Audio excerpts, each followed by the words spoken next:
Go time.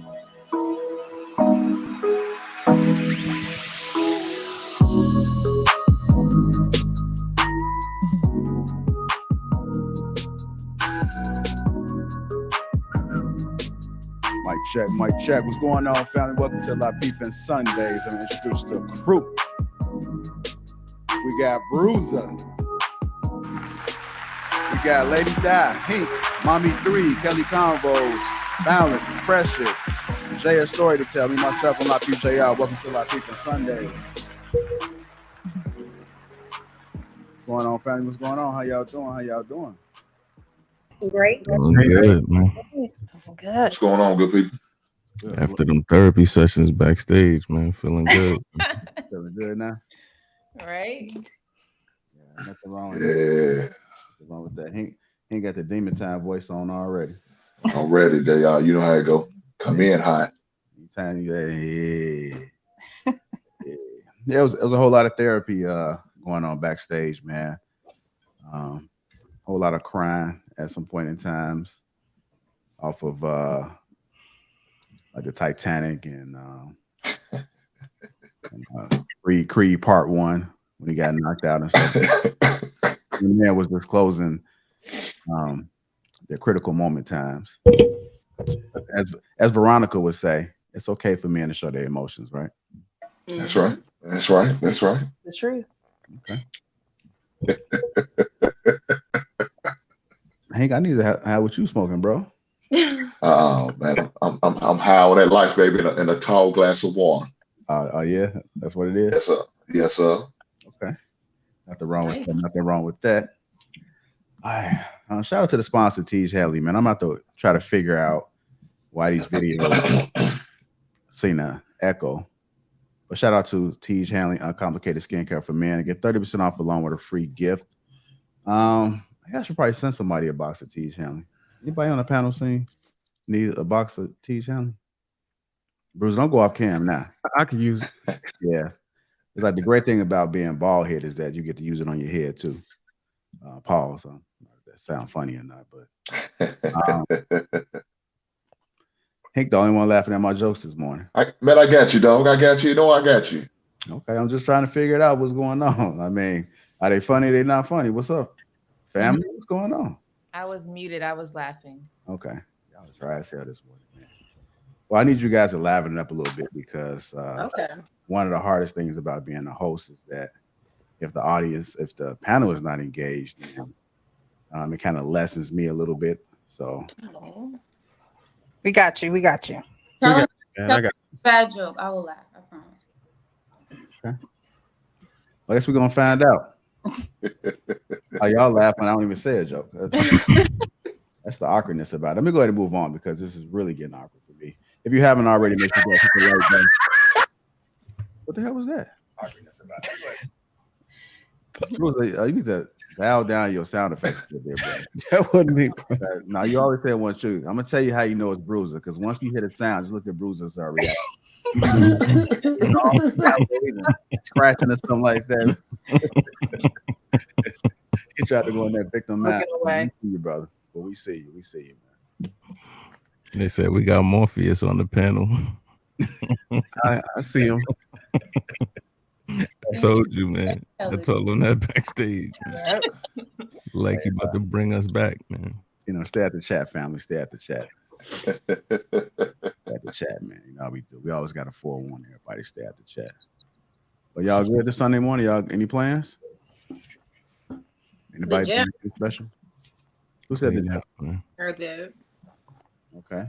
Same here, working out. We're gonna go watch Sauna. lights. What was that, Kelly Convo? I'll look at some Christmas lights later in Christmas Town. Oh, okay. Christmas lights. That should be interesting. Yes.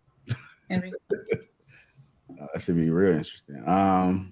Let's go ahead and dive into our first topic. It's good to see some of you guys are doing. I guess everybody else just sitting around doing shit, huh? I have a live later. I've cooked dinner, get everything out the way so we can get what we need to get to later.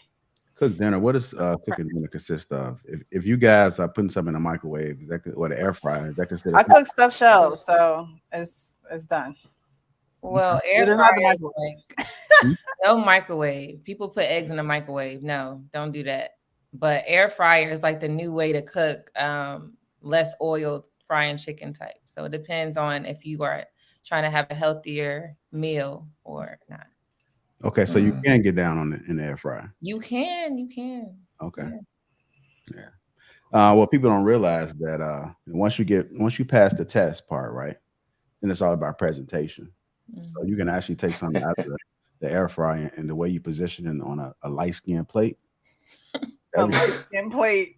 Damn. Kelly, What is a light skin plate? so you gonna laugh at my jokes? What if you only What's have dark skin plate? I feel like that's Well, what the hell's a light skin plate? I don't know. Yellow. So my food doesn't Something look. that push the food forward. Well, a black plate, you put food on a black plate. I don't know how good that's gonna look, honestly, because it's not gonna show the food like light it up. I'll post pictures. Oh well, shit. I guess I don't give a damn about presentation as long as it's on a good glass plate. I'm good. Glass plate is perfect. Yeah. Yeah, that's all I need. And the food's good. Yeah. What have you Don't got? have a good presentation and a bad meal. That's a bad combination. Yeah, it is. You can stay a nice meal on a black plate. I've done it. Oh, And check out my cuisine page. I'm a foodie, so that's what I do. Drop it in the chat. I love to see that. Let me see. We'll go ahead and get into our first topic. Yeah, make sure you guys check Kelly Combo's foodie page out. She's literally a foodie. There's no cap with that. Every time before the meal starts, you already just sit back and just let it take the pictures. Yeah. Hey, I can't stand that, man. I cannot stand that. I'm just my personal. I don't know. I don't like doing that. Well, they do for marketing. How do they get you to come to a good restaurant? They take pictures of the food and they put it on the menu. They put it on their commercials. And you're like, "Ooh, that looks good. I want to try that." Well, yeah, I understand that, but I'm just talking about just the average lady. You go out on a date and she has a camera hanging over a plate and tell you, "Hold on, don't eat your food yet. I'm trying to take a picture." I'll be damned. I'm gonna say my blessings and I'm diving in. Yeah, but I'm supposed to have a foodie page, so I need to do it. I make videos and everything, so. I understand. Y'all starting early already, huh? I'm gonna take a picture of that plate if it look good. So you're gonna have to wait. No, you better take it doing my blessings. Yeah. No, your elbows off the table. So. Right. Okay. Etiquette. Yeah. Definitely. I'm a Southern boy. That's how we get down. Then I guess I don't know about this. So, Hank. What'd you say, Kelly? I respect the fact that you prep food. Mm-hmm. Respect. Yeah, I got to bless the cook and the man that made it. He said the man that made it. Y'all didn't catch that, did y'all? Yeah. All right, we're gonna go ahead and dive into our first topic of the night. Of the morning. Hold on. My fault, JR. You heard what Kelly threw in there? Yo, Kelly is good. You ain't hear that last little jab to the ribs? No, what she do? What she said? She said foreman. Oh. I didn't say anything. I'm just taking notes. Yeah, hold on, what she said? Nothing. Let's dive into the first topic. Hey Jay, put it in the back chat for me. You want me to be Not surprisingly, he went, nope. Look at Bruce. See, I'll tell you when he do that boy. Look at Morpheus. How what he do me, bro? No, I didn't hear it though. But Jay, seriously, put it in the back chat. You want me to I can be you. No, I'm okay. With that being said, let's go ahead and move on to our first topic of the day, which is most men don't have a problem providing for a woman. Most men don't have a problem providing for a woman. I got 3 slides. I was gonna have Mommy 3 read it, but she said that she was a little tired from last night. So I'll go ahead and get to it. Most men don't have a problem providing for a woman. I think they have a problem with a woman who can't provide for herself and demanding a man to do it for her. This one says most men are in 50-50 relationships. They're not providing for women solely. Most women are not requiring men to be sole providers. Y'all are talking about a minority of men and women. Men lead with their money to date women they find attractive and oftentimes way out of their league in the looks department. And those women lead with their looks to date men with money. These men know this and are perfectly fine with it. It's understood and transactional. Last slide. The only people who criticize this is women who parrots the beliefs of most men who feel women shouldn't demand a man to provide for her to get some form of approval, or women who don't possess the attractiveness that would allow her to demand financially security from a man. The men who complain are simply men who can't afford the women they truly desire, which is why hypergamous women and wealthy men aren't online and having this debate. What's the point in criticizing people for their criteria in relationships when there's a ton of people who are willing to meet it? I think people should stay in their lane and do what works for them. The topic: most men don't have a problem providing for a woman. Let's go ahead and dive into this in context of what you guys seen on the slides. Who wants to go first? Go ahead, Lady Di. So there's a lot of women demanding to have the 50-50. Like they want to work and stuff. So I don't see too many men saying, yeah, we should go 50-50 and split everything. That's more of a woman wanting to go out because she doesn't want to stay at home. That's all I wanted to say. Okay. Who else wants to go ahead and dive into this? Go ahead, Mommy 3. I see you over there with the tight lip. Okay. All I'm going to say, I'm going to keep it clean. I'm trying to work on my language. So what I'm going to say is men pay for what they want. If he see a lady that he like, he tends to spend money on her to get her to that, like, oh, he buying this for me because I'm trying to say it in a good way. If a man is not like offering be yourself, Mommy 3 Love. Be yourself. If a man isn't offering you anything, he don't really like you like that. If a man really wants you, he's gonna court you. He's gonna say, look, hey, are you hungry? Like he'll ask those things. You got men that just want to have sex with women and they're not gonna even take them out on a date. They're not gonna even take them out in public. They're gonna hit them up when it's convenient. So I feel like, men, they don't have a problem providing for a woman that they want. Yeah, I agree. Men go after what they want. They pay for what they want. Even in marriage, if he knows he wants to marry you, he knows it's not going to take him forever. But there are women who feel entitled to a man providing for her just because she's a woman, or just because, that's the way she feels it should be. And he's like, you're not entitled to my money. I have to do this for you. I feel like women should let men make their decisions. Sit back and see and watch the decision that he makes. I don't think you should feel entitled to his money. I don't think you should feel entitled for him taking you anywhere. You let that man make those decisions. And if he's not making those decisions with you, you're not the one. I feel you, Precious. I think 50-50 women and men should get together. And then the men that want to be providers should be with the women who want to be provided for. It doesn't have to be that complex. You can't change a person and try to force them to fit the mold of what you want. Just find somebody that's on the same page as you. Mm-hmm. I keep seeing this debate all over TikTok. And it's so strange that men are trying to tell women that they shouldn't want this. And it just is dumb. Just choose somebody that wants what you want. It's not complex. That's how I see it. So there's reasons why men are like saying that, being the provider type and wanting a woman to, kind of be the homemaker. Because in this society, a lot of women don't really want to be a homemaker. And it's kind of not every situation, but it's kind of destroying the community for women wanting to just only work and they're not taking care of the kids how they should be.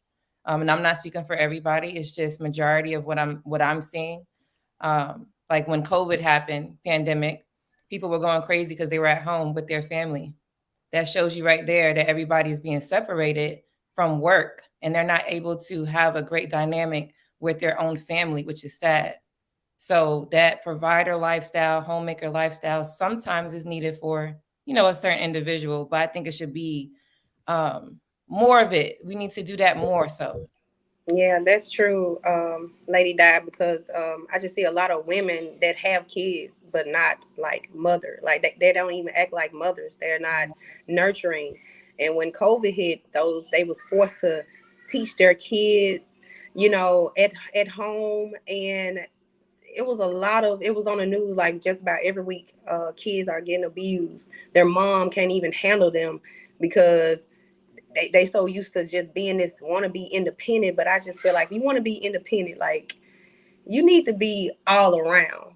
And I just feel like a lot of I feel like they need to bring back cleaning and women doing these things so they can learn how to be nurturing. It's so crazy that you have men out here trying to teach women how to be a woman because their mom wasn't in their life, or they didn't have a good relationship with their mom. So you got a lot of men having kids or marrying a woman and have kids with them, and he's like, man, this how you can't, they don't even know how to be a parent.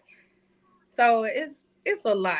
It's a lot. I just feel like we really need to start pushing that more, that that young ladies should want to do these things, not only for the man but for themselves. Be clean. It's a lot of nasty women out here. and that's a good point. Like you could be independent, like do what you want to do, go work, but you still got to be a mother. You still got to be that nurturing, like what Mommy 3 was saying. I don't see how all of that should take away from it just because you're doing 50-50. Like a man is going to be a man. He's a provider anyway. Men are not nurturing though. Yeah, they're going to be a good father, but it's not going to look the same as how a mother would be. So I still feel like still be that and make money. I don't know why it's a lot of women don't know how to just be that because they haven't seen it. They haven't seen, a mother and a father love on each other and, handle the responsibility, and a man be a provider and the woman be the homemaker and not complain about it and know that's just her place and her role. And, if she chooses to work, she can. But for the most part, the woman makes the house a home. The man provides for the house. So, I don't think men have a problem with providing, but women have problems, making a house a home because one, they've never seen it, or they want to reinvent the wheel thinking that it could be, you can have this and that when you haven't even had a conversation with, your significant other about what this and that is going to look like and what it's going to feel like and how life is going to be if that was a situation. It's just, there's not enough example of it. And then you don't have the older generation, reaching back saying, hey, you're doing it wrong. This is how you should be doing it. We need to correct it. We need to fix it. A lot of people don't hold themselves responsible for other people like it was back in the day. Back in the day, your neighbors could say something to you and get it back to your parents and be like, yeah, he was acting up today or she was acting up today in the street. Nowadays, nobody cares about anybody else. And so everybody going with their own agenda. Yes, Precious. One thing I learned is that you're never going to tell a grown woman what to do. That's not how life works. So we could say all day, women should do this and do that, but a woman's going to do what she wants to do. So I don't think for me, the best approach, I think, is leading by example and living what you think women should be doing. You should be living it first. Be the example that you want to see. And then we could teach our children. We could teach our girls. That's what's happening. Nobody's teaching the kids. So we have to start with the kids. This generation now, the grown women, they are what they are. I can't see me telling a 30, 35-year-old woman, hey, stop this. They're not going to do it. They're going to do what they want. And then by the time they want to change, I'm not going to say it's too late, but 99% of the time it's too late.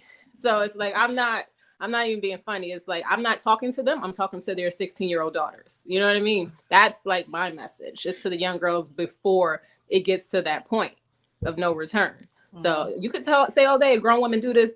They're not going to listen to you. If they come to me and they're ready and willing to change, okay. But other than that, I'm talking to the kids. So that's my approach.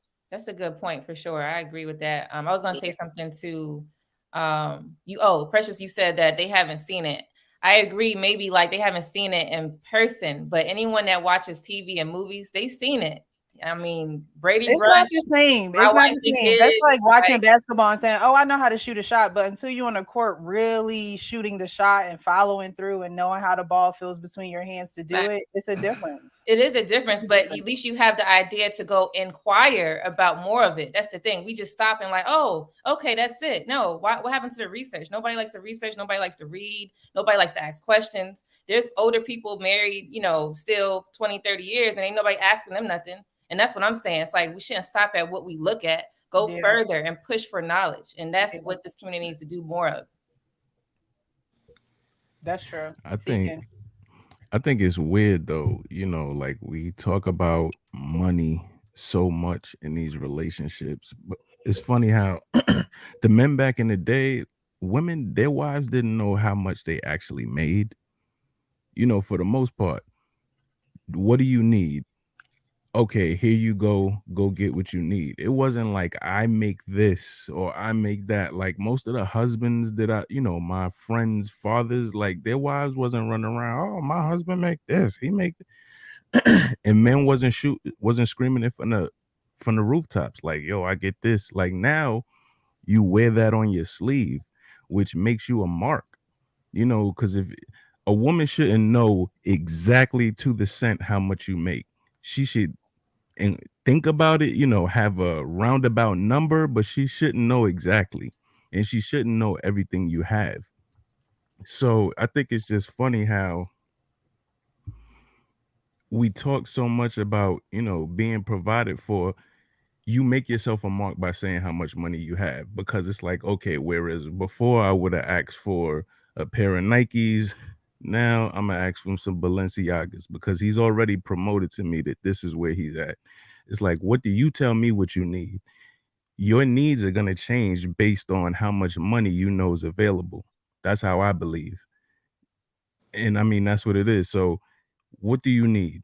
Okay, boom, we'll do that. You don't need to know how much money, how you're going to be provided for. You ask me if I can do it, I'll do it. I may have it and just don't even feel it's reasonable it's not a necessity at this time. You know what I mean? So, I don't know. You mean that in a marriage, Jay, or in dating and courting? I mean, in marriage and in dating. I mean, if you're wearing your worth on your forehead, you're pretty much promoting how you should be treated.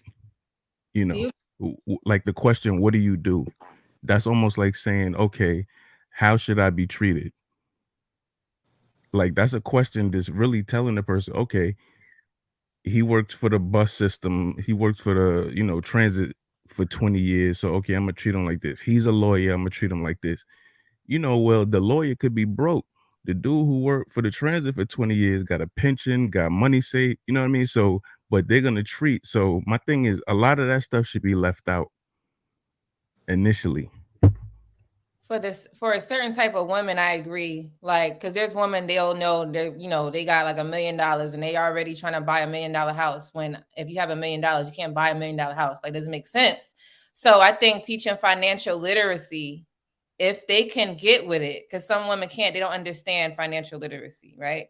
So if you have a woman who can't get with that and they're like too, far gone with it, then yeah, maybe you don't have to show the dollar amount when you're in a marriage.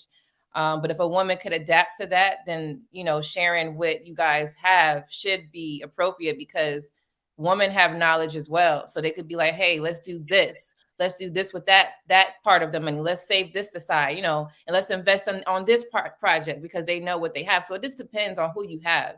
And I think that people should definitely, when you're dating or in a relationship, financial literacy should be part of y'all dating. Like, instead of, you go out to eat, but you ain't learning nothing else to eat. You just eating food. So make y'all dates more like interview style. Like, okay, what can this person do? What does this person know? And then, okay, I understand that this person has a lot of knowledge and certain things that can help us grow if we decide to make it serious.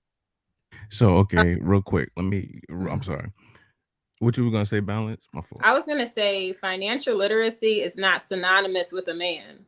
Like, it's real odd to me that some people just equate like the way you manage your finances with a male, because there are women that are very good at that and make more money. So just that dynamic is weird to me, to say you shouldn't be transparent with how much you make during a marriage. If you're talking about dating, that's different. But if we're married, we should be sharing that information. We should have full transparency and know that about what we're doing, what we're building, what we're working on. It's like having a business partner and they're like, I'm not going to tell you how much this side of the business is making.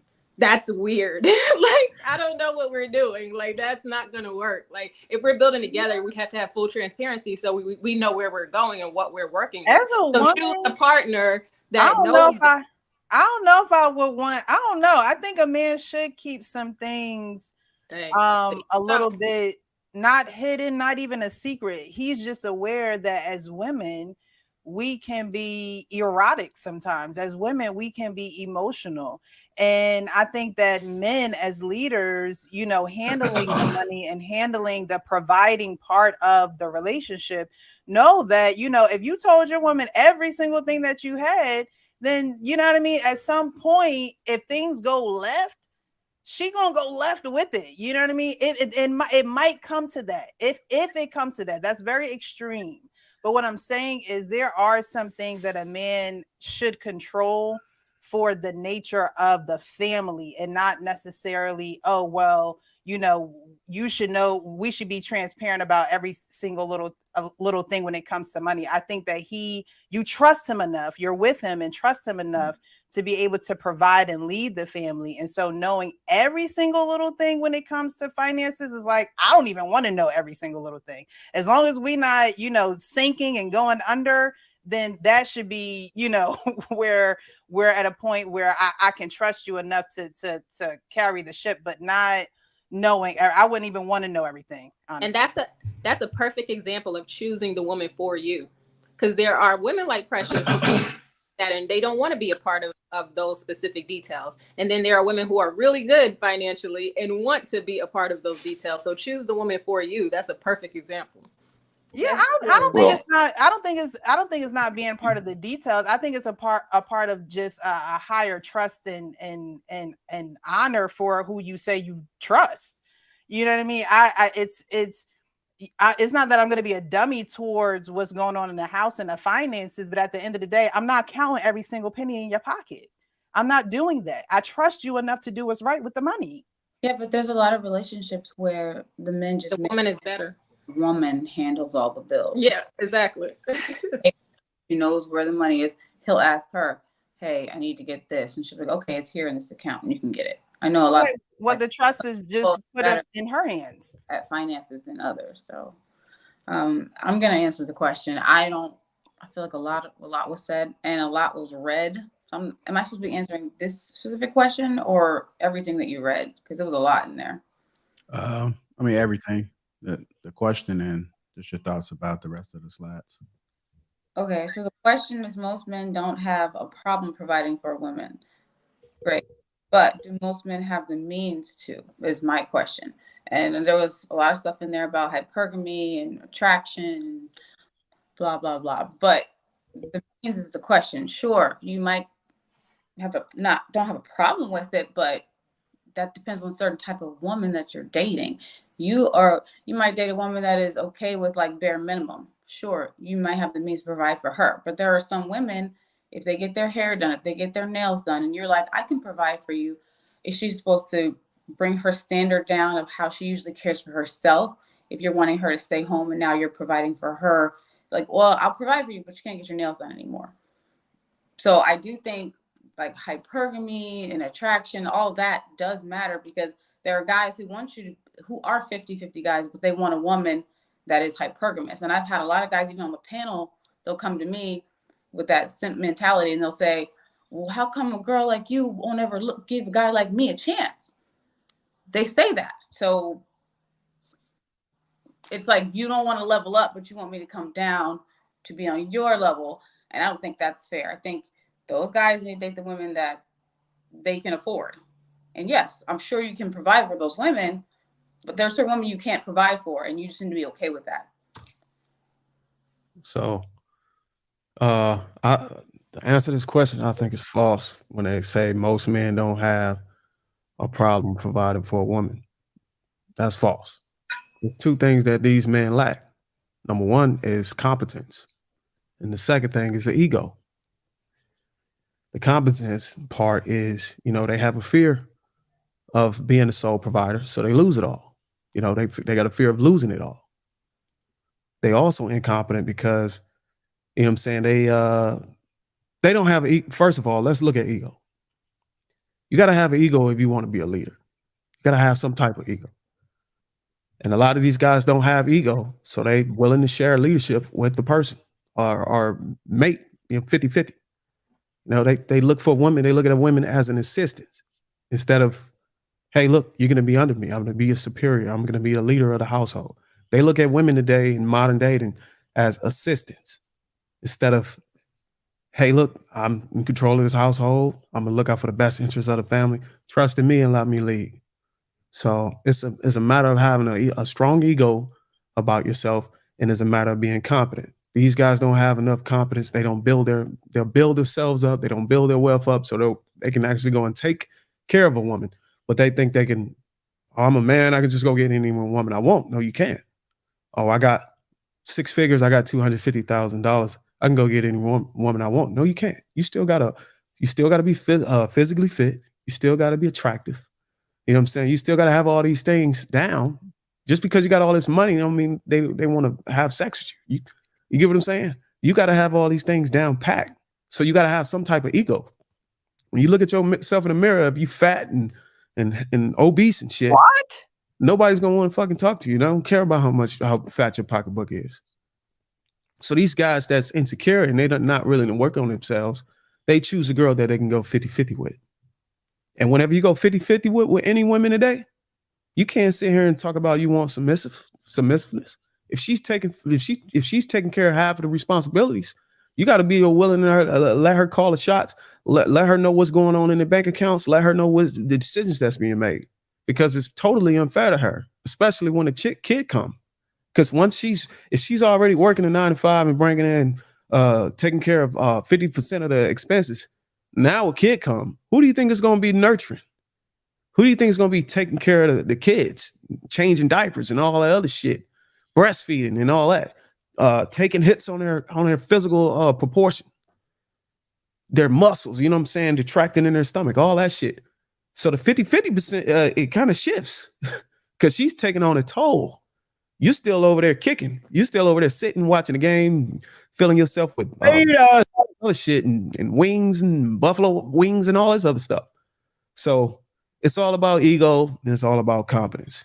You got a strong ego, you know what I'm saying? You got strong enough competence where you can build your wealth up to where you can run your household, where you can give her the lifestyle she wants, where she can quit working and still be able to get her hair and nails done and all that kind of shit.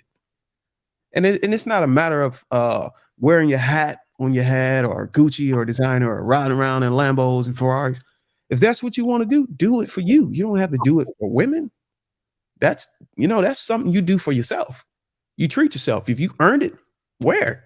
Who cares? If it brings girl around, that's having these props and these nice things. It's just a thing. It's just something to start the conversation. You got about 15, you got their interests. When you pull up in a car like that, now you got their interests. Now you got like maybe 15 to 30 seconds to take it from there. And if you don't have any game after that, don't even matter. You come up there with all this money and all these lavish things, shit don't mean nothing because you ain't got no game. Not attractive. It's so much more into it than that. So you got to be a competent man out here if you want to have a successful relationship with these women. Because these women out here can do for themselves. Bruiser with her glasses. Okay. Let me say this, man. Should no man be providing shit for a woman? Should no man be providing shit for a woman? Now, for your wife, you should. But for just some average woman, just some woman you're dating or you're seeing, no, you don't have to provide for them. Why? I'm not going to disclose any amount of money I make to a woman. Now, to my wife, she's going to know everything because it's one pot in my house. That's how I run it. That's how I move. One pot.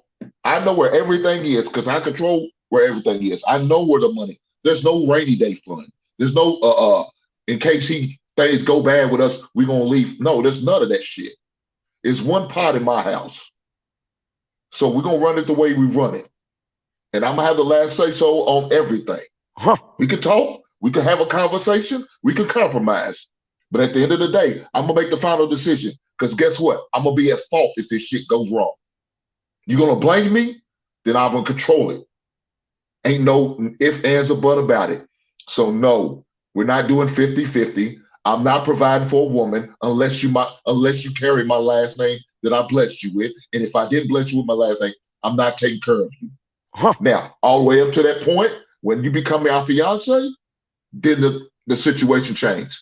But people also got to look at where they at in life. You understand what I'm saying? If you're a young 25-year-old man, don't leave with your money. Do not leave with your money. You don't owe her anything. When you going on a first date with a woman, take her to a coffee shop, take her to a Starbucks. Don't take her to a nice restaurant. She may not be worth it. Interview her, interrogate her. Y'all say interview. I'm not interviewing a woman. I'm interrogating her because I need to know every and all things. By the third date, I want to know your credit score. I want to know your criminal history. I want to know if you're on the FBI watch list and I go to a post office and send out some package. I don't see my future woman, my lady up there on the goddamn poster talking about she can't go out of the country and a passport revoked. I don't need that. I don't want that, and I will not have that. By the third day, so no. Her credit score, but you don't want to tell her how much you make? No, she'll never know how much I make, Kelly. She doesn't deserve that. Your credit score is not going to tell me how much you make. It's going to let me know if you're responsible or not, but it's not going to tell me how much you make. When I put a ring on her finger, she's entitled, but not until then. Hey, to each his own for all the men out there. I feel you, Hank. I don't do 50-50 either. But me personally, if I'm out here single and dating, if I'm used to going to Roof Chris, I'm used to going on boat parties and flying and traveling and all that shit, and I meet a girl, and it's not my girlfriend, it's just somebody I want to kick it with and have fun, I'm not downgrading my lifestyle just because I'm afraid that she might take my money. Hell. No, but she's not entitled to that though, Bruce. That's what I'm saying. You don't have to downgrade if you choose to do that. I don't move and I don't spend on a way of entitlement to the person that's connected to me. I just move in a way that's suitable for myself. If that's what I like doing, and if you're around me and you're with me, then you're gonna be subject to that. So if I go to nice restaurants on a regular, and I have a girl that's on my hip for the night that wants to hang out, that's where we're going. But listen what I said though, Bruiser. I said the first date. I didn't say the second or third date. You can do what you want to. The first, well, okay, and I understand that, and that's your perspective, and I understand. But on the first date, I need to know. That's gonna be the icebreaker. I'm gonna learn a lot on that first date. I don't want no distraction about what's going on in the restaurant. I don't want no distraction about what's going on at the movies. I want to go in a place where we can sit there and have one-on-one, in-depth conversation, and I can get to know this person. And it's going to let me know or not if I'm even going to ask her for a second date. Now, the second date, we're going to go to that nice restaurant you're talking about. But on that first date, I want that one-on-one time so I can really deep dive into her. Yeah, that's fast because you got to think about it. You took on that first date to Rue Chris. How many nice restaurants you went on that week? Well, how many dudes? I mean, I'm just saying, like, if you just met this person, that's just who I am. I like nice things. So anybody who just saying, like, when you around me is going to either get up or get down or move out the way. That's it. I'm just saying, I don't grade how I move and the things I like because I got somebody on my hip. That's just I'm just saying. I just feel like don't lead with it if you're not sure. Like, it's not a matter of me leading with anything. It's not a matter of me trying to impress anybody. These are the things that I like to do. I know those are things that you like to do, but with me, then you're gonna be. It's not a matter of what you're entitled to. It's just a matter of being in my proximity. I understand that. It's not a but I just feel like it's the same as if I meet a girl that's used to going to Roof Chris. But my lifestyle doesn't fit that, and my lifestyle fit going to Texas Roadhouse. So like I just said in the beginning, but like I don't like Roof Chris, I like Texas Roadhouse. She's gonna be entitled to the proximity of what the things I do. So she's gonna go to Texas Roadhouse. It's just the same thing. I didn't say you gotta take her to Texas Roadhouse or anything like that. Let me get everything out. It depends on my level of lifestyle. I don't rotate or modify my lifestyle for no woman. Bruiser, can I get out everything I want to say? If these things I like to enjoy, If I like lavish shit, that's because I like it. It isn't because I'm trying to impress a woman. That's the problem with these men. I do it for myself. If I want to wear, No. The problem is men rent be out a Rolls simping. and go for the weekend, I'm not gonna do it for a woman. I'm gonna do it because I want to drive this shit. The problem is men be simping for these women that they don't even know if she's even the one. Why take them out on these things? That's what I'm saying. Like, men lead with money first, especially if it's a woman that they really want. He gonna man, before the date start, he gonna send her flowers. He gonna send her a candy. He gonna say, "Oh, baby, what you want?" Each his own. Yeah, but it's not simping. You know, this is not even a conversation among very wealthy men. It is expected. They expect to be surrounded by beautiful women because they have the money to afford it. But I'm talking about a woman with good quality. I remember I have friends who are part of millionaire clubs, and if they invite me, they're like, you can't bring anyone over a certain weight. They have to be a certain height, and they have to have a certain look.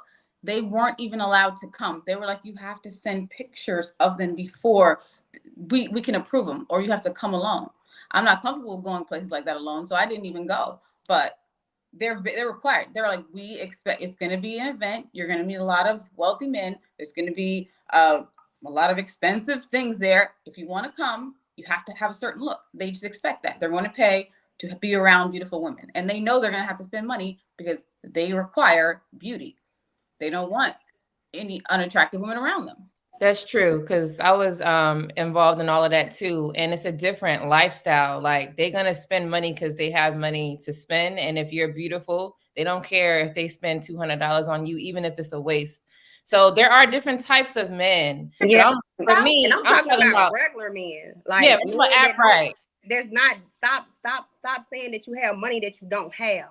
Stop leading with things that you really don't have. That's all I'm saying. I'm not talking about the millionaires. I'm not talking about these cigar lounges and this and that. I'm talking about a regular guy with a regular job they'll spend their whole everything to impress women that they can't afford. It's not even that, because they can't afford to spend money on a Ruth's Chris, right? Yeah, they have that's nothing. a budget. But me personally, like an average earner, or even don't have to be average, I personally don't like when I coach people, I say, hey, you shouldn't spend, like what Hank was saying, you shouldn't spend all this money on a woman you don't even know. No. Get to know her first, have a conversation. It could just be walking. You got to walk, right? You got to exercise. So that's stuff that you like to do, right, Bruiser? You could do that. You ain't got to spend. Take her to the gym. That's what I'm saying. It's not like you're doing something that you don't do. I'm not saying go out of your way to go on a date. It's just like, get to know her first before you even spend all these dollars. And then second date or whatever, do what you do. You are yourself. It's just that you just taking a turn on it. Everybody gonna be asking for it. She gonna ask for it every time. Every date, she gonna want something expensive. Every date, she gonna want something that your ass know you can't get out your pocket. But it's whatever I'm doing. That's what I'm trying to tell you. It's not a matter of what she wants. It's not a matter of recognizing the things that she like. It's about what I like and what I want. And if she's with me, then she may like those things. If not, she can fuck off. And it was one thing you said about the big five guys. Like, there's too many women in the world to be worried about what a woman wants. It's so many. If I'm this is me talking. If I'm a single man. If I'm a single man, I'm gonna build my wealth up to where I can enjoy things, and I don't have to push them to a certain level to be impressive. I'm already at an impressive state because I'm doing all the things I like to do. And if you with that, then you can come and enjoy it. But you talking about what you're doing at the moment. It's not a matter of me trying to pimp nobody or nothing. It's just a matter of me doing the things I like to do, the things that I work hard for. And whoever's hanging out with me, whether it's my homeboy or whether it's some joints that just want to give me some box, we gonna have fun. Yeah, it was something you said about the guys that have like the guys that I'm not really looking for nothing, but if I'm looking for something and if I see something more, then we'll have a conversation. But initially, I'm out here to have fun. You know what I'm saying? I'm out here to treat myself. And if I run into some beautiful ladies, then it's just gonna have fun. That's all. So you gonna fuck after that Ruth Chris date, right? That was you said some fun. So what you gonna want in return? If I'm on my shit and I'm on my purpose and I done built myself up to that level, it ain't a matter of that. I probably get some head while I'm eating. What she said, she's celibate. She on a 60-day rule. And she You can done fuck took her all ass of to me. Root Chris. Listen, Bruiser, it just No, weans tell her out. come over here then. It just weans out the ones that are gonna waste your time. It's just gonna wean Right, out they gonna those waste people. your That's all. time. If you want to waste your time, Y'all don't understand. Listen, y'all, the key thing, if I'm doing what I want to do, you can't waste my time. You can be a part of my time, but you cannot waste it because I'm already here to do something that don't have anything to do with you.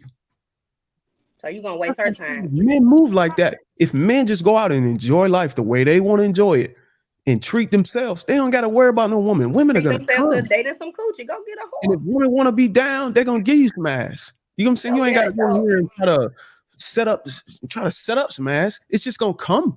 Just go and be you, build yourself up, maximize your wealth, all that shit, and just go have fun. And the pussy is gonna come. Don't be chasing ass. Let's not demonize how each other dates or courts or whatever you do. I'm not saying it's a wrong or right answer. Do what works for you. You know, be within your caliber, whatever that happens to be. But don't demonize somebody else if they have a different lifestyle that you can't or can afford. That's the way they want to date.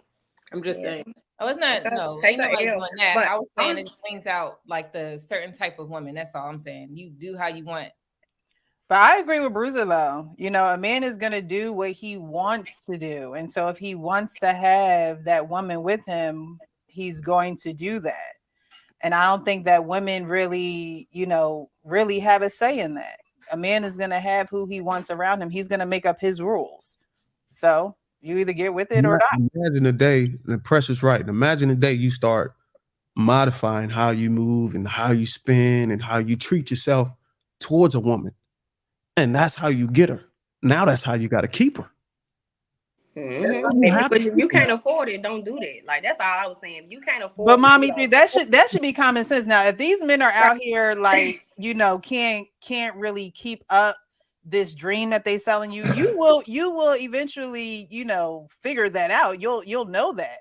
But if a man is doing what he wants to do and he continues to, have you along for that ride, obviously, he has the means to do that if he's keeping it up and he's still, flying you out, or if he's still, having you down for them dates, that he's being himself. And that's naturally attracting you as the woman. You don't have to put on no show. It's just what he usually does. It's his lifestyle.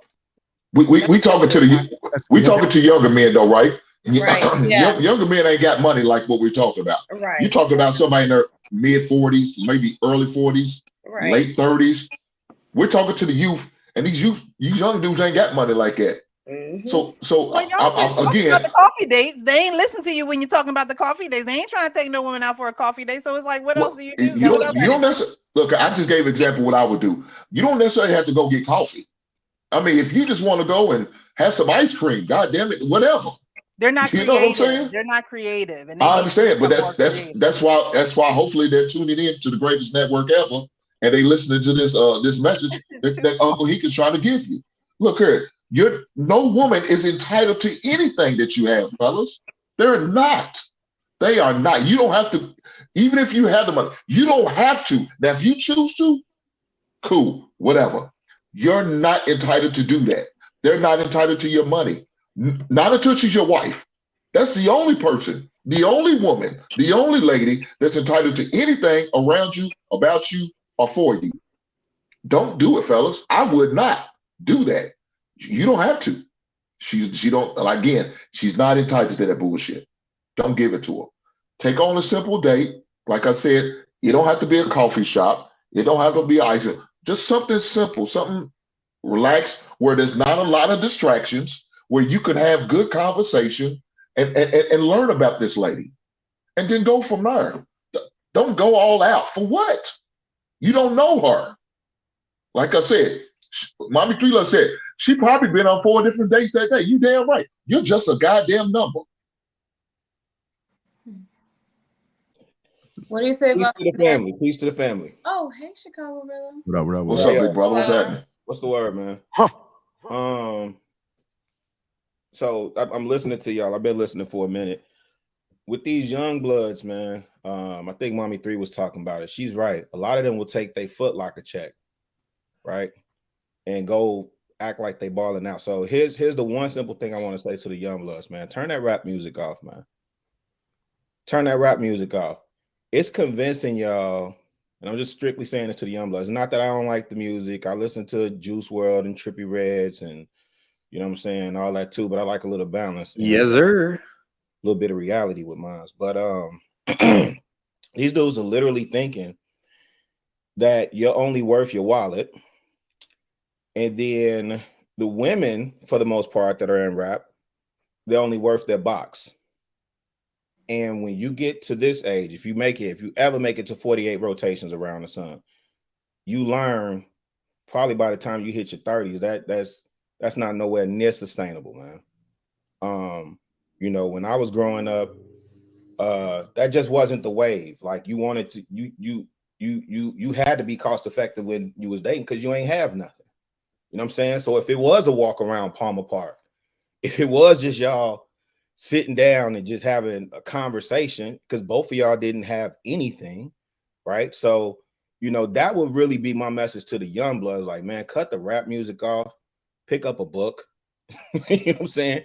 Hit the gym, get around some older cats with some sense about themselves, man, and pick up some wisdom and some game. And then you interpret it and put your spin on it.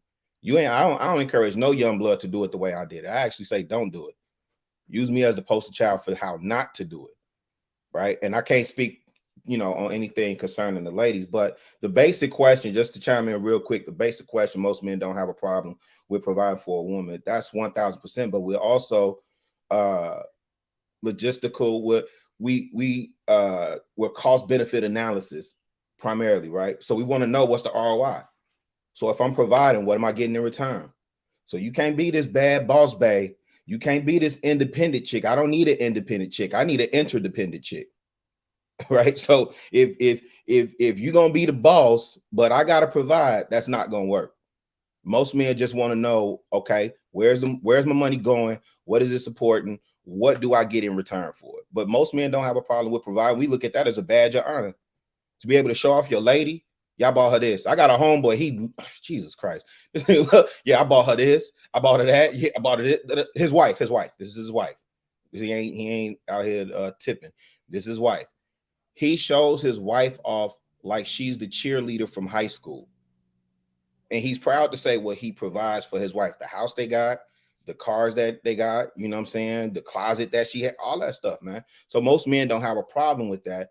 We just want to know what's the return on investment. I was gonna say something to that. When you say most men, do you mean men in general? Do you mean like men of color? Like what? I'm saying, I'm specifically saying men, and okay. I think there's a distinction between males, boys who happen to be over 21. I'm talking about men. Well, I'll just tell young man, look, just go get on your purpose, man. Time you get out of high school, figure out what you want to do, you know, figure out what you like, you know, figure out what you like to do and try to be the best at it. Go get the credentials, you know what I'm saying? Go get your bankroll up and just live your life, man. That's all you can do, man.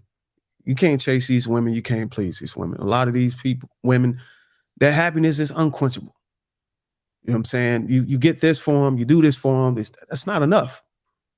So you just got to do for you and get out here and make the best life for yourself.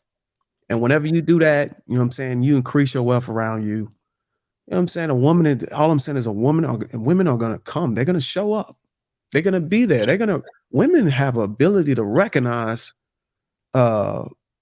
wealth or optimize themselves to be put in front of a guy that may be able to provide and protect for them. A lot of these women look for that. When we be sitting here doing ourselves a disservice and acting like that, I know it ain't the end all be all, but it's a start. It's a start. So I'm just saying, brothers, man, if you want to you just got to figure out what you want to do and what you want to be like. If you want to be wealthy, you got to go hang around and talk to wealthy guys. I get it. Go talk to some old head that got wisdom. But some of these old heads with wisdom, they've broke. They don't got shit to show for. They 40, 50 years old and got a pot to piss in. If that's what you want to be like, go talk to them. But if you want to be wealthy, if you want to have your own house, you want to retire your wife early before 40, or whatever you want to do, you got to go put yourself in a circle where those guys at. Figure out what they're doing. Go pick their brain. Hey, how can I get this? How can I elevate myself? What do I got to do? What certifications do I need? How many years in the military do I need so I can make sure that my kids ain't never, I don't have to even pay for their college. There's steps you can take, but it all depends on what you like. You don't have to do it the way the next man did it. Nope. If you want to drive around sports cars, you want to buy houses and property and shit and capitalize your money and elevate it, that's what you need to go and do. It can be done. We live in America where you can do that. There's people coming from outside of this country, they ain't got shit, and they coming over here to do it. You don't have to fall in line and do what the regular man is doing. Try to be different. And spend your money. You got a lot of guys that save up all their money for a whole year just to go fucking have a good weekend for 2 days. Fuck that. I'm spending my money every day. You spending your money every day on what? What do you mean? So remember, financial literacy is important. You don't want to teach these young dudes to spend money unless you're telling them how to spend it, like what type of things they're buying. So that's where it comes back to the ladies again. You can spend and live how you want, but I like to promote not to attract the wrong women, because you're talking about women, but there's 2-3 different type of women. Which one do you want on your side to flash around with?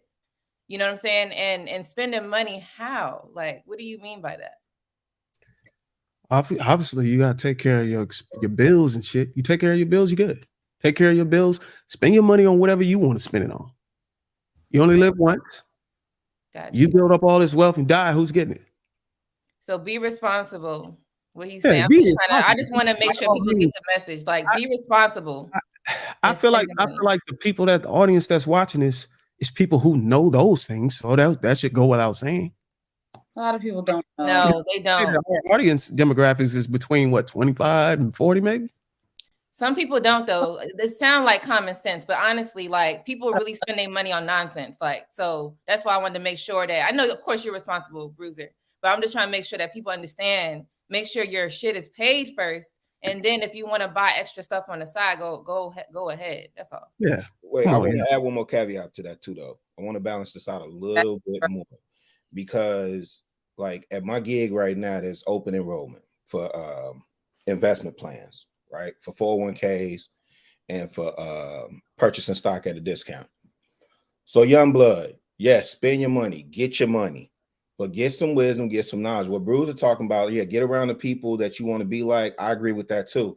You don't have to just get around old heads who don't have nothing. You can join the Urban League or find out for a way to get apprenticeship with the 100 Black Men or whatever group is in your city.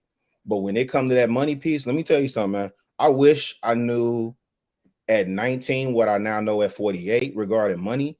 I would have been retired. I would have been invested in my I don't think they have 401k then. I think that came to like maybe late 90s or something like that. But I would have been invested in 401k and stacked my dough. I would have been allocated a portion. So go get your Jordans. Also get you some stock in Nike. Right? If you still supporting, I don't judge anybody. If you still buying Yeezys on the aftermarket, make sure you got stock in Adidas. If you shop at Walmart every day, make sure you got stock in Walmart. You got to make sure you invest in. I ain't saying put your money away in a savings account that's only gaining. I don't even know what the savings account is now. It's less than 1%. Somebody may know better than me. I don't even think it's 2% that you get on that. Right?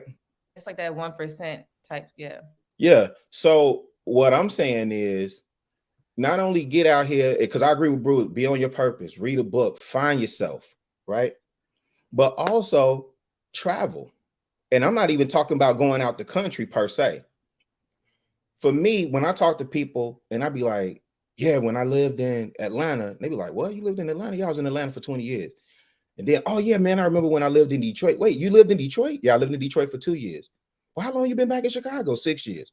So where was you born? I was born in Chicago, nigga, I told you. You know what I'm saying?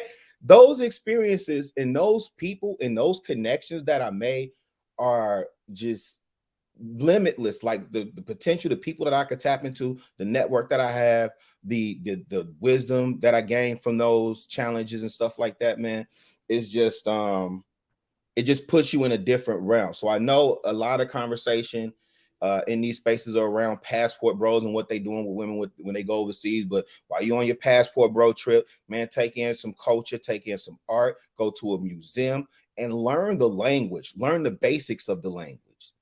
Learn the basics of the language so you can hold a decent conversation with people, man. Like I think as a man, you should be interesting. If all you have is your wallet, you ain't really standing on nothing. Because we could just play big bank, take little bank, and conversation's done. But if we having conversations around worldview, politics, art, music, culture, if we talking music and the only thing you could tell me about is Lil Durk and them and Lil Reese and them, conversation over. I don't even know who they are. So that's all I had. I just wanted to add a little bit more to what Bruiser was saying. That's all. And the thing about providing for a woman, man, is once you work on yourself as a man and put yourself at the level where you want to be, then providing for a woman could be a choice. It don't have to be, I gotta see if I qualify or I meet the criteria. Once you elevate yourself to a point, it's your choice whether you want to do it or not. Because I know there's guys out there that do want to be in 50-50 relationships. Or you got some guys that want to provide. Once you build yourself up, it's a matter of, do I want to do it? Or rather than, I can't do it, although I want to do it. You get what I'm saying? I have to go 50-50 because I don't have the means to be able to provide solely. So I'm all about just building yourself up to where all the options is in your favor. And you got the choice to whether you want to do it or not, because you built yourself. You took the time and you put in the hard work. So now it's up to you. That's a masculine, that's power. Because you're making a choice. That's the best power you can have.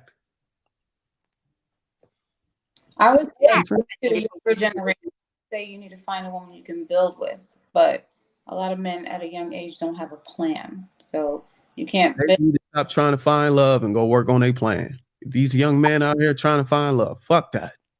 Have a plan that's willing to build with you and that you can cultivate. But at a certain age, a woman is going to want a man that's established. So when you're young, find a woman you can build with. When you're older, if you wait, you have to be established. Because she's not going to want to build with a 40-year-old man. She's going to expect you to be already where you need to be. All right, y'all. I don't. We're saying that even a 40-year-old man, even a woman in the 40s going to want to build with a man. You're building anyway. You just build it in a different way. You know, you're building your life together. You understand what I'm saying? So, but she's not going to help you leave McDonald's and build to your business. Well, first of all, if you at 40 years old, you working at McDonald's, that's a problem unless you're a owner of a McDonald's or a franchise. Now that's different. But if you're if you over on the fries and flipping the burger or working the counter, yeah, that's a problem. I've seen 40-year-old people be janitors at Walmart. They well, and that's cool. If that's what they want to do, maybe that's what they want to do. I'm not going to knock whatever choice of employment people make, because again, I don't know what type of circle y'all run in. I don't run with a bunch of wealthy people like that.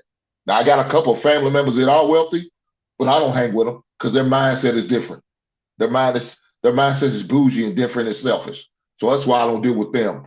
But nonetheless, the average people out here is what we are. Most of us up here. I don't know, maybe y'all not. I'm the average Joe.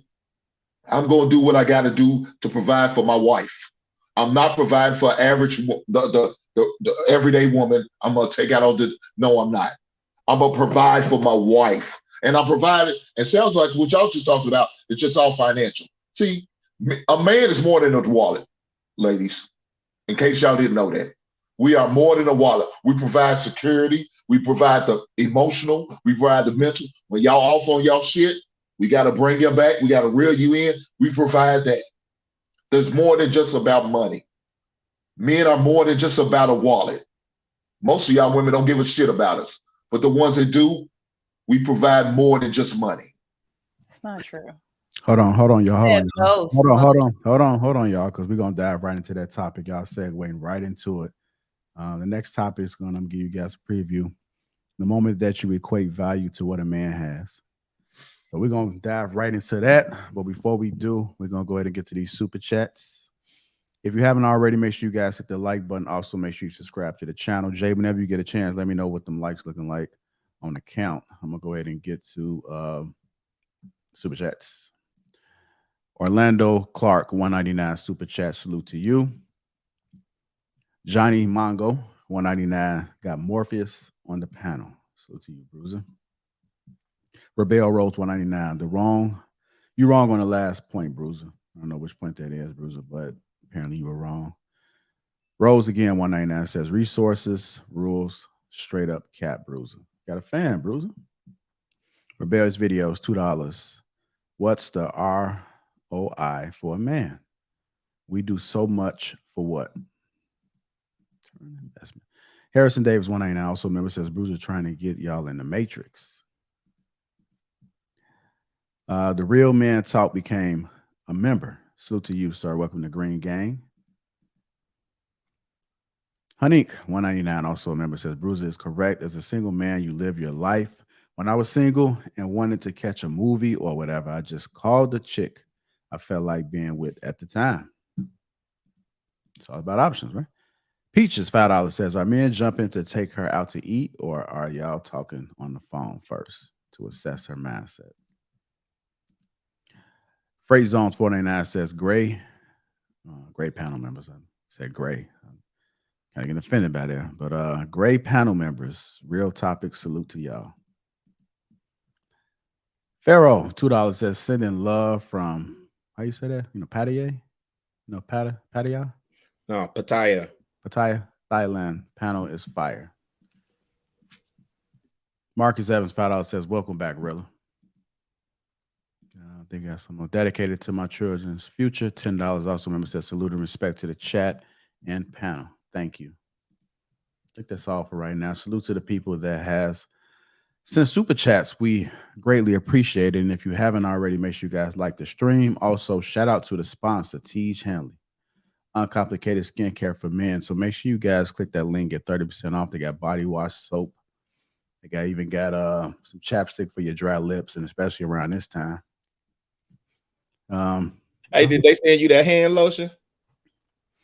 I got a lot of shit, man. Yeah, they just sent. I got teas from head to toe, man. That's what it is. Slip and slide, bro.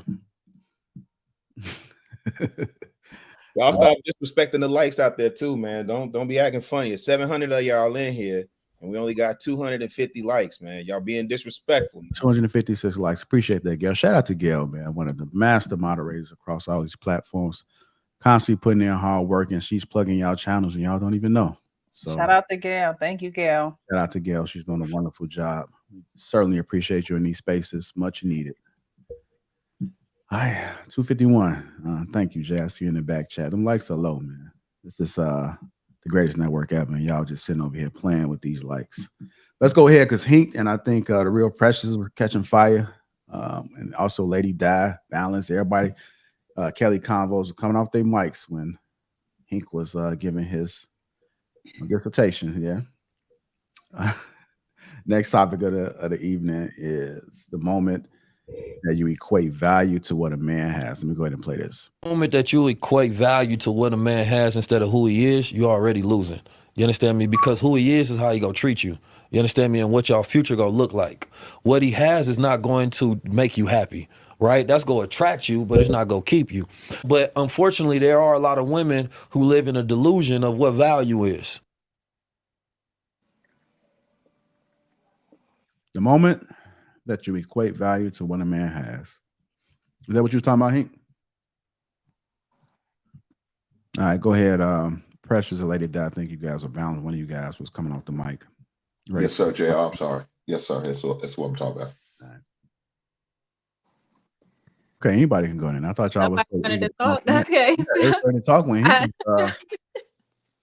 I actually like 19 Keys. I follow him, and I agree with a lot of what he has to say. It's funny because men and women do this. Women do it based off of materialistic things that a man may drive, or how much money, his expensive clothes and shoes. Yes.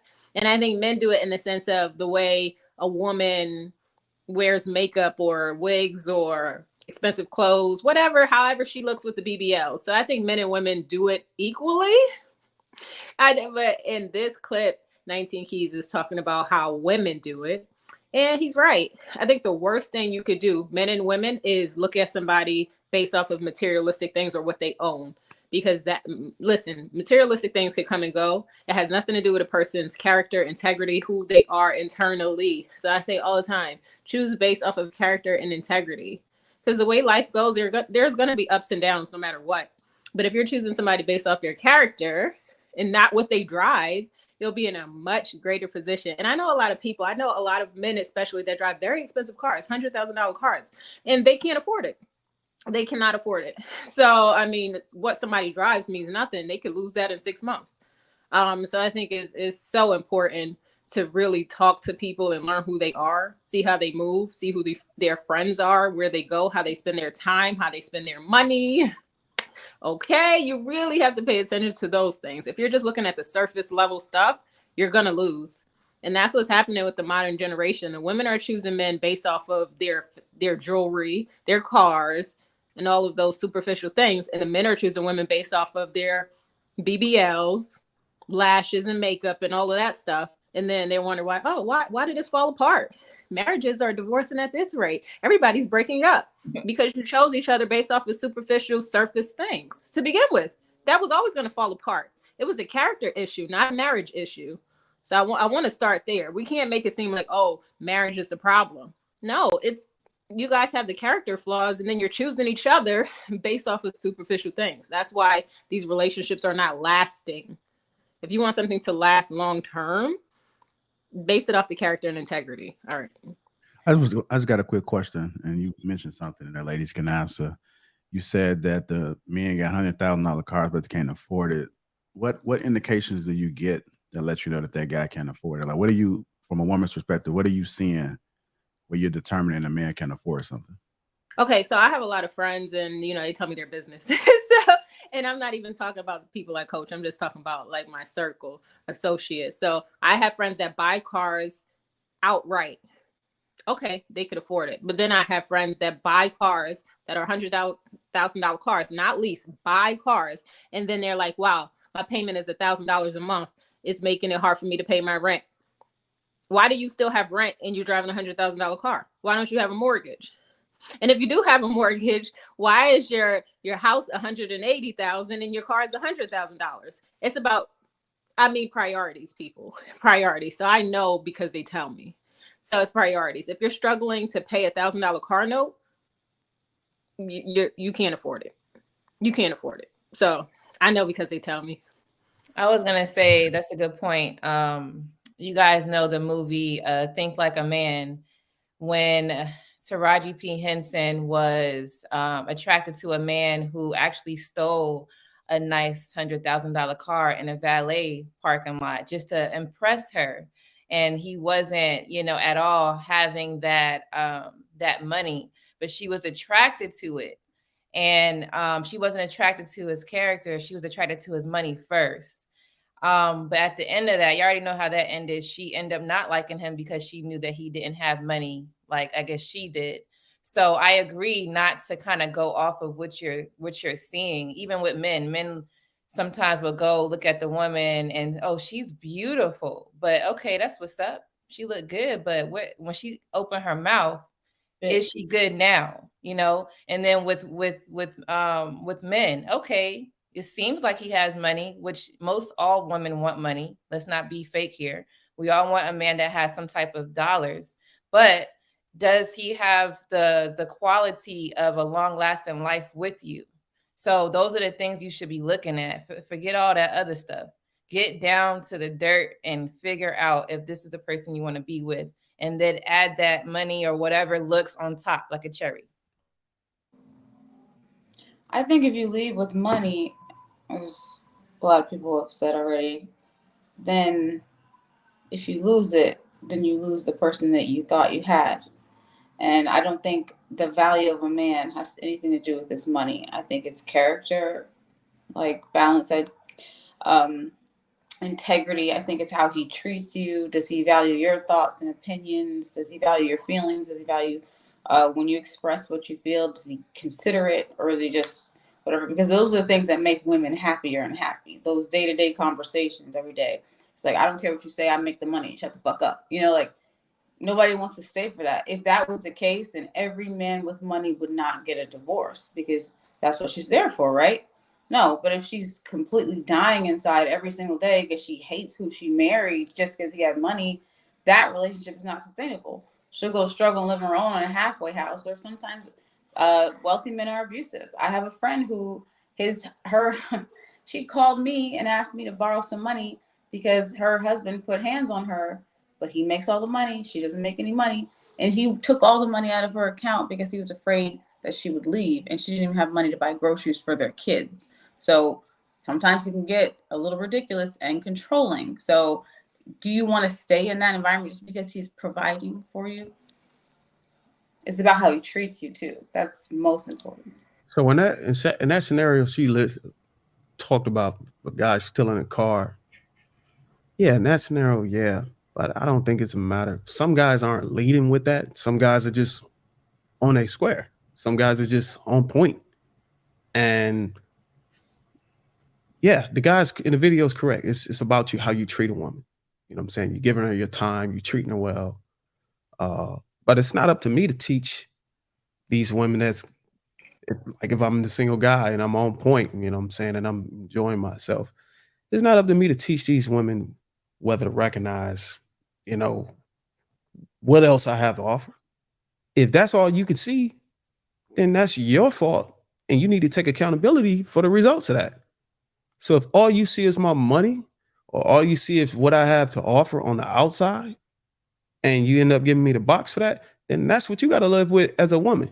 It's enough resources out here. It's enough women out here that stand up women that you can go and talk to and figure out how to optimize yourself past that, or be able to look past what I have.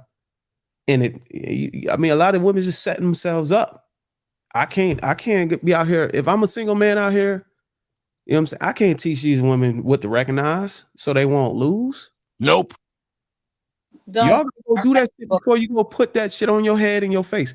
Go do that shit. Because when you come to me, I'm on that time. You know what I'm saying? And if that's the time you want, that's the time you're gonna get. But if you want something other than that, then you got to train yourself to look past the glamour and the glitter. You got to do that as a woman. It's time for women to take accountability. You can't keep blaming the man. We out here doing us. We out here trying to be the best we can. We out here enjoying ourselves. Yeah, we got nice things because we want those things. But if that's all you see, then that's your fault. You need to take accountability of the results that come with that. I disagree. Because when a man first meets you, he's going to put his best foot forward. You might seem like Prince Charming. You might wine and dine her and be the best guy that she ever thought you were. And then you could turn out to be a real jackass. So that's my accountability. I need to figure out who the fuck you really are, because you're putting on this fake person to impress me. I don't agree with that. How about you be your genuine self? And if you're an asshole, I can see it in the beginning. Oh, okay, so you're an asshole with money. Cool. Just leave with that. That's who you really are. But a lot of guys won't do that. That's why the dating part has to be a serious one, because these guys that are assholes, you're going to see that shit the first date. You just got to pay attention, honestly. There's certain questions you do have to ask to get it out, and to vet properly, even on the second date. But first and second date, you're going to find that out, because you'll see a lot of they double talking and all that. You'll notice it. You just got to really dig into what your conversations are like. Don't base it around what's happening today. You know, talk about, you know, the past, the man's childhood, and, you know, does he have a relationship with his parents and stuff like that. It's a lot of things you could get out. Yeah.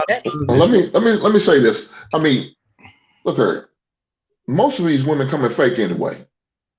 So if you want a man to be honest with you, you got to come real with him. That means you got to come without these eyelashes, this wigs, these weaves, all that goddamn makeup. Come real with it. You want a man to be straight up real with you and honest and take you seriously? You got to come real with him. You come fake, I'm gonna put you in a certain box, and we all know what that box is. That's that 304 box, and hoes get treated as such. They get lied to, they get disrespected, they get used and abused, and they send them out to the streets. Catch this Uber or this Lyft, whatever means of transportation you need. But if you come real, then guess what? More than likely, you're gonna get that real man. He's gonna be straight up and honest with you. But if you come fake, yeah, he's gonna put on that facade for you just enough to get that ass. Give me 20 minutes and I'm gonna get you out to the streets. But that's you. There are some men that like their women to look that way. They will send. And that's fine. I understand. But we're hearing more so men are talking about they don't want the women with all that bullshit, though, Kelly. We're so that in these YouTube streets, we're hearing that more and more and often. I'm talking to my son. My son is 17 years old. He's not looking for a woman that wears a lot of makeup. He's not looking for a woman that wears all that shit. He can't stand that shit. Why? Because I taught him right. Don't accept that fake shit. If a woman comes fake, more than likely she's gonna be fake on everything else she brings. Look, she's not gonna be real. And if the man like her fake, he just want the fake image. I mean, that's all. Just like y'all, if a man shows his money all up front, that's all y'all was looking for, was a man with that money. As soon as he pulled that money away, all of a sudden I got to go, I got to bounce, I got to get up through. See, that's the thing. Take your fake ass on. And he right about it, man. A lot of women come in disguise. A lot of women, when they step out, they ain't even trying to see what you real. Or oftentimes they just try. Some of these women just coming out here to use you, or they just trying to come have fun too. So if you present, like he said, if you present that you want to be real and you trying to get to know somebody, then that's what you need to aim for. But a lot of times when y'all leave out of the door, it ain't about that. And we recognize that. That's why we move the way we move. Because y'all don't have any consequences for y'all promiscuity, all these things that happen when y'all want to go and have kids and trap dudes and all this other stuff. Y'all ain't have no accountability, no consequences for it. So what I'm gonna do is I'm not focusing on what y'all got to do. I'm not sitting here trying to teach y'all. I'm just gonna teach myself to be aware of the bullshit and be able to recognize it. And when I go out here to have fun, I'm gonna be able to recognize what you coming up to me for, and I'm gonna beat the box up and I'm gonna send you on your merry way. No, don't do it. No, I'm playing. There's men who like makeup and the hair. I'm not gonna deny that, but majority of men don't like it. So if you trying to find a dude that's gonna treat you seriously with money or whatever, they want a certain look. So I feel like it'll be your pool of men will be missed because there's a majority of men that don't want that versus this majority of black men. I'm talking about black men. I attract every race. Okay. So yeah, if you have that's a more open pool than if you willing to date outside of your race. But I'm talking about black men, yeah. Most women ain't trying to date outside the race though. That's the thing. Most women are not trying to date white men or Asian men or outside their race. Most women are not. Majority of them are not. They're dating what they can relate to, right? I no problem with the lashes and hair and makeup. If that's what you like and that's what you want to do, go ahead and do it. Be beautiful. If that's what you feel like you can do and you look good with it, shit, do it. Look the best you can. Because what I'm gonna do is I'm gonna do what I want to do. I'm not gonna tell no man or woman what they can do. Everybody have their own insecurities. I have insecurities. I cover them up just like women cover theirs up. Men cover theirs up. Nobody knows what it is, but it makes me feel comfortable being around other people. I'm not going to shame nobody for doing the same. If it makes you tick or if it makes you feel good, go ahead and do it. I don't got no problem with it. It's really nothing you can do about that. Sisters are going to do that. You know what I'm saying? You just got to pick and choose whether you want that type or you want a natural looking girl. Me, I don't really care for that. That's not even the point I'm making. I agree to that. I was just saying that the pool of men that they're gonna have is gonna be like a small, like if she's talking about all men, I'm talking about black men, right? If you want a guy and you're trying to be, married or whatever, you want a large pool of guys so you could like pick the good one. That's all I'm saying. You limit it when most men don't want it. That's all I'm talking about. But at the end of the day, you do what you want. You gotta live with the numbers. Yeah, you got women out here. They gotta live with those numbers. Yeah, I just think that once you equate, I love our odds, man. Enjoy. I don't have that problem, so I don't know. Once you equate a value to what a man has, in my opinion, the man looks at you like, what is wrong with this person? People buy from who they like, right? So a man is going to do what a man is going to do. He will go to the ends of the earth for a woman that he likes, meaning that that woman has to genuinely like him. You build connections, you build relationships with people that you like. So if a man likes a certain image, he's going to buy that certain image. But as soon as you place your value on what a man has, he's gonna know that you're all about money. A man wants to know, do you genuinely like me? Do you genuinely like if I snore but I have money? There are women who won't like a man who snores but he has money. Is, do you like the man at heart? Do you like who he is as a person? Because a lot of people do put on that facade for money. So are you building a connection? Are you building a relationship? Are you building that bond between you two? As soon as you put value on it, to me, it's fake. As soon as you put value on it, to me, it's, you just want me for my money. You just want me because I have this image. But do you like each other? I mean, it's simple. It's very simple. Like I said, a man will go to the ends of the earth with a woman that he likes. There's an old movie, one of y'all probably won't recognize, but Dolomite. And in Dolomite, Rudy Ray Moore says, romance without finance is a damn nuisance. I'll repeat that again. Romance without finance is a damn nuisance. So I'm hearing everybody's take, and I agree with most of what y'all saying. The piece that we leaving out, because I don't want us to delude ourselves, right? The question is around equating value to what a man has. In business, you look at KPIs, key performance indicators. We all observe one another and evaluate if we're going to spend time with this person, if we're going to pursue anything off rip. The problem is you can't make that the foundation of what you're building. Men know that women are going to look at the car I'm driving, how I'm dressed, you know what I'm saying? If I look like money, smell like money, talk like money, like we know that. We know that if we present ourselves as a man of resources and means, we know y'all going to take notice to that. The problem is when you start to assess primarily off that and nothing else. So again, like my uncle always say, conversation rule the nation. I think Dad was talking about, you got to ask questions. Now, I think you were saying on the first day, don't be asking me about my mom and them, my nana and them. Don't be asking me all them doggone deep questions. No, don't ask me that on the first day because I don't know you, lady. I don't know you like that. Let's just keep it smooth, keep it cool, and then see if we're going to, connect on the second, third, fourth day. I get it. Like, I'm so grateful that I'm not in this dating pool because people are pressed for time and everybody's on defense. They on guard. Like, I got to get you before you get me and I can't get got, man. Nah.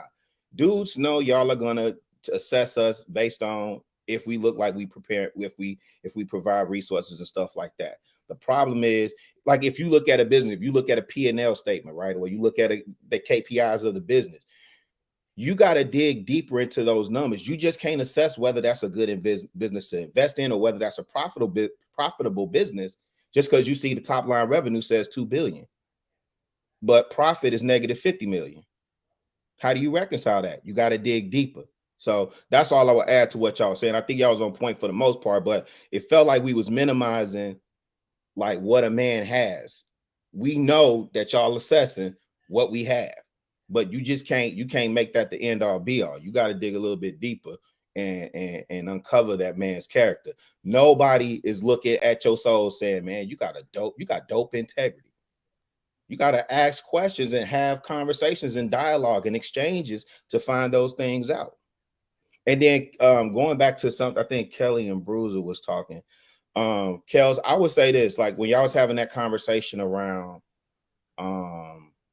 dang, that point just left me. Y'all was having a conversation around accepting accountability for the type of person you find yourself with, right? So like, say if the dude is masquerading as an a-hole, you know what I'm saying? And this is why I try and give my daughters as much game as possible because, you can't control somebody's actions. True, indeed, I agree.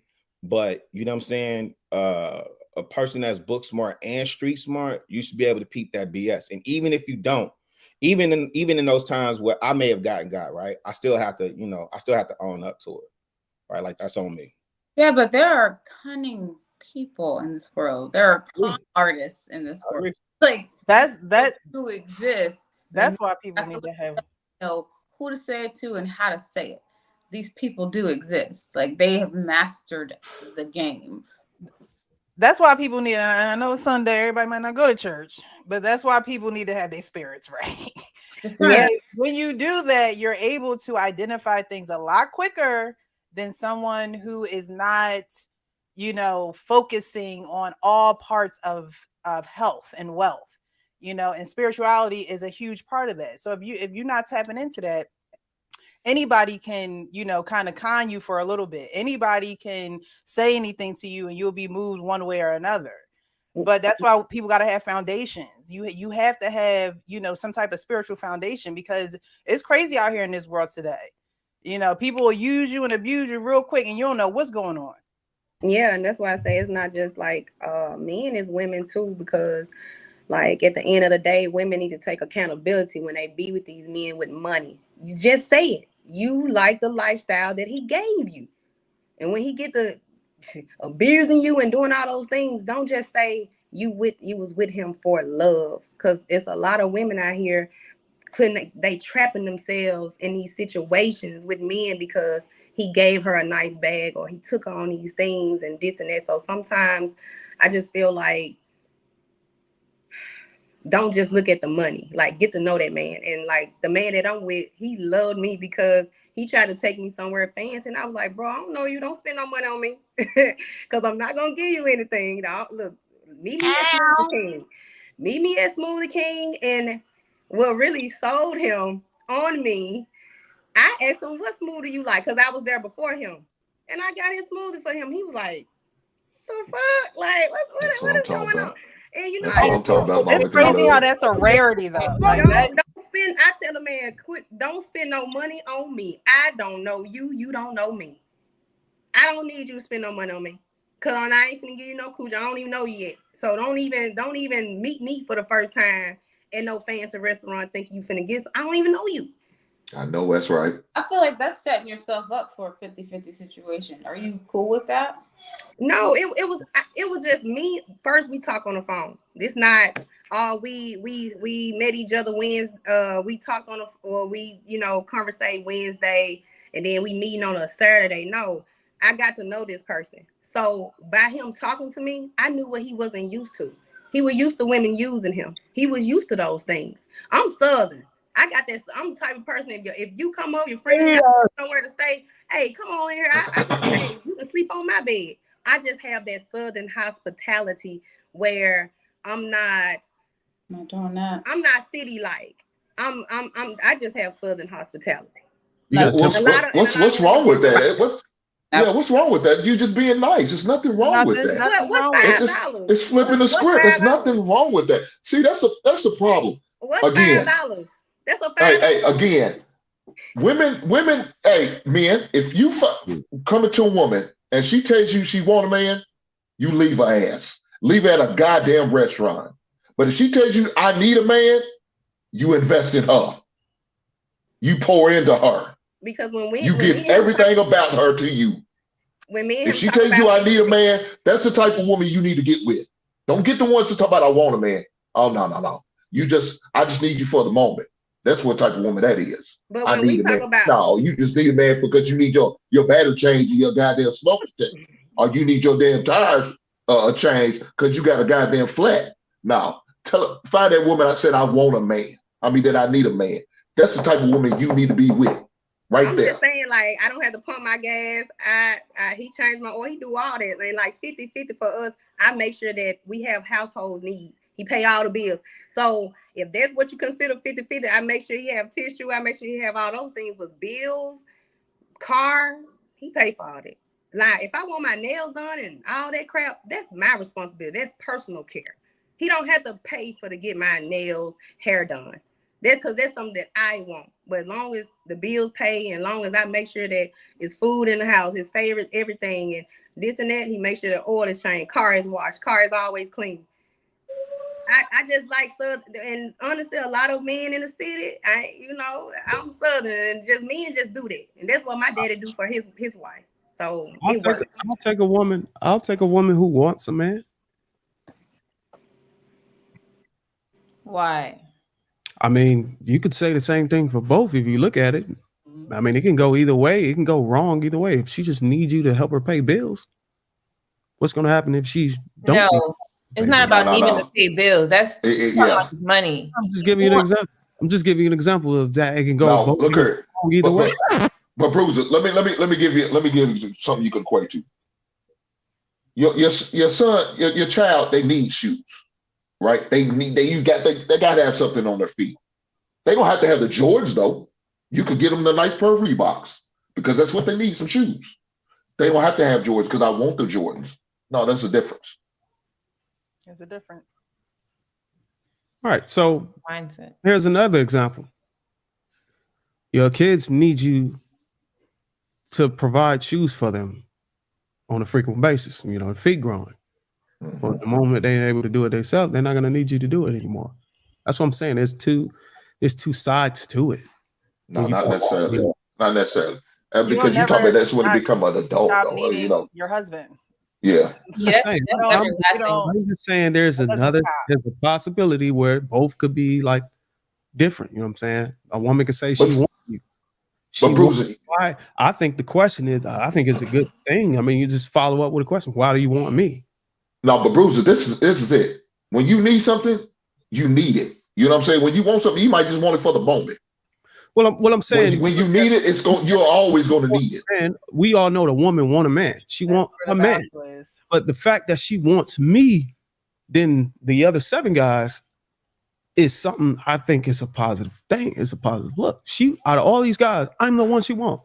So then I have the question, why do you want me? You get what I'm saying? I'm saying it's 2 sides to it. That's all I'm saying. When you talk about want and need. So like, look at it like you need to brush your teeth. There's no exception to that. There's no in and out, like, black, white. It's just you need it. When you want something, that's subjective. Like, you're going to change your mind because now you want that nigga. Like, it's when you need something, they need, like you, Bruiser, your wife needs you as you. Okay, She out of needs the 7 man. people, She needs a man, but it's you. She needs a man, but she wants me to be that man. She needs a man. No, she needs you, your name, right? Okay, what does she need me for? She need me to be able to protect and provide. Any man can do those things, but she want me specifically to be the one to do that, to fill that need. No, but she wanted a man to get you, but she needed the right man to marry you. Right. I'm saying there's 2 ways you could look at it that makes sense. I need a woman. Why do I need a woman? I need a woman. I want to have kids. But why do I want that woman? Because I like her. I like her hair. I like her eyes. I want my kids to look beautiful. Well, you could just say you need your woman. You need your play. That's all I'm saying. You need your woman, and you need the person that you chose. It's like you switch them both. You need and you want. Need is attached to purpose. It's like if your wife's name is Ashley, right? Need her. I can get those things from any woman. Right. That's why need is one at a time, family. One at a time.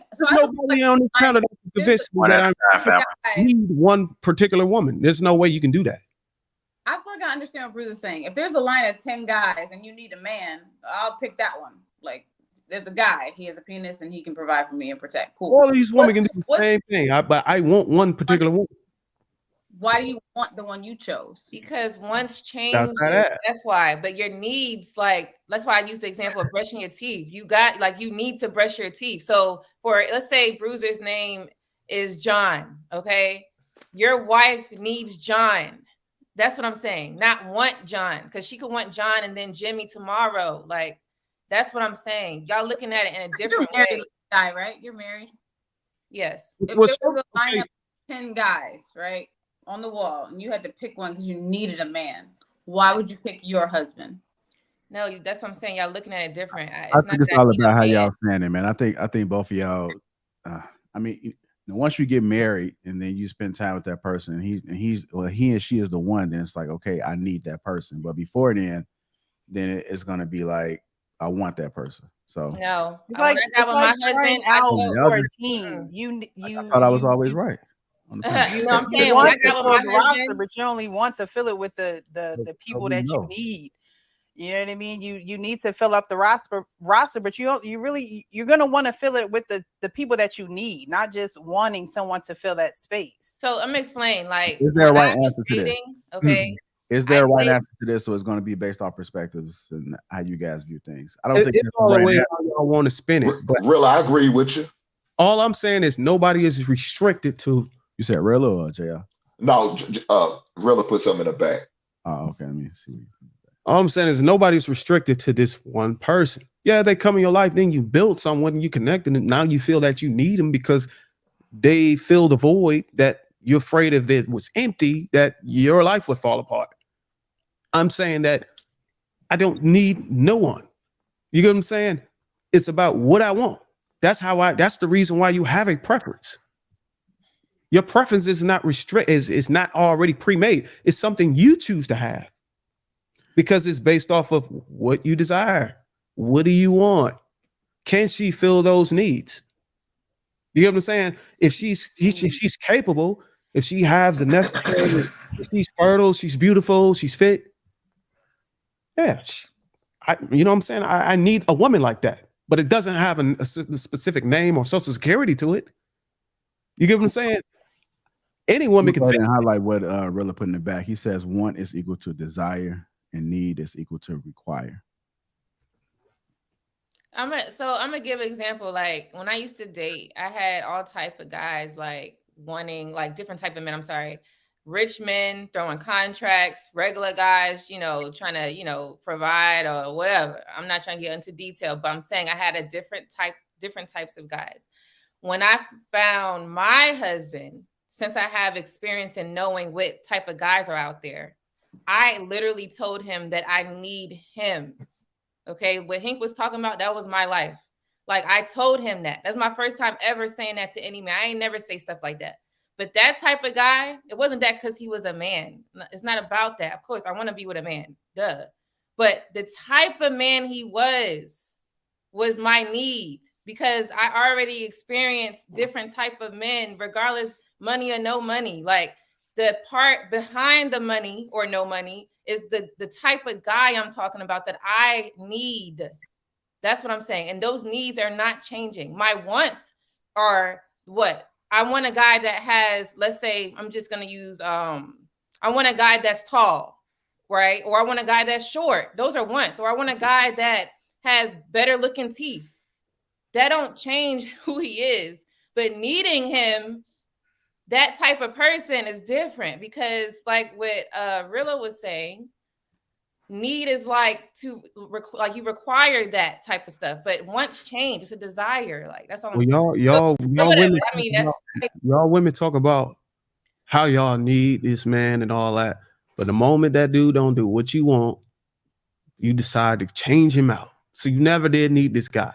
You just wanted that's him. true. I'm That's not the man you wanted. Hold tight, because I want to kind of get Jay and Balance and Kelly. Filled all your needs, pretty quiet. everything you needed to survive, whatever you needed. But hold on, Bruiser. Hold on. Go ahead, Jay. Go ahead, Jay.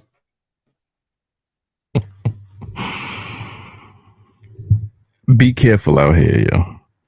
I'm just saying, be careful out here. Hold on, Jay. Take that bass out your voice, fam. You come on. Be careful out here, yo.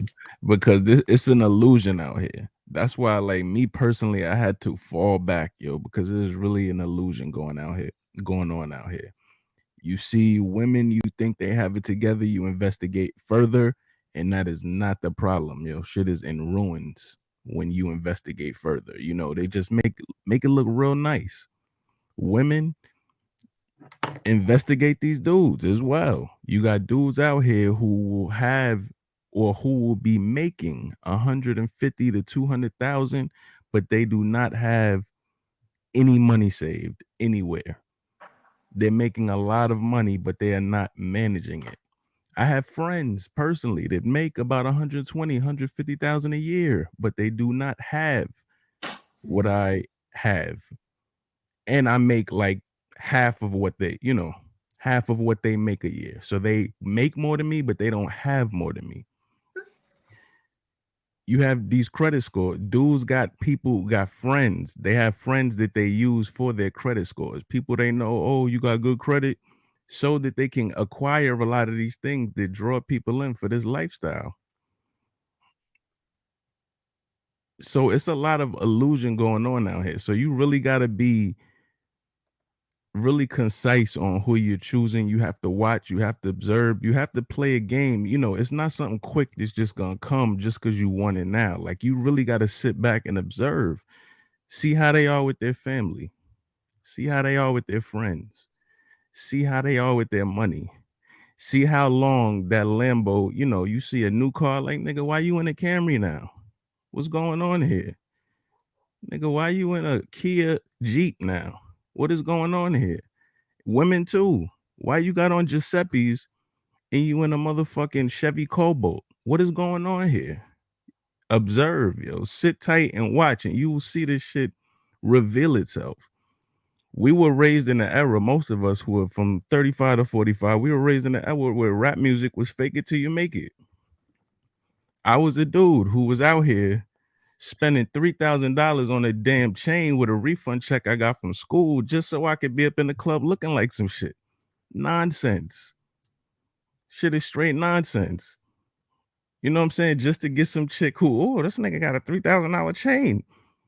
Nigga with a $6,000 chain, he won. You know what I'm saying? Now I just wasted $3,000. I could have put somewhere else. So the shit will come if you want it to, and if you're serious, and if you're diligent. Cell phone number. See who name that shit is in. License. What's your last name? Johnson? Why the fuck is Jenkins on your license? Who the fuck are you? You know what I'm saying? Sit tight. Investigate. He lying. It'll reveal itself. But everybody just want this nigga got money. No, this nigga's down bad. Yo, she come from good. No, she's down bad. Just investigate. Sit tight, yo. The shit'll reveal itself. You might not be getting married at 40. You might not be getting married at 25 like your friends. You know what I'm saying? Your time might be 48. Your time might be 52. What? I know that shit don't sound good. You don't want to hear it because you looking on Facebook and all your friends is fucking lying to you, telling you, yeah, girl, I'm happy. Look at me. You see the ring? This nigga's a hot ass mess. Fucking your life up. Sit tight. I agree. I know my father used to always say, not every marriage is a good marriage. He said there's the reason why they call some a ball and chain. Mm-hmm. And he and my mom were married for 38 years before he passed. So. All right, go ahead, Balance. I mean, everything Jay said, I concur. I mean, completely, 1,000%. That's why I said people out here capping. You got to choose based off of integrity, character, patterns. Watch people's patterns. They will tell you everything. Are they addicted to alcohol? Are they addicted to overspending? Are they addicted to whatever? You need to really pay attention to their patterns, lifestyle, just how they spend their time and money, their friends. There's so much you can see about how somebody lives their life. Spend time with them and watch how they live their life day to day. Stop trying to go out and have fun and entertain yourself all the time. Like, really study a person before you marry them. So everything Jay said, I agree. The last guy that I was engaged with, he made over $300,000 a year. And he was very successful. He had multiple barbershops that he owned. But then when we got engaged and I found out about his finances, he gambled every weekend, and he would just take his money and just go lose it all. He was making it, but he was the type of person that would put the car note up. Like, he gambled so bad. And I didn't know this part about him. Like, I knew he would gamble. I didn't know to the extent of his gambling problem. Like, he was addicted. So he made the money. but he lost the money. So, and this is like a chronic issue, a vice for sure. So, that was his motorcycle riding. You know how everybody needs a thrill? That was his. He probably didn't ride motorcycles. That was his motorcycle. He had a motorcycle too? Oh, he was, he was on one. I was gonna say like mental health too. Like people be leaving out mental health. There are a lot of people on a lot of different types of medication when it comes to their mental health, and that's something you want to find out. I'm not saying anything's wrong or right. I'm just saying study and find out. Do your research. So, like for example, Kelly, you're not with him no more, right? That's what you're saying. So, you see how you said that you knew he had he was gambling, but you didn't know like how bad it was. So there was just a hint. I didn't go with him. And you know, there are some people who gamble proper. Like you have a certain amount that you're willing to lose, or a certain amount that once you make it, you leave. You can gamble within reason. But I didn't know that he would just go and just blow 10 grand in like an hour. Like that's the point. That's the point I'm making. So we're like, okay, I hope he's gambling, appropriately, right? Because he's grown, he has successful businesses. So you would think that he got that down. Mm-hmm. So as the hint, this is just to kind of like teach whoever else may be dating someone like that, dig deeper into those things. So that was a hint to you, like, okay, he's gambling. We do know gambling could be bad too. So it's kind of like we gotta like go in that, like, okay, well, let me go with you one day, just to kind of, not that you like gambling, but just see how he gambles, so you could like wean that out a little quicker. That's all. Right. But how would you, if you date a guy like Hank that doesn't tell you certain things? Because at the end of the day, it's his money. He doesn't have to disclose that information with me. He's not gambling my money. But if you get married, it becomes our money, right? So So when you're unified now. Oh, by the way, I gamble my money away. Right. So when you're engaged, I know Hank was saying that he will be throwing out some type of like letting her know some things. He was just saying when he was dating, he ain't doing that. But if he putting a ring on it, you about to have his name, he's gonna tell you. And if he don't tell you, that's a red flag. So that wasn't the reason why we're not together though. I know. I got you. I was just saying I wanted to like inform people with that. Like people kind of tell you, like they give you hints. You just gotta dig deeper into it. And if he can't tell you, I'm telling you, that's bad. You gotta like be able to know if you're trying to, be married to him. Can't have stuff hidden. I never went in my marriage with no hidden secrets. My husband know everything, because I don't want to be, living a lie if we, stay married 30, 40 years. And I'm like, damn, I ain't never telling him this shit. And it's too late now, Then so you just gotta be honest up front, and it's both parties. Well, another thing is you gotta ask questions. I mean, questions should have been asked. If I heard somebody talking about they gamble, I'm automatically ask a question right then and there. Okay, does this dude got a problem? If you tell me you're a drinker, and I'm gonna sit there and ask questions, and watch and pay attention to these things. Do they have a drinking problem? Okay, there's nothing wrong with a social drinker, cool. But if now you hitting that bottle way harder than, and every day you knocking down a 6-pack, knocking down a bottle of wine or whatever every day, that's a problem. If you out there going to online, FanDuel, DraftKings, and are going on the boat or are going to the casino, every other day, online gambling, no, that's a problem. I need to ask questions. And if it's something I don't like, I agree with, then I'm not investing no more time, energy, or money into this person, for sure. Yeah, but that's something you can do. The conversation's got to be asked. Wouldn't you agree that's something men do what women don't do? Like they'll see a red flag and ignore it. That happens a lot with women. Guys will be like, that's the problem. This is a non-negotiable for me. I'm out. But women will be like, oh, well, I really like him. So, like, I believe in courtship. I believe in. Well, then the women that do that shit, they fools. They goddamn fools. Right. But it happens a lot. Men don't cross their lines. Women shouldn't cross their lines. Go ahead, Jay. I think it's the point in a man's life in which he is, Kelly. Like, I would agree with you for a younger man, because a younger man puts up with a lot more to get something he wants from a woman. But when you're older, you just don't have the energy. Like, nah, I can't sit here and have somebody that don't know who Bobby Brown is. Like, like as an older man trying to date a younger woman, you have a conversation. Of course, there's a age barrier with certain things, or they're just talking nonsense, and you realize, like, nah, I'm done. I can't deal with this. When you're younger, you put up with that because there's something, I'm sure every man here has stayed at a party longer than they should have because they were just hoping, you know, they got chosen. When you're younger, you put up with stuff like that. When you're older, you like, man, let me get out of here, though. I can smell the shooting's about to happen. You know, let me get home. I think Bruce is in the Matrix.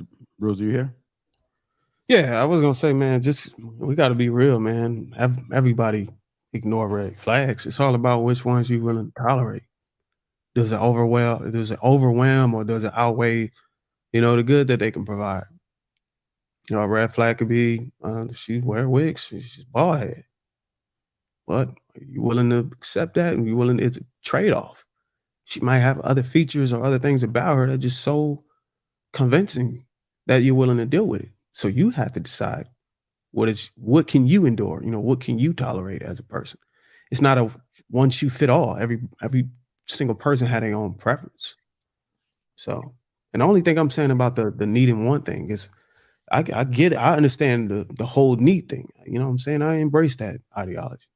It's just that there is a possibility that it could be positive and negative both ways. I was in the military. I've seen a brother in a marriage with a woman who needed him, but she didn't want him. She was only there because she couldn't get the things that she wanted on her own. And when she ended up leaving, she had alimony and she still wouldn't like marry because she still needed a part of what he was providing for her. But she did not want him anymore. She was only having sex and laying there with him because that's what she had to do in order to continue to get resources from him.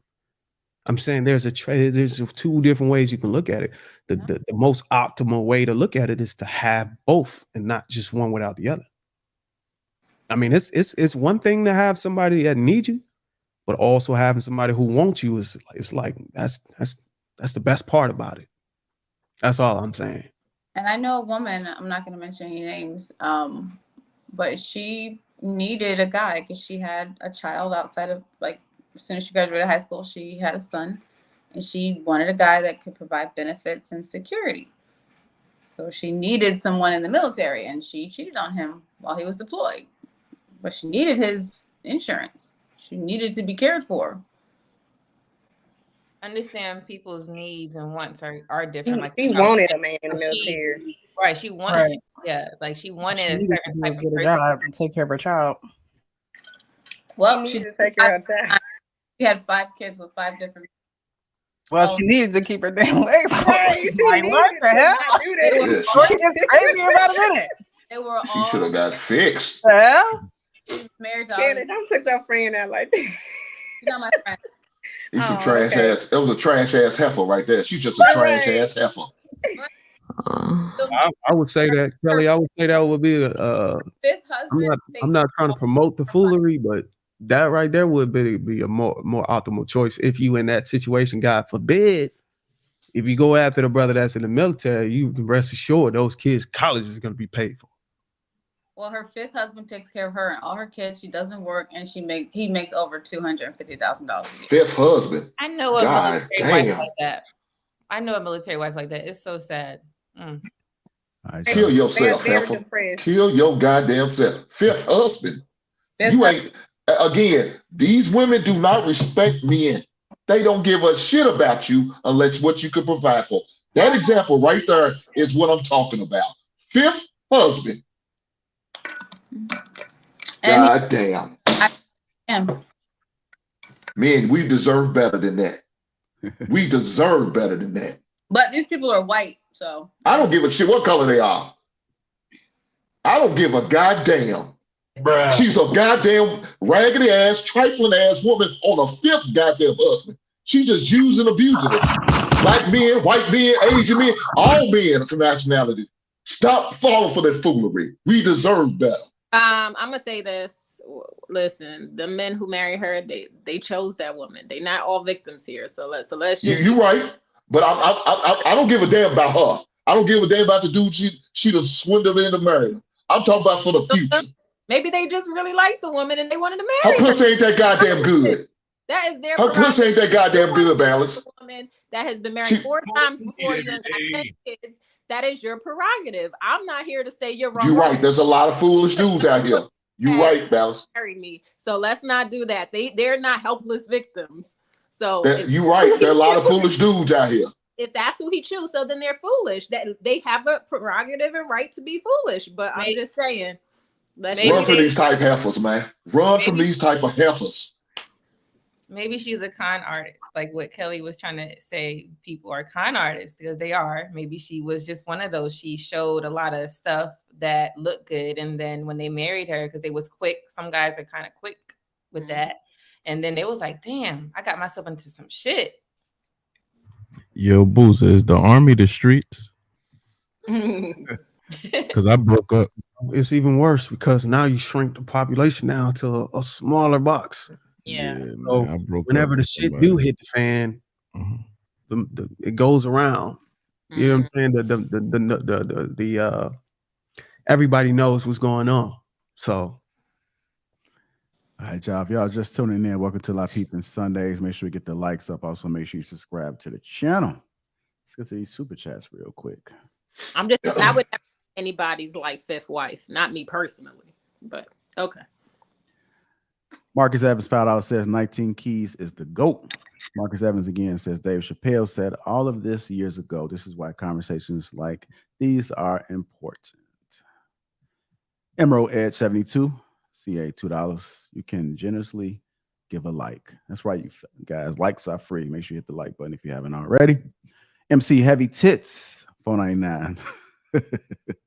Also, a member says most men are not high value men, and most women are not young, fit, and feminine. We keep talking about outliers. Marcus Evans $5 says brother Hink has a point. He said think. Spell check. AL $10 also member says a man may have money, but doesn't mean he's trying to spend it. He might be a millionaire, but satisfied with living in a studio apartment, a 95 Honda Accord, and dates at his McDonald's franchise. Marcus Evans $5 says let the women learn the hard way. They need it. MC Heavy Tits again, $4.99 also member says I've been wearing my natural hair since June. I've only had white dudes approach me in person since then, and I haven't changed my surroundings. Eugene Steele, $5 also member says, just like men having a date with purpose, women also have to date with purpose. Marcus Evans again, $5 said, Bruiser. White guys, sorry, go ahead. Huh? Natural hair. Yeah. So the black guys aren't approaching, but they're saying that's what they want. Marcus Evans, $5 says, Bruiser, you my guy, but come on, bro. Come on. Come on. I'm trying to find the sound, but I couldn't find it quick enough. So we're going to go ahead and move on. There we go. Come on.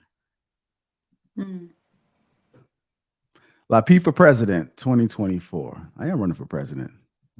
Freight Zones $9.99. I am. Me and Kanye and Trump. I'll probably be at the bottom of the ballot, but make sure you guys go ahead and give me a submission. Greatly, I'll have my team reach out to you, and we make sure we have a cookout. Arnold Allen III says $5. And I like them barbecue cookouts. Okay, I guess you guys not black today, huh? Arnold Allen III, $2 says Bruiser stuck in the Matrix. He's getting dark and darker. Bruiser, what do you got going on? I'm thinking I got shades on for a second. He gonna fade out, huh? That's what you're gonna do. So he getting dark and darker until you just moving around with your camera on. We can't even see you, brother. MC Heavy Tits again, $9.99. Also, remember, says the problem is social media has people thinking there is something wrong with regular life. I'm cool with living in the country and living off the land. Marcus Evans $5 says women of today are too comfortable in the matrix. It's time to come out of it. Lucid Major $20 says women who deem men essential are better wife candidates than women who deem men optional. Build with your first, not the second. Shout out to Hink. I think that might be a Hink for president for you, brother Hink. Just trying to make sure we got more super chats. I'm all for it, baby. Let's do it. Let me do a well-being check for the panel. Any hurt feelings report needs to be filled out at the moment. Please do so now. I do have HR right here on speed dial. More than willing to come on via Bluetooth to handle any. We can do it live. We can do it live. I'm sorry. Jay, a story. It's always Jay be doing. God damn. Hold on. Let me get the air horn. Jay went off cam a story to tell, and you guys can see the little icon there. It's the same. Jory got his goddamn name. So $40. God damn, Jay. A story to tell. He donates while he's on the panel. So salute to you, brother. That's what I'm talking about.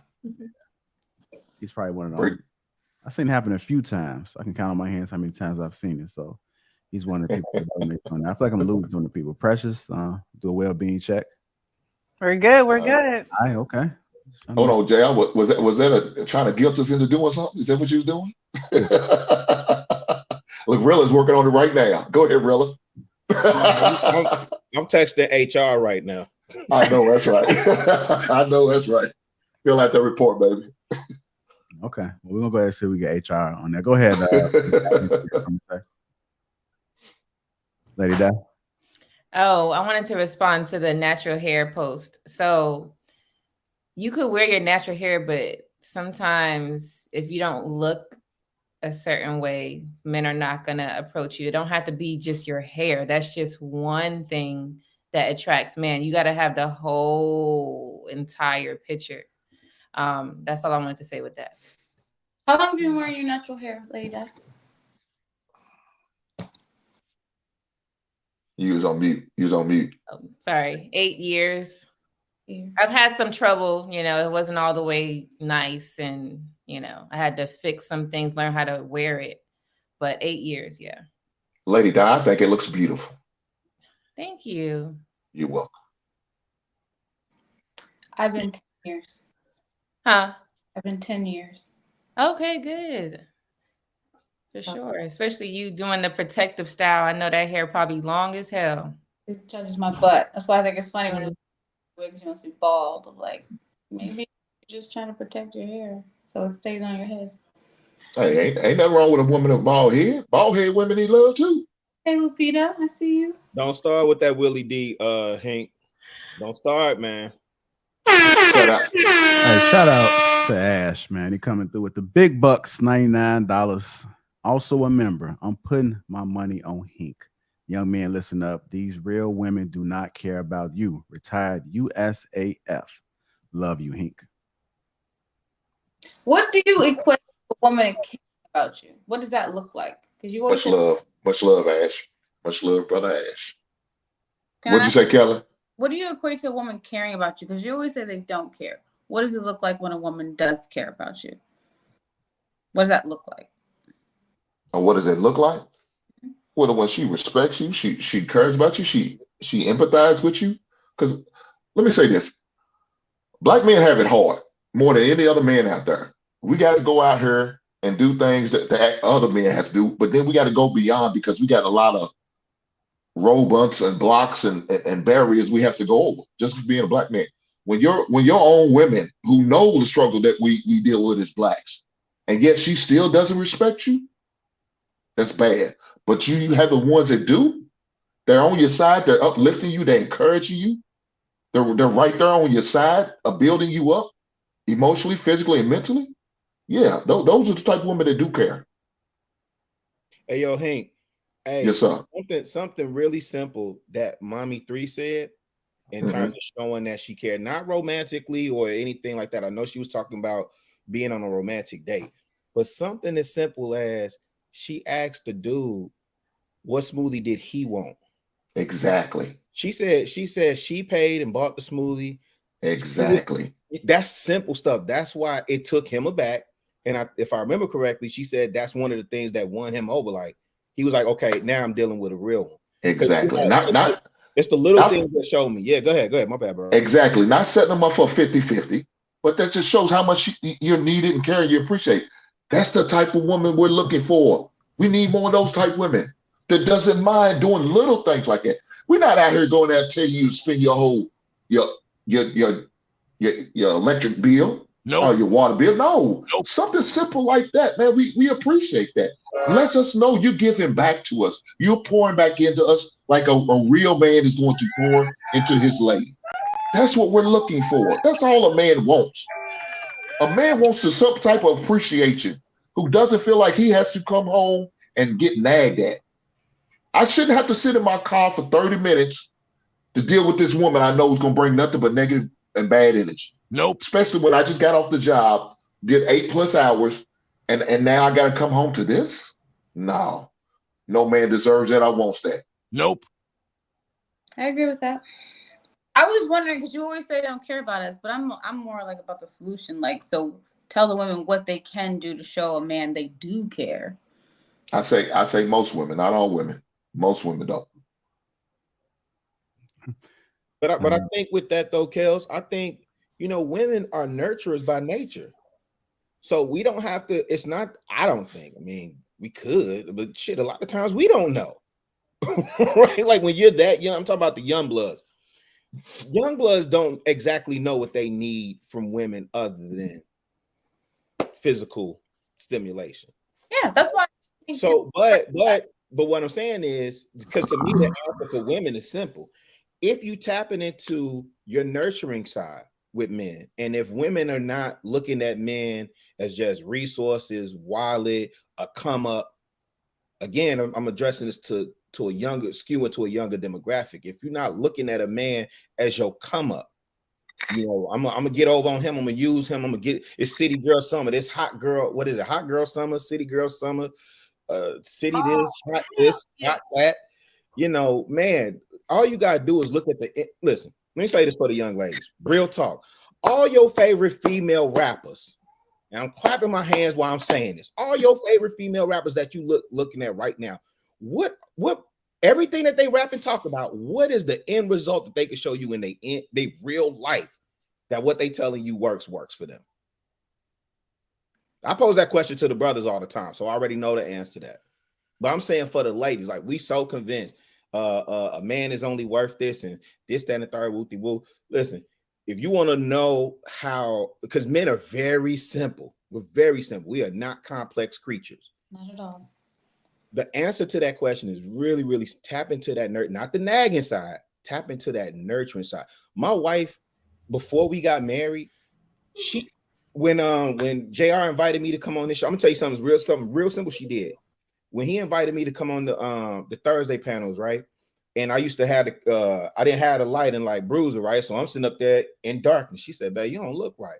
Went next day, she got the little Amazon thing, ring light came. I didn't ask her to do that. Like, it's the simple things. That's what Hank talking about. It's the simple things. She's seeing what I need, and she's seeing, I don't even know that I need it. I'm not even caring about it. I'm just trying to get my point across on the panel. But she's seeing something that I'm not seeing, and she's already, boom, after it before I can even ask or even think for myself to go and get it. So it's not even like a simple act of kindness, but it's just like, that investment, that reciprocity. Because if I'm out here slaying dragons, I'm out here going up against this, that, and the third, whoop-de-woo, like Hank was talking about. Like, we work to the bone, dog. Like, I'm putting in 12-hour days, easy. Not trying to come home. Not trying to come home and fight you too. Chicago Real, I love how you talk about your wife. I wish more men would do that. Oh, they do. They just don't do it on YouTube. They do. That kind of gives women an example of what they should strive for when they hear how it's done correctly. That's true. Like on YouTube, you might hear it more. And I think panels like this could help bring it out. I agree to that. All right, so we got to move on to the next topic. I know everybody's smacking their gums and ready to talk. Del Will came in while y'all was talking 499. Also, remember, says a woman that cares for you is going to do everything she can to help him move forward instead of holding him back. That's a good copy on that one. Our next topic that I want to bring up before we get to the meeting, we know the ladies like to meet, right, ladies? I would actually that don't like to meet, but I think that might be a little bit too far. You need that cricket sound effect, man.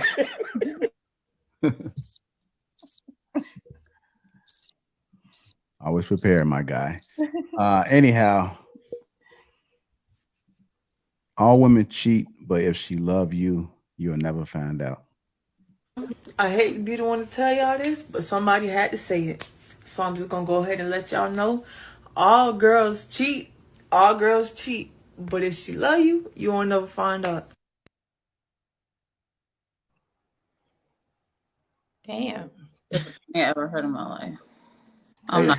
Yeah, I don't agree with that.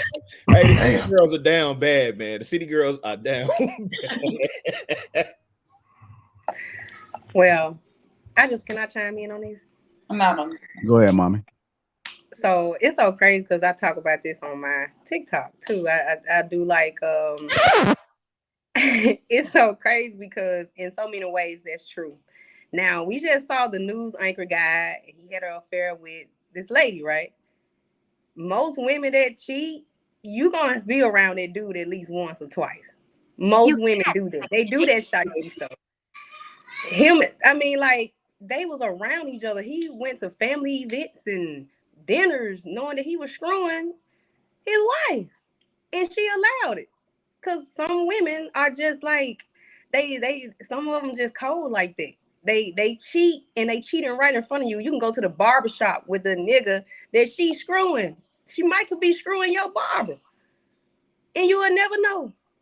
So you disagree with the woman in the video?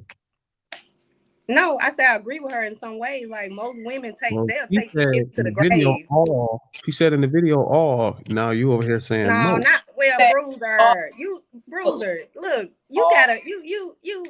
It's like, boy, you gotta agree to disagree sometimes. And it's like it's like if someone say something, it's a defense. You never agree with nothing.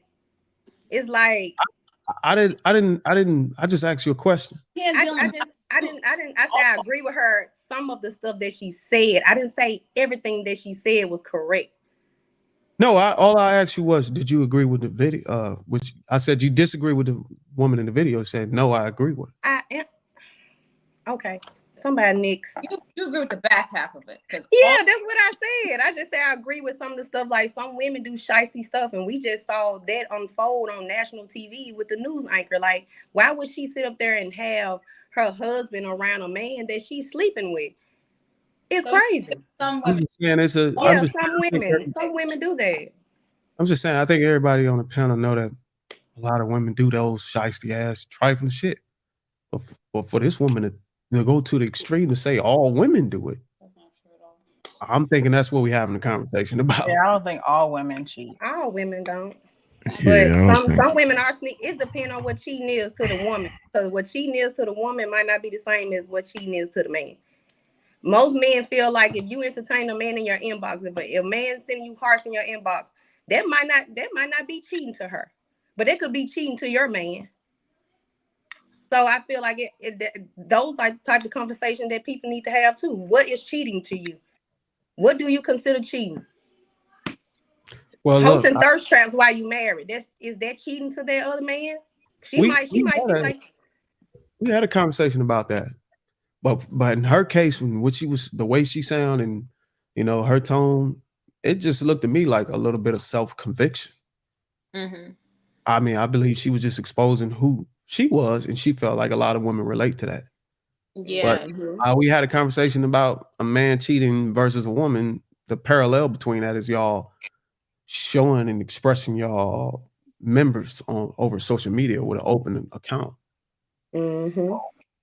Yeah, if she's talking about that, then yeah, I agree with her that you can't even say all women because not a lot of Also, we're gonna go ahead and skip past this one, man. I'm seeing a lot of people putting meat in the chat, so they're putting the meat emojis in the chat.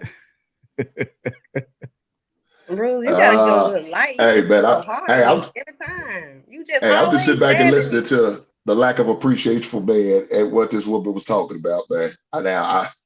It's crazy. This shit's crazy, man. This shit is crazy.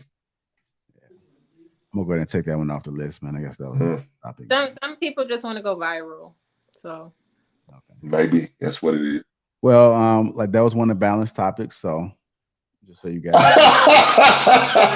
see what happens when you allow somebody. I'm gonna get topics. Okay, cool. I said, I gave it a shot. I gave it a shot. Some people just want to go viral. Is my point here. This is social media. It's not real.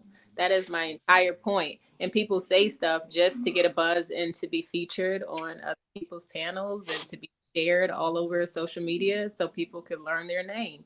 And she's one of those people. And the fact that you say all women anything or all men anything, you're already starting from I'm just gonna stop. I'm not even gonna listen because it doesn't exist. There's no gender that does all the same thing. Period. So just starting with that is buffoonery. All women So, pee. huh? All women pee. Right. You know what I mean?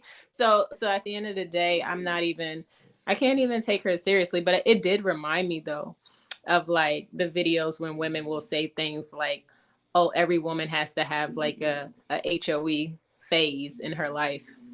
And it's like I think they're just admitting to what they do and then try to put it on everybody else and project that on everybody else. Cause it's like, that's not true either.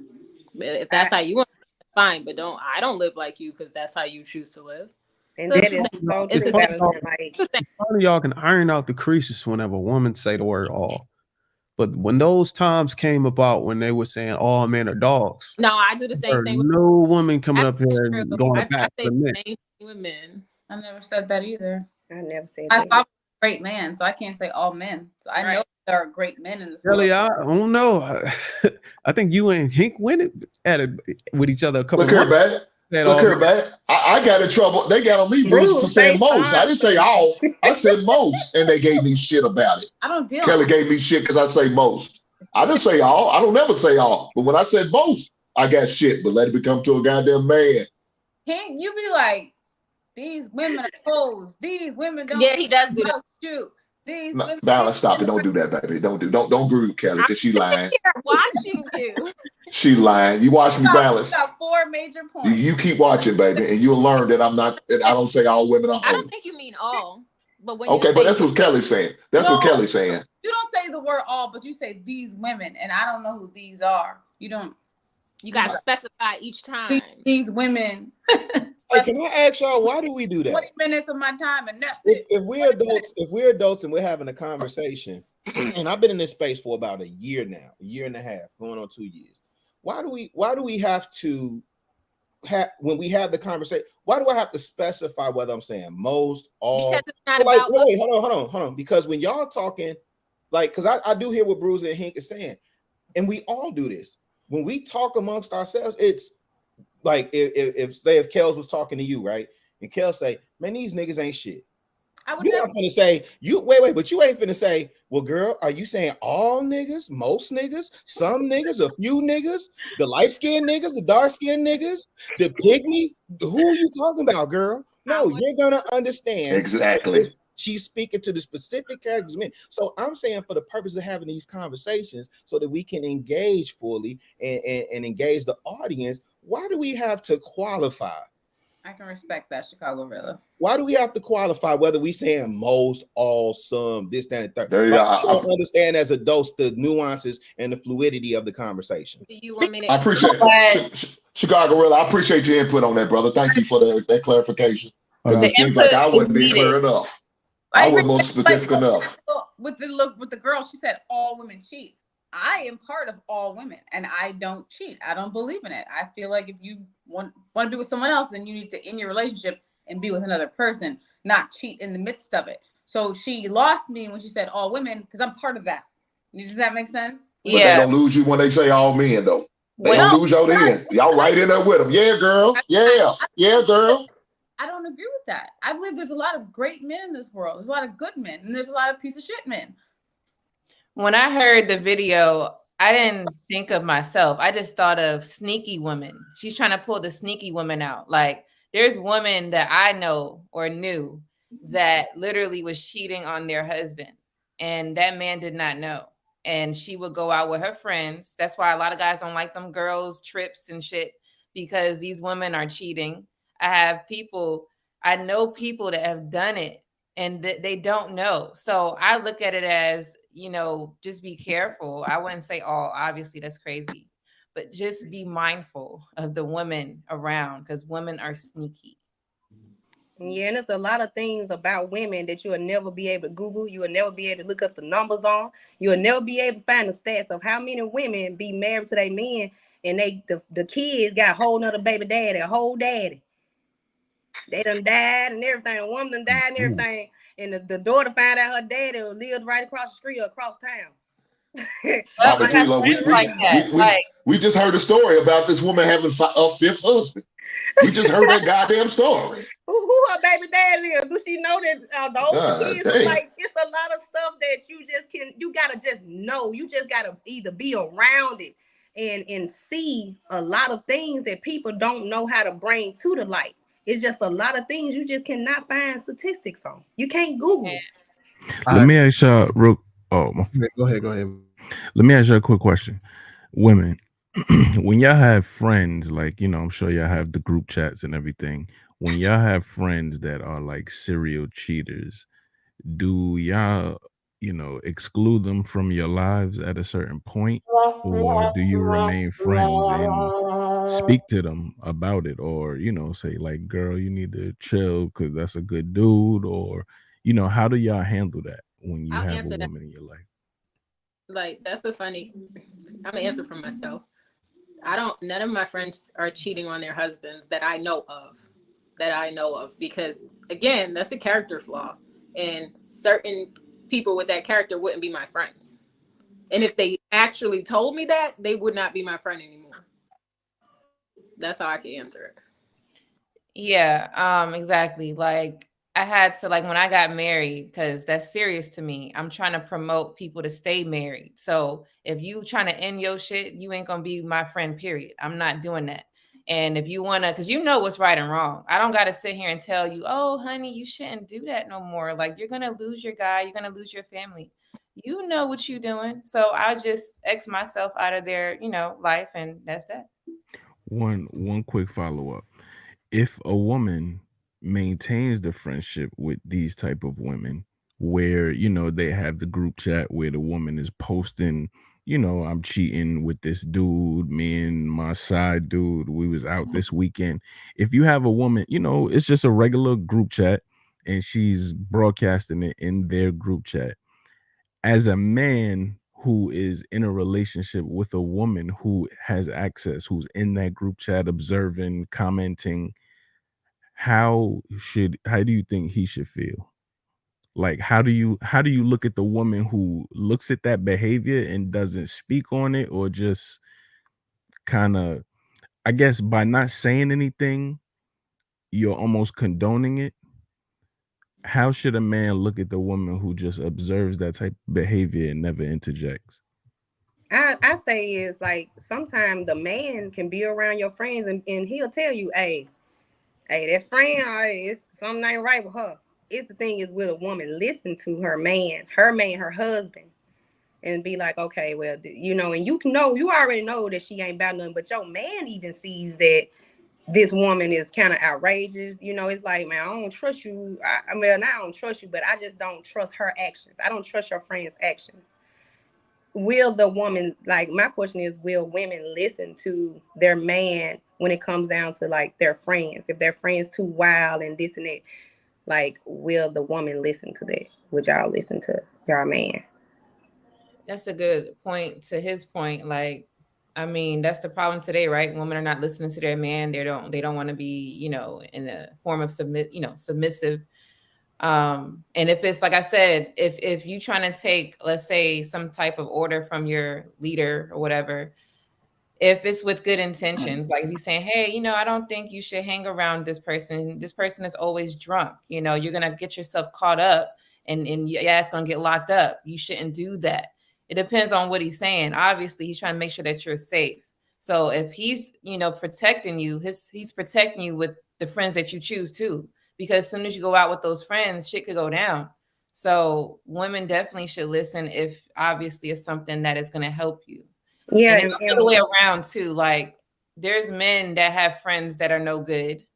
Okay. Mhm. And there's women like, I don't like him. And would you listen to her? When she's Right. like, that dude, he's always getting locked up or something. Why are you around him, Jay? Yeah, don't come around me if you going to treat your significant other like that, because you have to call out the behavior. Like, you know what I Right. mean? You have to call that behavior out if you call each other friends anyway. You know what I And mean? when, If you call each other, Okay. if a woman is not calling out that behavior, she probably shows herself friendly to this woman, but that's not her friend. She's just in this group chat with these other people, and people are just sharing and pouring out their life. But if you're a friend to a woman, like you're gonna want to call out the behavior. So a man should look at his woman a certain way if she never calls it out or never interjects. Mm-hmm. Yeah, because you gotta think about it. Is she keeping these friends around for resources?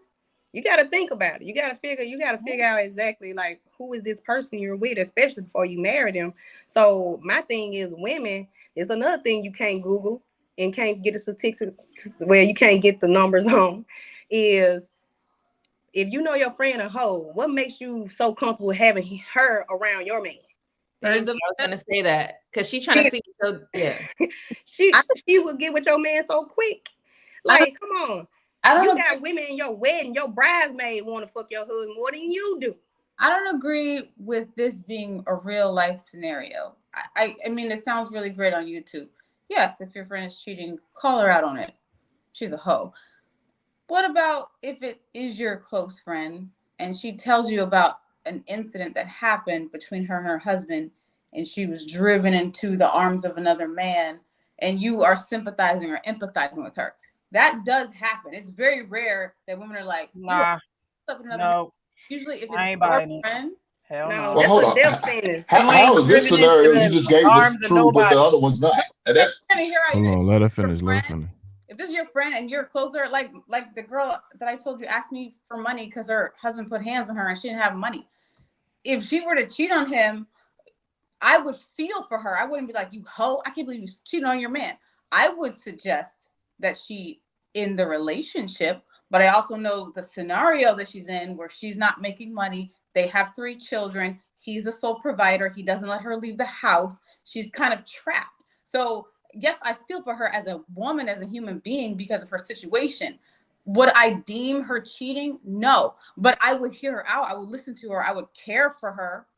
So like, if you're a real friend, you're not gonna be like, you hoe, I ain't hanging out with you no more. Because usually there's things that it's not about you calling them a hoe or that you're not going to hang out with them anymore.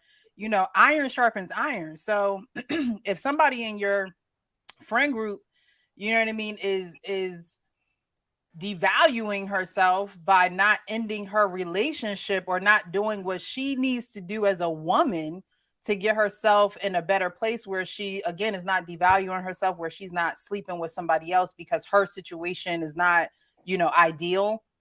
I'm not going to sit here and be like, oh, you hoe, you whore, you should be. No, like this is less than your best. And we need to, whatever, if you need help, let me know, like, you know, what is going on. But to sit there and not say anything and to allow it to happen, knowing that that's your friend, then I mean.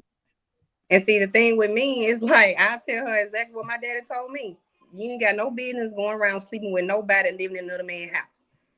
You need to, if you gonna leave, goddamn it, if you need me to help you leave silently while he's at work, I would do that. But just listening to you being in the arms of another man, that's a death sentence. That's why so much goes on. Then you're gonna be going to your friend's funeral when you could have just told her, look, you should not be sleeping with nobody and you living in another man's home.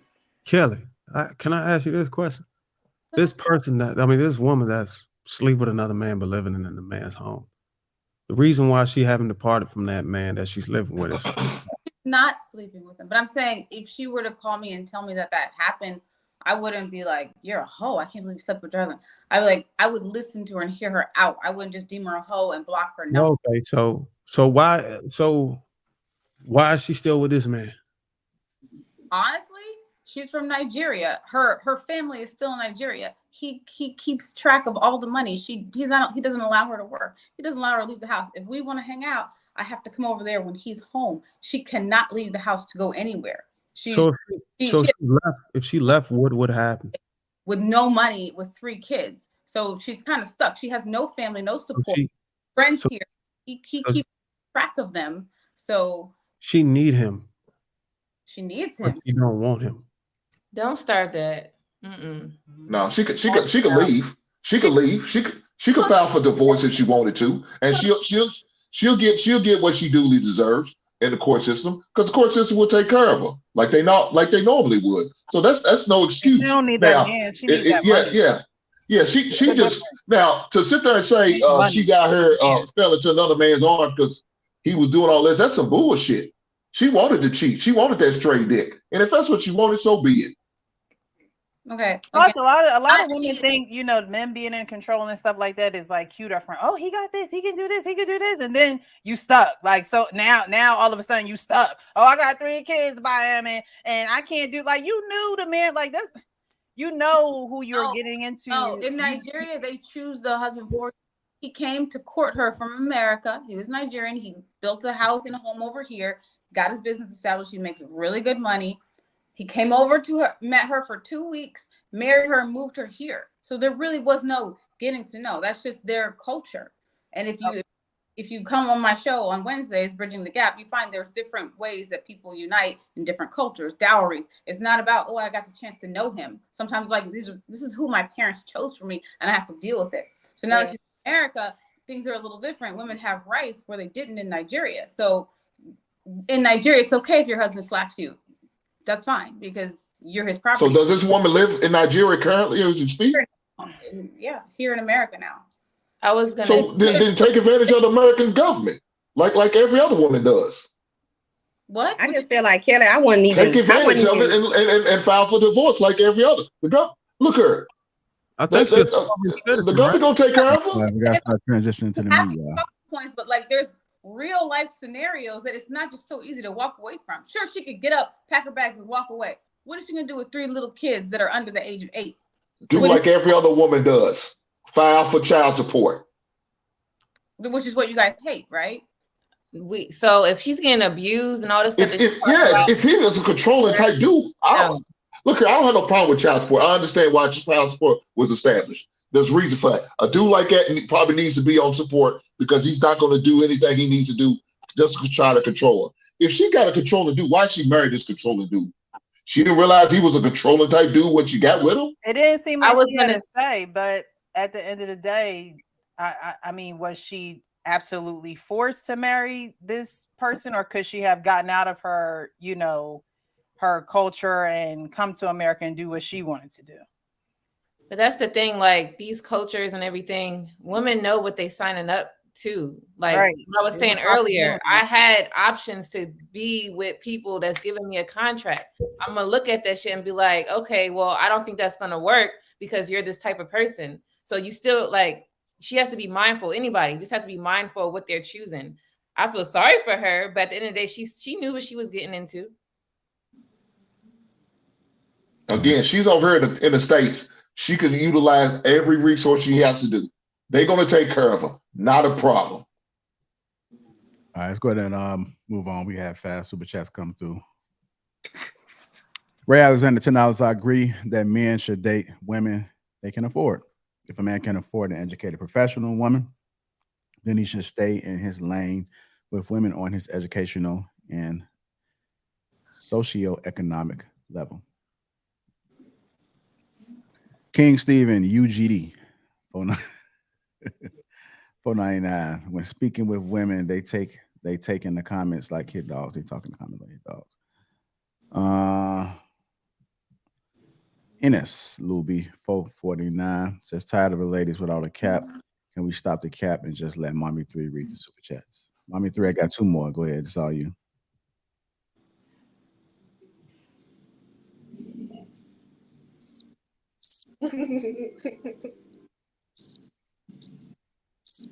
Oh, you got audio issues? You're on mute. She's on mute. She's on mute. You're on mute. You're on mute, Mommy. Boy, somebody get her Oscar. This is 179. Mommy 3. Thank you for keeping it real. Marcus Evans, $5. We're not giving excuses for Cheston. Let me see. Did we get everything? We got everything. Let's go ahead and get to the meat of the conversation. We know the ladies like the meat. Go ahead and play this clip for y'all. A little short clip, but gave a little illustration. A woman's loyalty is tested when he has nothing. A man's loyalty is tested when he has everything. I read it again. A woman's loyalty is tested when he has nothing. A man's loyalty is tested when he has everything. What are you guys' thoughts? Let me go to with Precious first. And then we go to Mommy 3. I believe that saying is true. A woman's loyalty is tested when he has nothing. Because, a man wants to know that a woman is there for the right reasons. And a man's loyalty is tested when he has everything because he has the option, he has the resources. You know what I mean? Is he going to exercise those options? Is he going to, flex because he can? So I think both of those statements are true. And at the end of the day, it is about character, like what we've been talking about. It is about integrity. For a woman, are you only going after his bag? Are you only going after his money? Is that where your loyalty is tied and tested? And for a man, when you have everything, will you exercise those options? I think both are true, and I think both do happen in real life, real time. I think she's correct, man. We just had a case for that with Derek Jackson. When you grow to become your potential and at the height of your success, then now we get to see if you really gonna be loyal to, if you're gonna practice what you preach. Things is easy. It's easy to deal with temptation whenever you at the bottom, when you ain't really got nothing, or you're an average dude. But when you become above average, that's when you can see what you can deal with the pressure. Because not only are the women that's coming at you, that regular women, all women are trying to come at you. So imagine that. All right, Mommy 3. Yeah, that's there you go. There you go. Yeah, that's true, bro. That's very true. With what you guys said. That's why I said I feel like you shouldn't don't lead with things you really don't have yet. Some men, it's a dream to them because they see it with other men balling and how they get this. So I just feel like, don't lead with something you don't have yet. Just because most women, that's what they're gonna want all the time. They're gonna want the expensive things that you might not have. But I feel like I was tested with my smoothie guy that I'm with. You know what I'm saying? Like $5 I spent, got my bills paid. He made sure I have gas in my car. Like, it's like, wow. And it's so crazy because I never forget. Like, he pulled up in a old, I think it was like an old Altima or something like that, Maxima, Altima, whatever.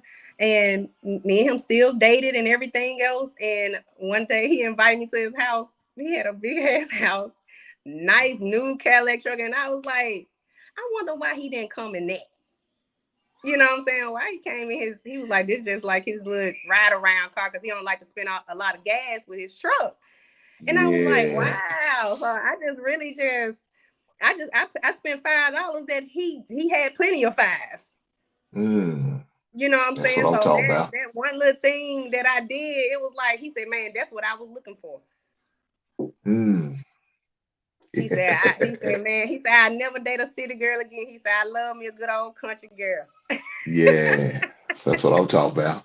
So, get your man, 3 Love. Get your man, mommy. Get your man, baby. That $5 was well spent. So I ain't complaining. I just feel like if you talk to a man long enough, you will know them. I knew like just the way that he talked about his past dates and the stuff that he do. Like we talked about everything. And I just felt it was just like the kindness in me. That's just the type of heart that I have. My heart was just telling me, like, do this. Just ask him what kind of smoothie he like. That's what my heart was telling me. Because I knew that another woman probably never asked him that. That's what you call a good level of appreciation. Thank you, Mommy 3 Love. You're welcome. You guys gotta love Hink's passion. Pro man. Yeah, you ain't shit. Go ahead, Balance. I will say, I don't disagree with the clip, but I think a man and a woman's loyalty is tested every day, nonstop, always. So I don't think it ever stops for the man or the woman. And that's why you have to, again, like we've been saying this entire 3 hours, choose character and integrity over looks, over everything else, over anything material, over anything else, man or woman. So that's it. I mean, yeah. They say Rashawn is smart. Mommy 3. They say Rashawn is smart. It's not my man. He didn't want to take you back to the castle, huh? No, Rashad is not my man. It's just look, that's all for Thursday. That's not my man. I know that's right. Yeah. So I agree with this statement. A woman's loyalty is tested when he has nothing. So that clip you showed a guy. I mean, it was dramatic, but a guy that was dirty in the damn mud or whatever, and he was holding his woman's hand. So being with a man, I'm gonna be dramatic too, but being with a man that, let's say, doesn't have as much, and you're starting from the bottom type, you know, it shows loyalty that that you're staying with him and you're helping each other elevate. And a man will stay with you and understand that you are, you know, loyal to him, which is good. A man wants to know that you're loyal because he'll treat you better. So a man's loyalty is tested when he has everything. When I see that, a man with money, I guess, you know, you're gonna get a whole bunch of type of women because women are attracted to that. So, you know, it would just show the character too. There's so many ways to look at that question. But that's all I wanted to say. All right. Go ahead, Rilla. Well, keep it one wow. Yeah, I don't have no pay to put on this one. I think Balance said it all because that was the exact thing I was thinking. You hear all these stories about dudes cheating on females. You know, I was with you when you was broke and dusty and didn't have nothing. He still cheated. He still stepped out. What? Your loyalty is tested when pressure is applied. Pressure is applied every day. You ladies, from the time that you maybe hit puberty or had your little starter bras and started growing your butts out, get tested by dudes approaching y'all all day long, twice on Sundays, right? Y'all get that pressure every day. You don't stop because you know, you was down bad and this, that, no, dudes still coming at you. Y'all tell these stories about going out in Walmart, looking broke, busted, and disgusting. They still approach you. Okay. Now you with your high value man, your 6-figure nigga, all this other stuff.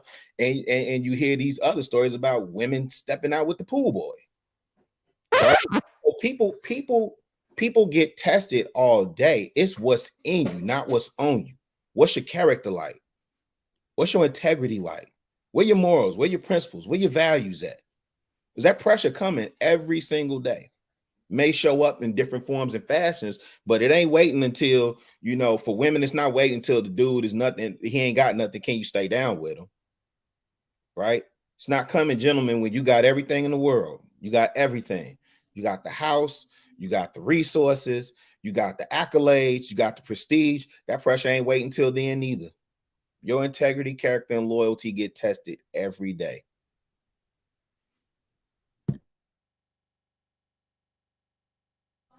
Go ahead, Jay. What you laughing at so much, Mommy? What's so goddamn funny? Because he was eating. I was like, he trying to talk. He don't talk with your mouth full now. Come on now. Don't talk while you're eating. Go ahead, Jay. Nah, but I mean, depends on what it is, Mommy 3 love.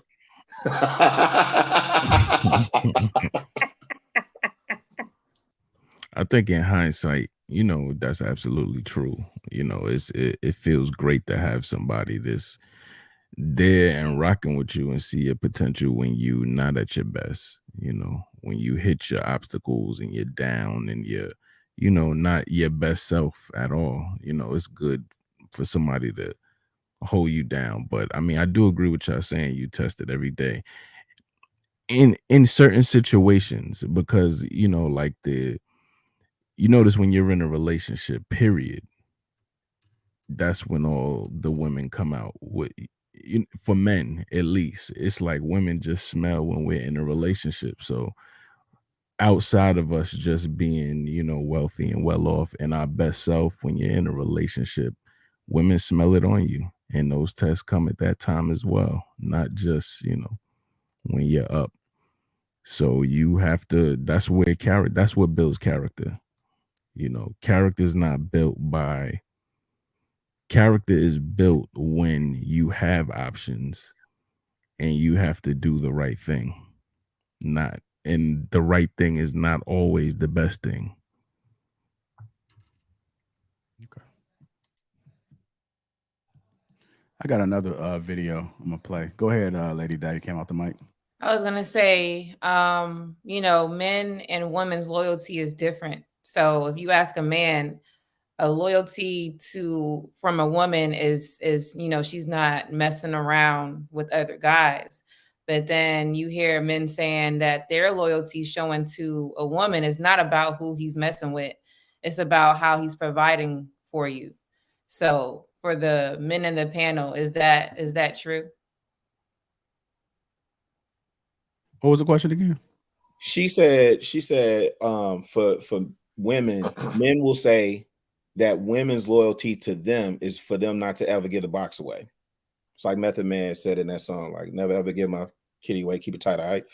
And then she was saying, but however, when it's flipped on men, men will say, my loyalty to you is in my provision, not in who I sleep with.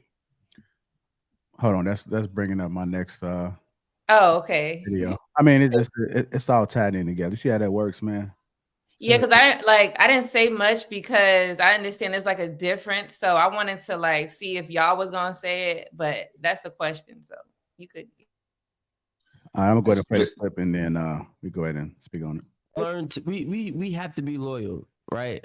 I think women blend loyal with faithful. It's not the same thing.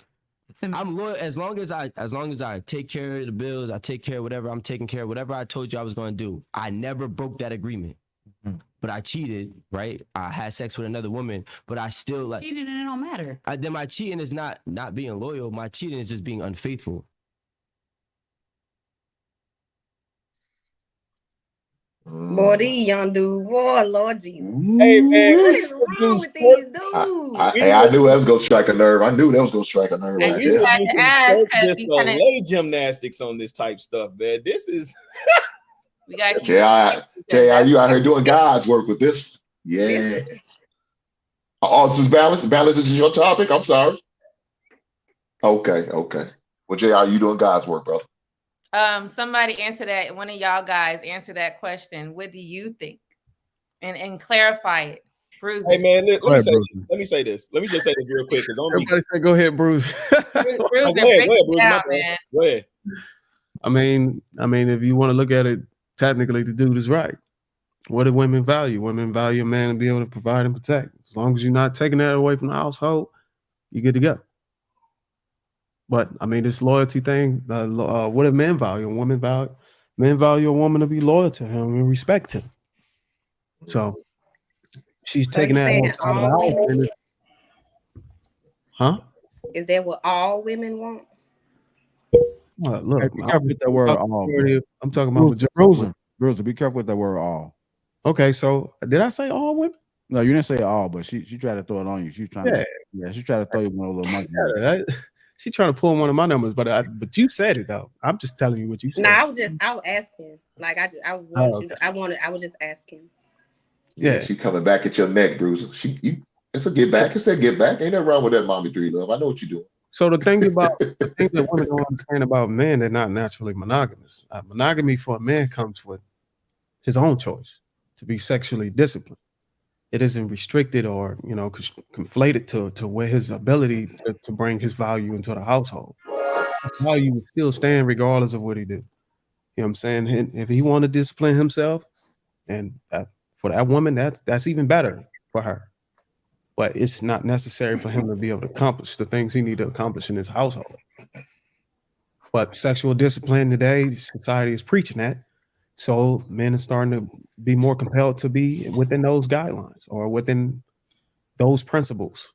So it's all about the man you choose. I mean, me personally, I think once you get to a certain level, it's your choice. If I'm I told Lady Dot is on her panel was a couple of days ago.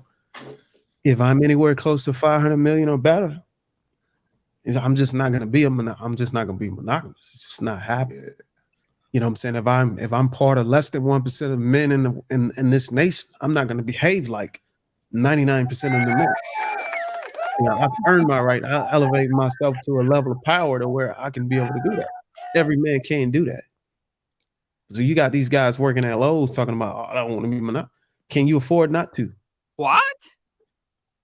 It's all about affordability at that point. Can you afford to have multiple chicks? Can you afford the repercussion that come with having sex, you know, outside of the household? Can you afford it? If you can afford it, by all means, go ahead and do it. Everybody can't do that. So everybody shouldn't do it. I'm saying that the guys that's usually speaking this way are the guys who can back that up. So that's like the reality. It's like we should show people the reality of what's actually going on. Every man is different, but you know, they're saying like, okay, sexual discipline. So men are just, you know, in that way. But if they have a certain bracket of dollars, they feel like they don't have to be in that, or they want to exercise options. No, Well, that's listen. No, I think that's the thing is, people don't understand when your money and your wealth and power grow, everything else across the board grows as well. No, that man, no matter how much money he got, he gonna get tired. He gonna carry his ass back home. He gonna stop trying to pay for some damn pussy when pussy at home. He gonna get tired of that shit. It don't matter how much money he got. Like, he gonna get tired. Can I just add one more thing before you go real? Y'all make this kind of ideology easy for those men. You know why? Because most of y'all want that type of man in that echelon. No, So by it makes him saying it easier for him to have that amount of options available to him. By him saying that bullshit is what's fucking up everything. By him saying that No, shit is why it's women. about a woman's hold on. First of all, let me ask you this: who creates the value in a dating market? The women. But that's why they using niggas for money now, because they say dumb shit like that. Oh, I'm gonna cheat. Oh, I'm gonna pay for your bills and I'm gonna do all this for you. You basically putting yourself out there. You basically putting yourself out there to be a most of the women a want, provider. whenever they behave and exercise these options, now you don't want them. No, it don't work like that. You don't want the good. You want the good only, but you don't want everything else to come with it. So you got to stop going for those type of guys. I got a question. So if a man married a woman and they had an average lifestyle and then they elevated, let's use Derek Jackson, right? Let's not say that he's like Derek Jackson. Let's say he's a good man, right? But now they got more money. So they've been married, let's say 10 years. Now they're millionaires. So should this man be able to exercise his options all of a sudden because he's a millionaire now, but he wasn't before he got married?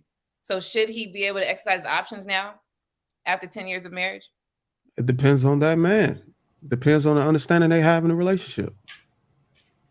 Okay. I mean, he practiced sexual discipline the entire 10 years, right? Mm-hmm. Now you got to ask, why do you lift that discipline from yourself? What caused you to do that? What gave you any right to do that?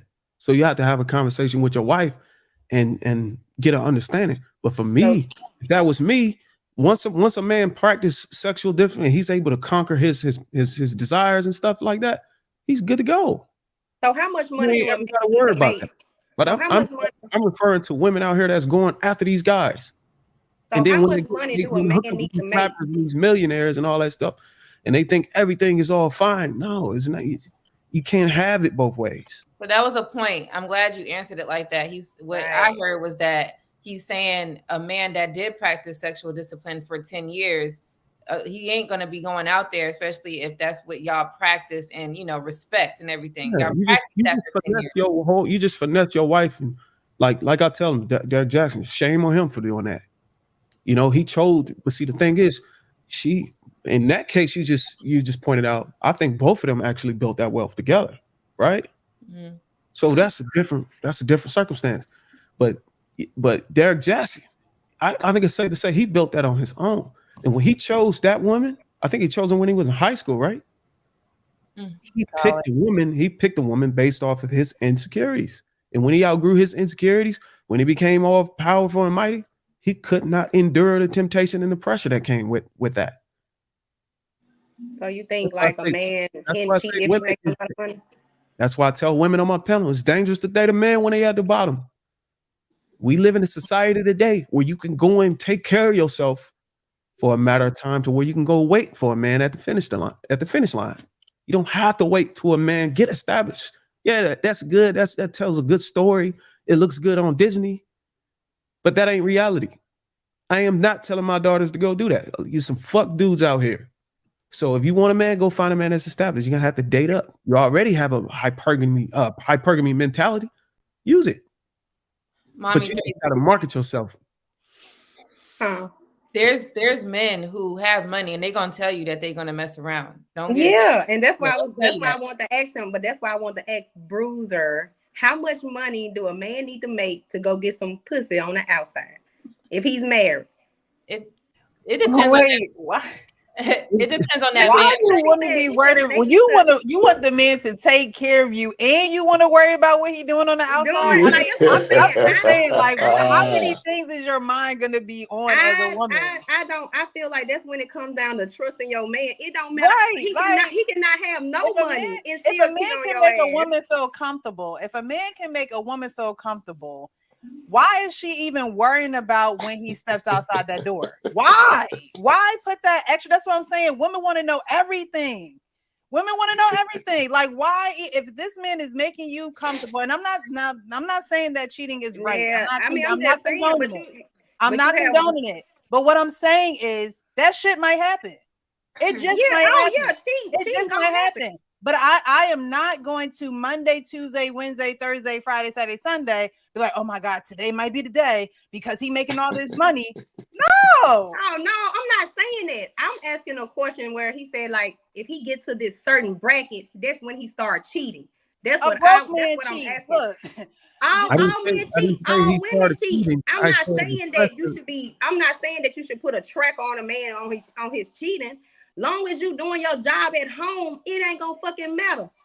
As long as you give that man exactly what he's asking for, and if you happy he's not putting his hands on you and this and that. The thing about most of these men, they cheat so sloppy, they bring outside kids, diseases. You need to know what the fuck going on. Well, yeah, but that's him not. I mean, it just be honest, and women too. Women go out and have sex with these men, got the side chick riding by the houses and shit. I feel like it's some respect to it. Because you got people being disrespectful in their marriages and they just cheating just to be doing it. They got the side chick. Look at Jackson. But man, these women got so many receipts on this dude disrespecting his wife. You got to understand what real precious is telling you, man. The whole thing is unfair. A man can build himself up to be so powerful, take care of you, retire you. He go step out. He can afford the consequences that come with it. Afford another baby? He's knocking you up. Let me finish. You go step out. You go get a baby. He signed a birthday. He don't know who this. You divorce. He still gotta be held accountable for that. Yeah, that's all I'm saying. Be respectful. That's all I'm saying. I ain't saying keep dabs on, man. Where's the respect that when a man is gonna get a shit in deal anyways? What's the shit in deal? So you think you're gonna get a shit in deal? A lot of men don't, and that's why a lot of these men. I went to the trust. I don't know what's going on there. A lot of men that that's why a lot of them are afraid to get married because they don't want to lose it.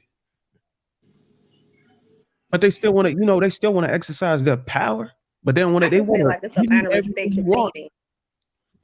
I just feel like you don't cheat. Men always cheat. Women cheat too. But I'm just saying, it's a line of respect. Y'all created this environment. Y'all created this ideal man. Y'all put a target on the 6'6" guy. Who is y'all? Who created you? Who is y'all created this type of man? Because everybody, I'm pretty sure on this panel wants something different. I'm pretty sure everybody wants something different. Most of y'all, every woman out here, they hear nothing but Rilla said. They want, and it's most not. Of y'all women created this ideal man that y'all want, and y'all put a target on that man. So now the pressure is on him. He don't even know it. He's just trying to get the bag. He's just trying to be a better man. But now he got all this pressure, and y'all want him to just be flawless as far as mentally and sexually and all that stuff. We're thing not is naturally the like woman that. at home even giving him We some? literally have to train ourselves to be like that. So that's why I wanted to make a difference. Like a man that has money already and you getting with him, most of those guys are gonna tell you what it's gonna be up front. Like, so you won't be like, oh, like next week he with somebody. You just the main, like they gonna say it to you. But if you get with a man, you know, like Precious was saying, a broke man cheat too. Like they all doing it. So it's kind of like don't I'm not saying you're doing that, but don't worry about what the man is doing because you're gonna drive yourself into hiring investigators and shit. Like I Like, never your said hobby, that. you That's better what I'm get trying to something get to where do. that came from because I never said keep tabs on the man. yeah, you I mean, I never said that. That's what I don't understand. I did not say. I did not. No. Say that. I was tying it back to when I was saying, you know, how women want to know everything about a man, and that's just one of those things. Like I had a someone that I know was tracking her man, and it's like if you got to go through all of that to put a tracker on the phone and to go through the email and then showing me how to do it, I'm like, I don't want to know how to do this. I don't care. It's just too much. It's too much. It's just I don't want to know. I don't want to know. At Mommy 3, at the end of the day, it's all about affordability. Write that word down. When you No, cheat, I'm not, because I just hold feel on, like she could just respect. let me just make the point. When he cheats, he can afford what the consequences that's come up. When you cheat, you can't afford it, and you ain't held to be accountable See for it. that? Because guess what? When you go Average outside of the house as a women. wife, he has to be accountable for that, and he has to be able. It's going to be on him to, as far as affordability. The man's You place. don't have to take Things care of in all place, of that. like we was talking about the other That's day. why it's different. You can't afford whenever you go out and outside of your household and cheat.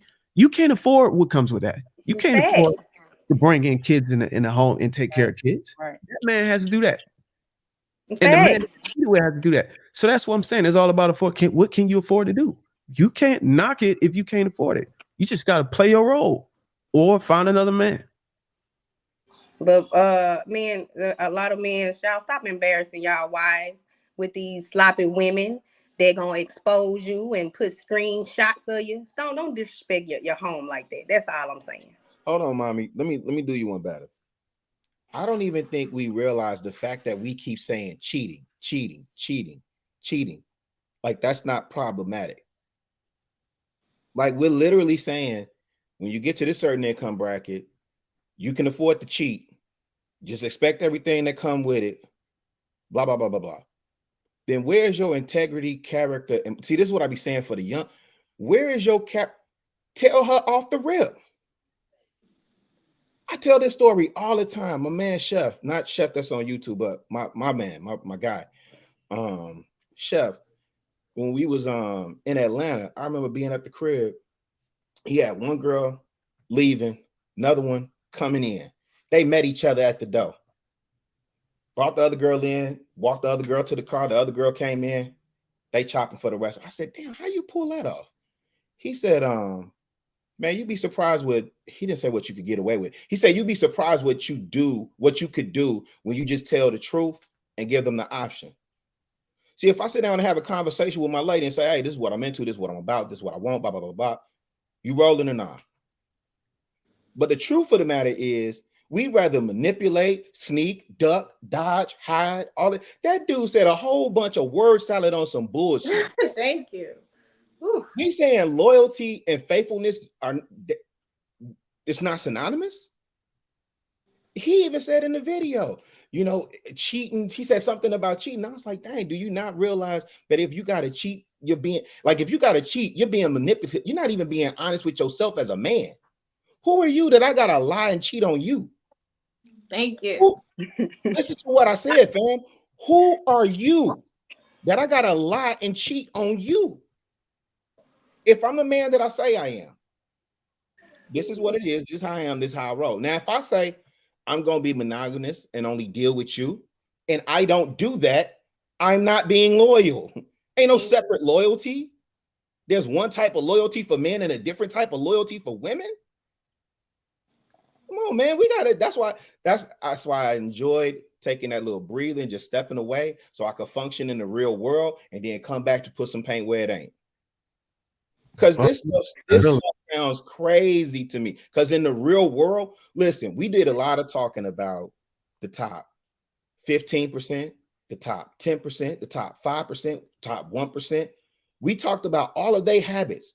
My question would be, okay, how many of these millionaires, billion that you know that you have conversations with that actually live these lifestyles? Right? Most men that are of a certain wealth, certain CEO groups or whatever, man, they trying to protect their image. They're trying to protect their family. Let me say most. Let me not even use that example. Let me take that back. Let me just say this and I'm done because I said I was going to be short with this one because it's just crazy. It's like we're making excuses and flipping and doing these verbal gymnastics and Cirque du Soleil when all you got to do is, as a man, stand on your own too. If you want another woman, be honest with your lady, man. Don't compromise. It's not that you disrespecting her, you disrespecting yourself as a man. Who are you?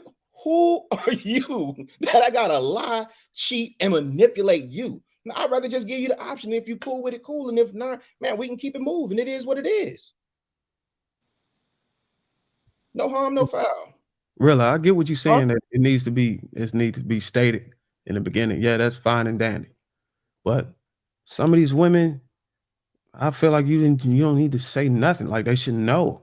If you come with strikes already on you, you should know what the fucking time it is. You can't approach a man. You got multiple baby fathers and shit, and then you talking about, oh, you need to be monogamous. Like, stop it.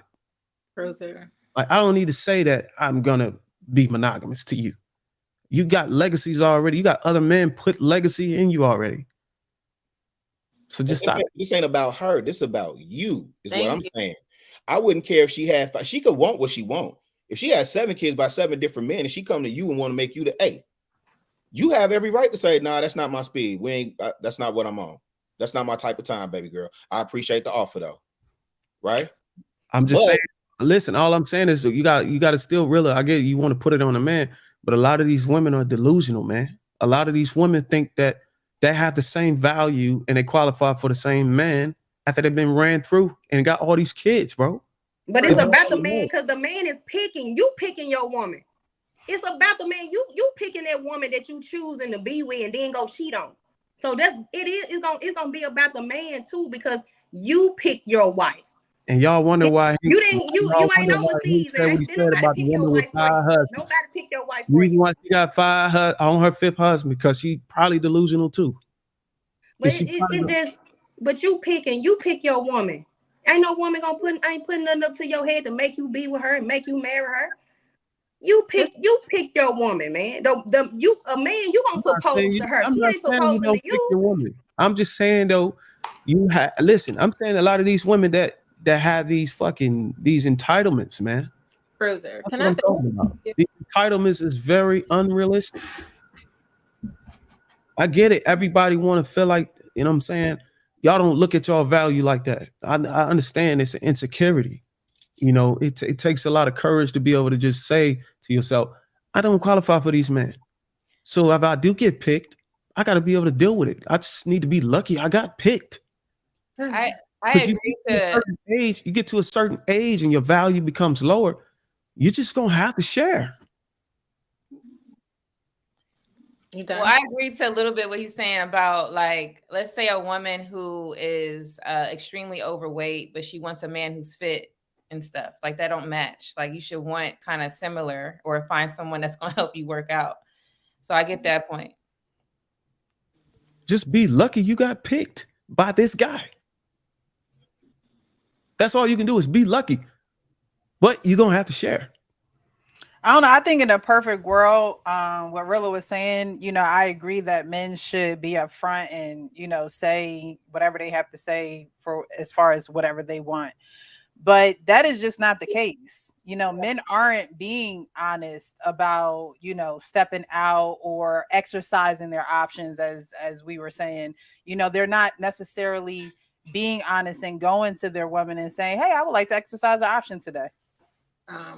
So Miss Precious, why would we continue to perpetuate that? Like, I know in the real world there's a lot of dudes that manipulate and Well, in my day, they call it running game. I don't know if they still run game now or whatever, but it's based around manipulation. So as opposed to speaking to that, telling these dudes, stand on your two, be a man, say what you mean what you say, including when you want another woman. Because I get it, the world is not perfect.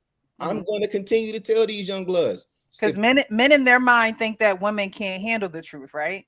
Men will say, y'all can't handle the truth.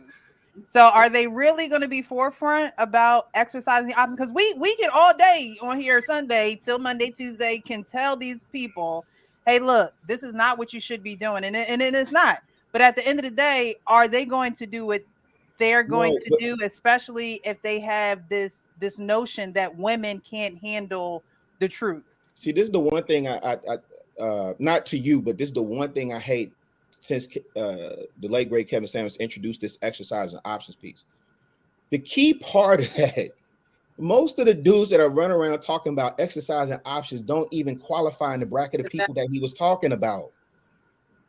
The only option you can exercise is to get more resources, to become better, build your character, go to the gym. That's the option you should be exercising. The men, and you can go back and watch the videos, look at the caliber of men that he was talking about in that frame. And even with that, I still say you still have to be a man and stand on your two, say what you mean and mean what you say. Period. I don't care if you got I agree. Don't care if Elon Musk, I don't care if you got $1 gazillion in the bank. I agree. I just think that's a smaller population of men. Yeah, actually do that. Here's the truth. Here's the truth. Here's the fucking truth, man. First of all, y'all women got to understand one thing. Y'all want a man to conquer his nature, to defy his nature. He defies his nature, but you still want to make this man negotiate with you for power in the household. You still want to argue with this man in the household. You still want this man to provide for you and protect for you in the household and conquer his nature. You still want to say no to sex when the man is conquering his nature. You cannot have it both ways. If you're going to be if you're going to be in your femininity and you're going to be peaceful, then we can deal with that. But if we're going to be sexually disciplined and conquer our nature for you to come up and argue with us and be combative, you cannot have it both ways. That's all I'm saying. And then on top of that, you got a man that becomes part of the 5% or whatever Rilla was saying. On top of that, you still want to be combative with this man. He don't need you. He really don't need you. There ain't a woman in this world that a man's gonna need. So you just got to understand that. And until you understand that, that's why the society is going to be like that. The more you fight against nature, you fight against how it's supposed to be, the more y'all going to be out here at 304s. It's just more 304s. 304s is on the rise. But the thing about being can I say something, please? Jeez. I was trying to talk 10 minutes. I want to respond to something Rilla said, man. Hey, no excuse. Hold on 1 second, sir. Okay, go ahead. Thank you. So, Rilla, I appreciate you because those are the type of men that I respect. Men that respect themselves. You make yourself inferior when you lie. Even the fact that you feel you need to lie, you're saying you're inferior. Like, why would you have to lie to me? I'm above you, that you need to lie to me. That's how you see it in your head. And that's a sickness. Like, I can't respect a man who feels he needs to lie to me. Period. Like, what type of man is that? Like, if you feel you need to manipulate me, lie to me, do things behind my back, and there's something wrong there. There's something wrong there. There is an integrity character issue. That is a flaw in your makeup, in your internal. That has nothing to do with money. That has to do with your mental health. That has to do with who you are as a person, your character. So the fact that you need to do that, no thank you.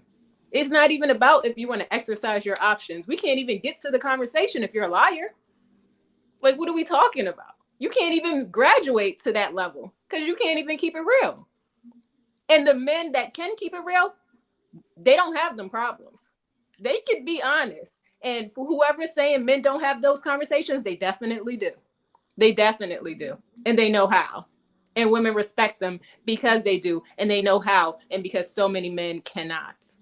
So I just want to make that extremely clear. For those of you who have not experienced it, it's a beautiful thing. It's a beautiful thing. And those are the men that get the respect. So I'm gonna leave it. Hold let me say this. Hold on, Hank. Let me get to No Excuse real quick, and then I'll go ahead. No Excuse. What you got on this, bro? And bro, I got your head down. I can't see you. Oh, well, can you see me? My bad. No, I don't know if your screen down there.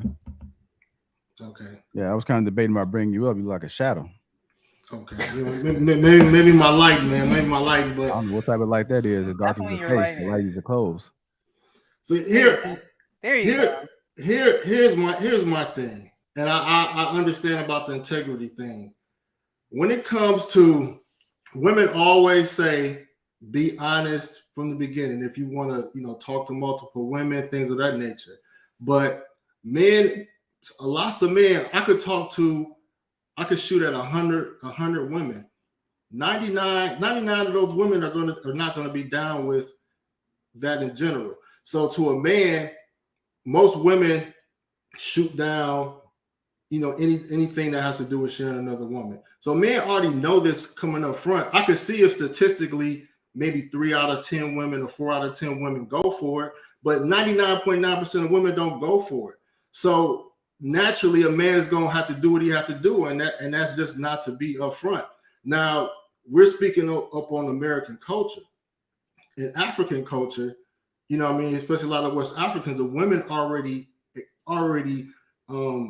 they're not surprised when a man cheats. So the difference between American culture and a lot of cultures in Africa is that when a man cheats, women act surprised. If a man exercises options in Africa, even though she may not like it, she's not surprised. And the reason why they're not surprised is because they're conditioned to understand how men move and operate. So I get what Bruiser is saying. It's not coming from a place of lack of integrity. We're trying to put the onus on women to say, hey, you should understand the nature of a man to a point where I shouldn't have to say anything. And that's the point I'm trying to make. Hold on. Well, let me say something real fast. Go ahead, Hank. Go ahead. Balance, I agree with you 100%. You should be honest with your lady. You should be honest with your wife. But the only person who gets lied to? The hoes. You lied to these goddamn hoes because these ragged ass hoes don't deserve a goddamn truth up in you. Fuck them hoes. I'm done. Wait, I just want to make sure I understand. Okay.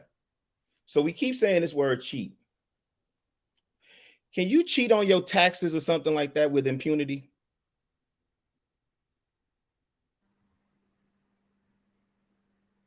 No. I'm just trying to understand. We understand the word of what cheat means. I don't understand why there's so much pushback on someone saying, I don't care who you are as a man. I don't care about the culture I'm not saying this to be funny, but I don't care about that culture because I'm in America. I was born and raised in America, right? So what I do understand after 48 rotations around this sun, and I'm especially at an age now where I don't give a fuck, right?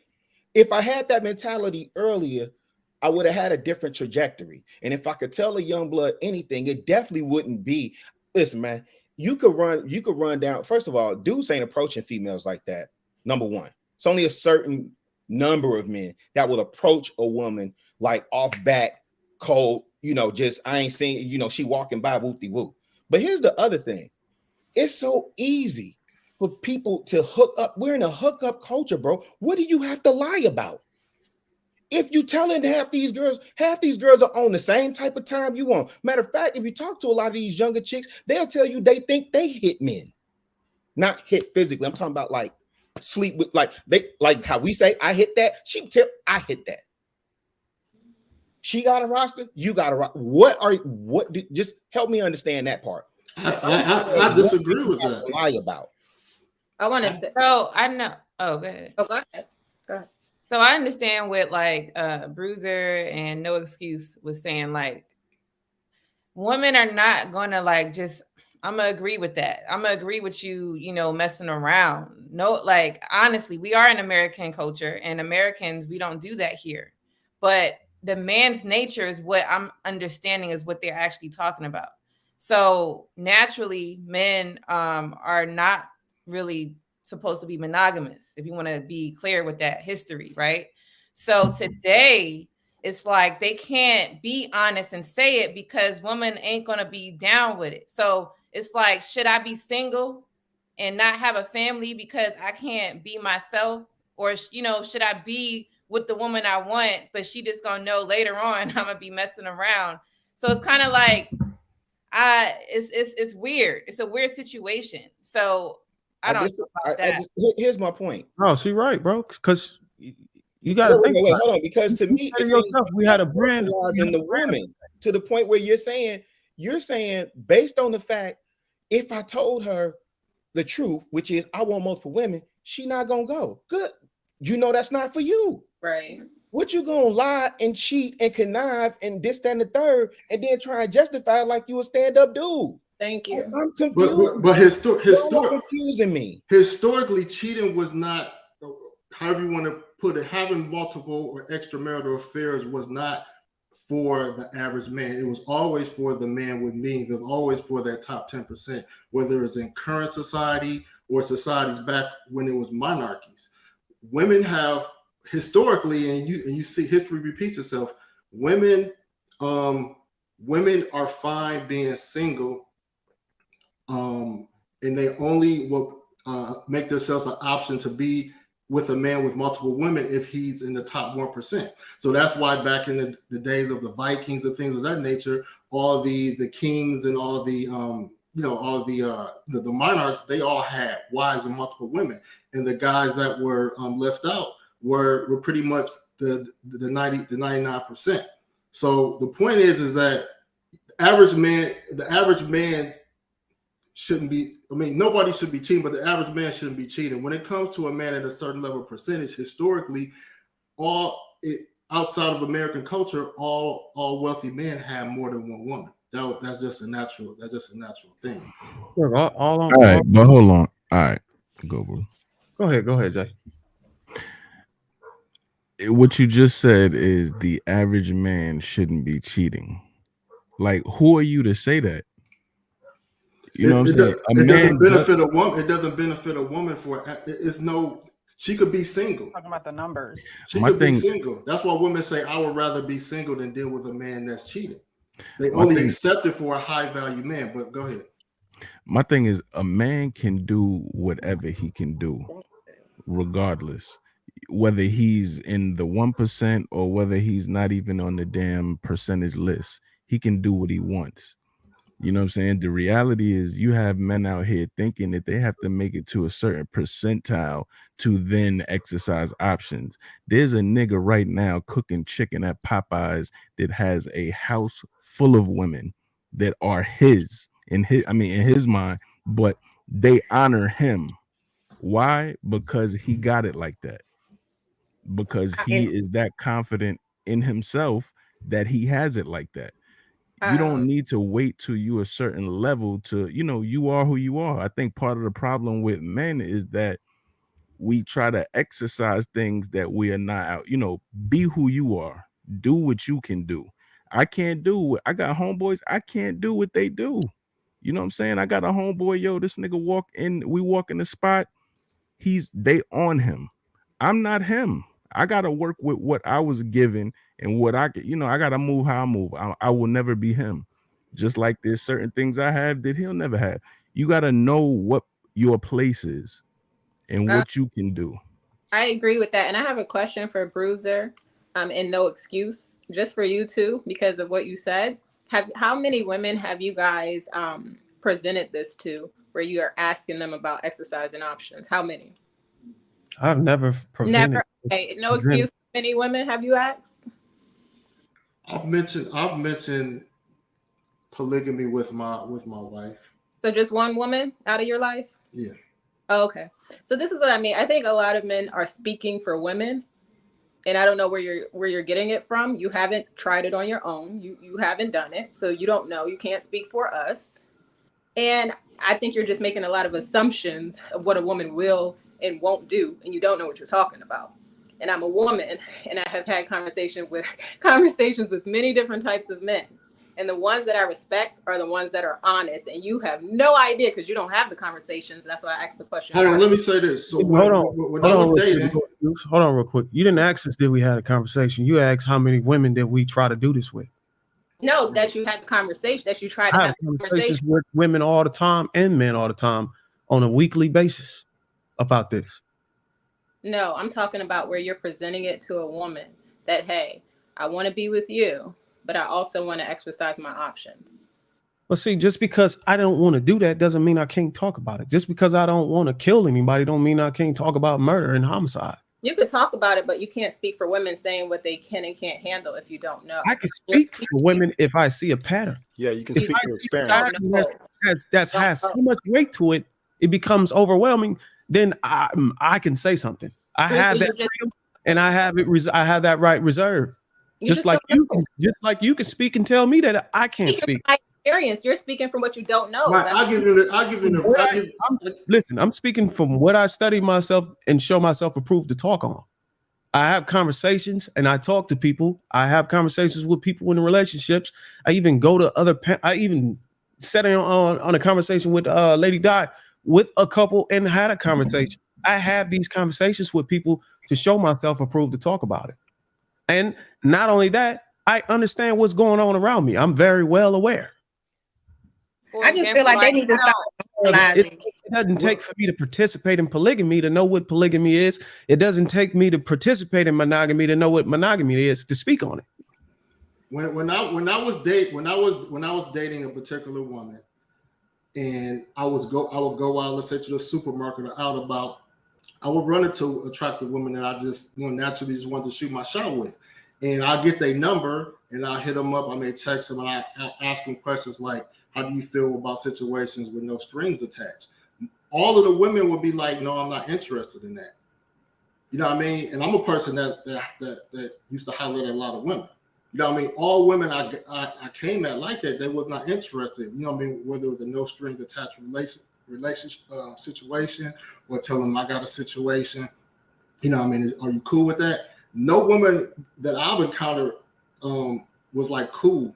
You know what I mean? Cool. You know what I mean? I don't, we can have no strings attached. So from my experience, that's what I'm saying is 99% of women not going for that. So does that mean that, okay, so because I presented that offer, now I still want what I want. So that means in order for me to get what I want, I got to slick talk, game you, dip, dive, duck, dodge, and cheat, step out, blah, blah, blah, blah, blah. I got to do all this because you don't want to get on my program? Some of them just don't got the sauce. They don't know. They ain't got the juice. They shouldn't have to have juice in order for you to have respect. That's what I mean. For you to be nice. No, you listen. If you have to lie and manipulate to get what you want, you ain't got it, honey. I was gonna say, like, I can respect that opinion. It doesn't make it true though. I was gonna say, like, you got. Because most people that have it the most have jucked and jived a couple people in their time. I'm just saying. If I show my lady in the conversation and say, you know what, I like the idea of polygamy. I make innuendos about having multiple women. I do in so many ways. I let her know what type of man I am just by the things I say. Even though I may not present that to her formally, she has a responsibility to pick up on that as well. Those red flags, if you want to call it that. So also, if I could say this, I've put myself at a level. I've maximized my potential in certain areas to where I can feel the pressure that a lot of these guys on these levels feel. So I could also speak to that. I get a lot of the pressure, but I have the discipline. I have been able to conquer, the temptation, for the sake of my household. I probably can afford what happens if I do something outside, but that's not what I want to do. I get joy out of knowing my wife is at peace and happiness and she's mentally stable. A lot of men, they have their own choices. It's all about what you can do. But when I talk about affordability, and I'm gonna stay stern on this, I get it. The guy that's cooking chicken got 7 women in the house, but is that optimal for the community? When I say affordability, I'm saying you need to be at a certain level so you can take care of these kids. You can't do. I mean, the way society is, you just make it more fucked up when you behave in that manner. That's why I say when you get yourself to a certain echelon and you're going to have all these babies, make sure you can take care of them, because we know what happened with kids whenever the women is solely representing them. They become criminals. You know what I'm saying? The father is not there in the household. You just make it worse. That's why I said you got to be can you afford it? If you can afford it and you can afford the results of it, then by all means, do but what now, you do. what I'm saying is people got to stop trying to normalize this shit like men cheat. Like it's a lot of men out here that's faithful. Do we know the stats on that? That's the thing. That's what I want to Has say. anyone looked into the stats So on how many men cheat? We just had a thing where everybody was. That's why I keep bringing up all, because most of the women got mad because this girl said all women cheat. Then you women on this panel like, man, I don't cheat. But if a man was to say the same thing, I never cheated, women will look at them like, man, you done cheated. You got some men. Stop trying. I hate when stop trying to normalize this shit. Well, to be honest, I want to say something. All men do this and that. Like most men can't cheat if they wanted to. Most men can't cheat if they wanted to. It's not about normalizing. Like, this is the thing I was trying to say. Like, there's different type of men. You got to have men that's going to lie, and you're going to have men that's going to tell the truth. So just understand the reality of life. Like, it's not like all men are going to tell the truth. That's not realistic. Should men tell the truth? Yeah, but they not. So it's just remember, like, you got men, I think Bruiser was saying, that got a whole bunch of baby mothers or whatever. So when you get into that relationship, you just going to be another number. And he ain't going to be monogamous with you. That's just reality. Is he going to tell you? Probably not, because he's that type of man. Then you got men who want to be monogamous, and they're going to have the sexual discipline, and they're going to tell you that too. Like, just think of like when you're in school, there's different type of teachers. You're going to learn more with this teacher versus you're going to learn more with the other one. Just know that reality of life is not the same type of person. And just know that men are going to be out there doing what they want to do, regardless if they got money or not. And let me say If every man on this panel, a wife or significant other came to him and say, hey, look, you want to go get some pussy on the side? Go ahead. I guarantee you would do it. So I was going to say something to dating to marriage. This is my point, is that, yes, there are men that cheat and lie, but I'm speaking up for the men that don't have to do that don't do that, and they don't practice that in their lives. They're honest, and therefore it's not cheating. They have whatever type of arrangements they have, they're honest about it. And if you're not an honest man, just say that. But don't put it on all men and act like, oh, all men are cheaters and liars like me. No, I'm speaking up for the men that I know personally that don't have to lie. And they could still. I just want to compliment all of your fantastic communication styles. But thank you. So at the end of the day, there are a lot of men out here that are upfront and honest. They don't have to lie to a woman. And it's not cheating. They're exercising their options and they're honest. And women will be there. And that is fine. That's not a problem. You guys are assuming that women can't handle it because you're not that type of man, or you don't have that type of arrangement personally. So you don't have the personal experience to speak on it. Bruiser. Balance, can I ask you a question? Hold on, let I9 get in there. Let I9. Can I finish though? No, after you finish. Thank you. So there are men that oh yeah, I've heard this, and I've been on panels, but honey, you don't live it, and that's okay. But there are men that have the personal experience, and they live it, and they're honest, and they don't lie about anything in their life, not even the women they get. When I mention anything about lying, though. Thank you. And then these men, they have integrity in everything that they do, including in how they deal with women. Those men exist, and I know them. So I'm speaking up for those men. That's my point. But now I'm done. Thank you. Balance, let me ask you a question. Real quick, Balance. Would you be okay with being a second man's wife?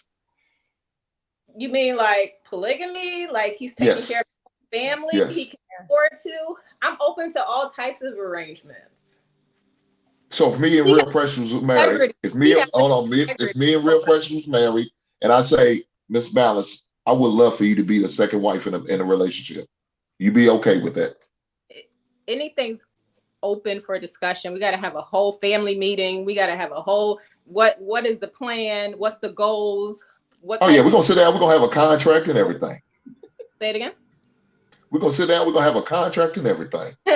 I mean, yeah, like I say this all the time about the Black community. For the most part, they're already living in polygamy. They already have kids all over town. They already have women all over town. I don't even have any children yet by choice. So it's like a lot of people are already living that polygamous lifestyle. They just don't want the title, which is really odd to me. So Right. they're living it as a lie. And that's really, really sick, because if you're already going to deal with women all over town and have babies all over town, men and women, you might as well do it together and build family wealth. To cheat and lie and do it in the dark is very strange to me. Strange energy. I couldn't do it. But if that's what I'm just saying. The thing, that's what I'm trying to say. Like you said, how you was open enough to say, yeah, I'll share my man. Okay, how many women sharing their men wanting to willingly? They not. They gonna burn your damn house. They're gonna burn the car, the all of that shit. So reality, we talking about two different type of women. You're not you're a rare type. Not many women gonna sit here and be like, yeah, we'll have a family meeting. That's not happening. But especially not these days. This is what I mean. Saying I don't live that lifestyle. Like you saying that we can't speak on stuff we don't live. I learn from observation. That's my best teacher. So there's more women that say they ain't doing that. More than women saying they are doing that, regardless of the man have money or not. They're not doing it. So that's what I'm saying. It's not a majority. That's all I'm saying. All I'm saying is a lot of women are doing it whether they know it or not. But that's not willingly. So that's a different point. No, I get it. And that's when it comes to burning down the houses, when people don't know what's going on and they're lying. And that's absolutely true. Before they man cheat, they're already threatening to burn some shit. Let's be real. It's not just because the guy did it. They already in the mindset like, oh my gosh, she's gonna defend it to the end. She won't. Like it's not like that. It's like there's women really just not. So what I will say all the time, you said share your man. I posted this on my Instagram. People are not possessions. So nobody owns anybody. And I'm very, very big on that. That you can't own a man, you can't own a woman. You don't own anybody. Now, if you want a monogamous relationship, then you need to have a partner and choose that. That's you got to make sure they want the same things. A lot of men, because they're lying, they are saying they want that and they don't. That's the issue that you're talking about. Now, would you say that most people of the older generations would say the opposite of that they did belong to their man? I don't know what you're considering the older generation. Right. Let's say the 60s and 70s. I'm not them, so I can't speak for somebody I'm not. So you didn't sit down and have the conversations with grandma now? Right. Yeah, biblically speaking, yeah. You didn't sit down and have conversations with them? Of course I spoke to my grandmother. When you were to speak to her, did you ever ask about their marriage and social life and whether or not she belonged to a man? She would tell me all the time, marriage is servitude, and that you have to take care of your family every single day, especially your kids, even when you don't feel like it, even when you don't want to, is servitude. That's what she told me about marriage. I never heard her say, I possess this man. And biblically speaking, since we want to use that word, that's what it is. Your man, has that possession over you, and you have the possession over him because y'all one. That's how it goes. Go ahead, I9. Hold on. Go on, I9. You've been waiting, man. What's your opinion on the topic, man? Thank you for letting me speak. As far as the topic goes, I want to read the title one more time. A woman's loyalty is tested when he has nothing. A man's loyalty is tested when he has everything. I believe that is completely true. I believe that a woman's loyalty more or less depends on what it is that the man brings to the table. Obviously, I'm in agreement with most people on this panel. I believe that a man's loyalty is going to come from his own deeds and whether or not he's following his specific path. There's no such thing as a man that has to swear loyalty to a woman because, when a man is truly being a man, he's loyal to everything around him in all positions, not just a woman. That woman has to be loyal to him in all situations. So we're moving in reverse automatically by trying to act like those two things are similar in any way. That man has to do everything in his power to move forward in life, whereas that woman just has to survive off of that. That's just what I believe. Anybody got anything to say about that? Any input, yeah. Hey, we get a mic drop for I9 for the first time. Go ahead, Lucy. We're gonna cycle through. Yeah, Lucy. I got that same house, man. Where you at? Lucy? I got that He's in your crib, Jay. He's in your crib. It's on you, Lucy. Good afternoon, everybody. What's good? I hope everybody's doing well, enjoying the show so far. And I was just taking notes as everybody was talking. Excuse me.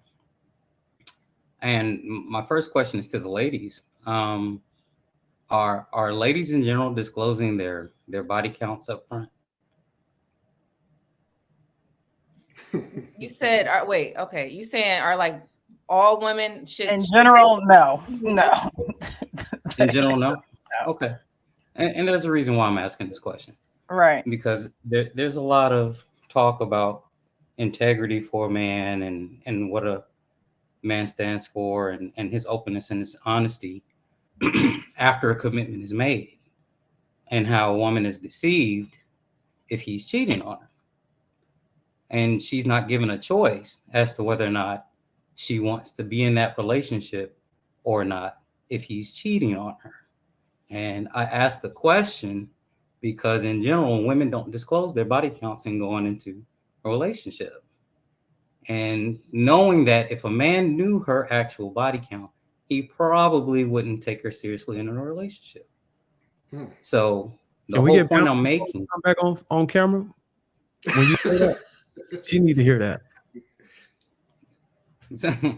so the whole point I'm making is that it's, you can't really point at the beam in the brother's eye when you got a plank in yours. If you're not being honest at the front before commitment is made, once the commitment is made, you can't then want to demand honesty. That's being disingenuous.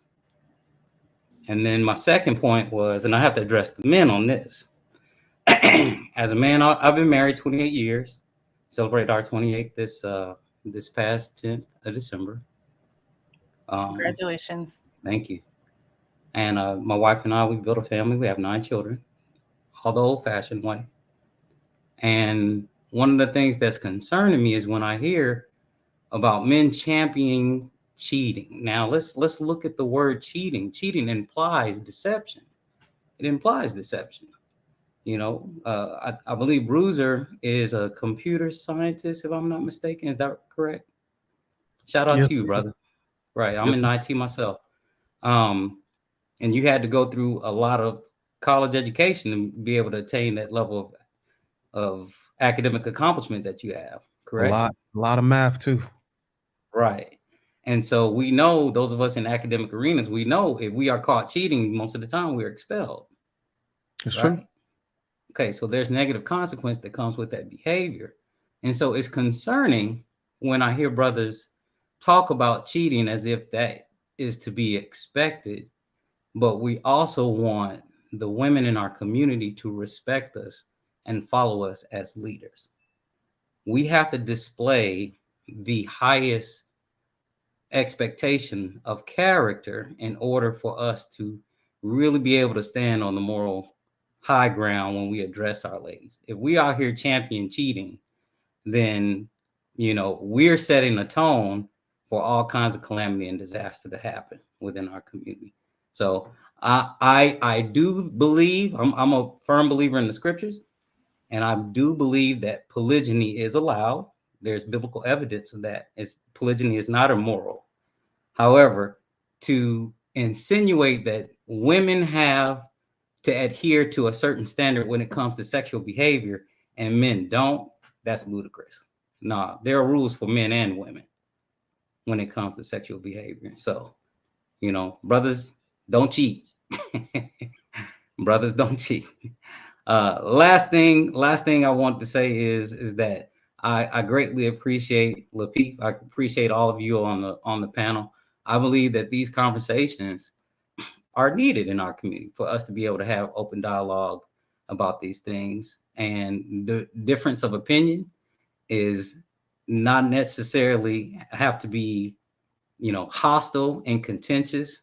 It's good for us to be able to have a healthy exchange and still maintain a level of decorum and respect for one another and of this point of views. And so I appreciate y'all having me.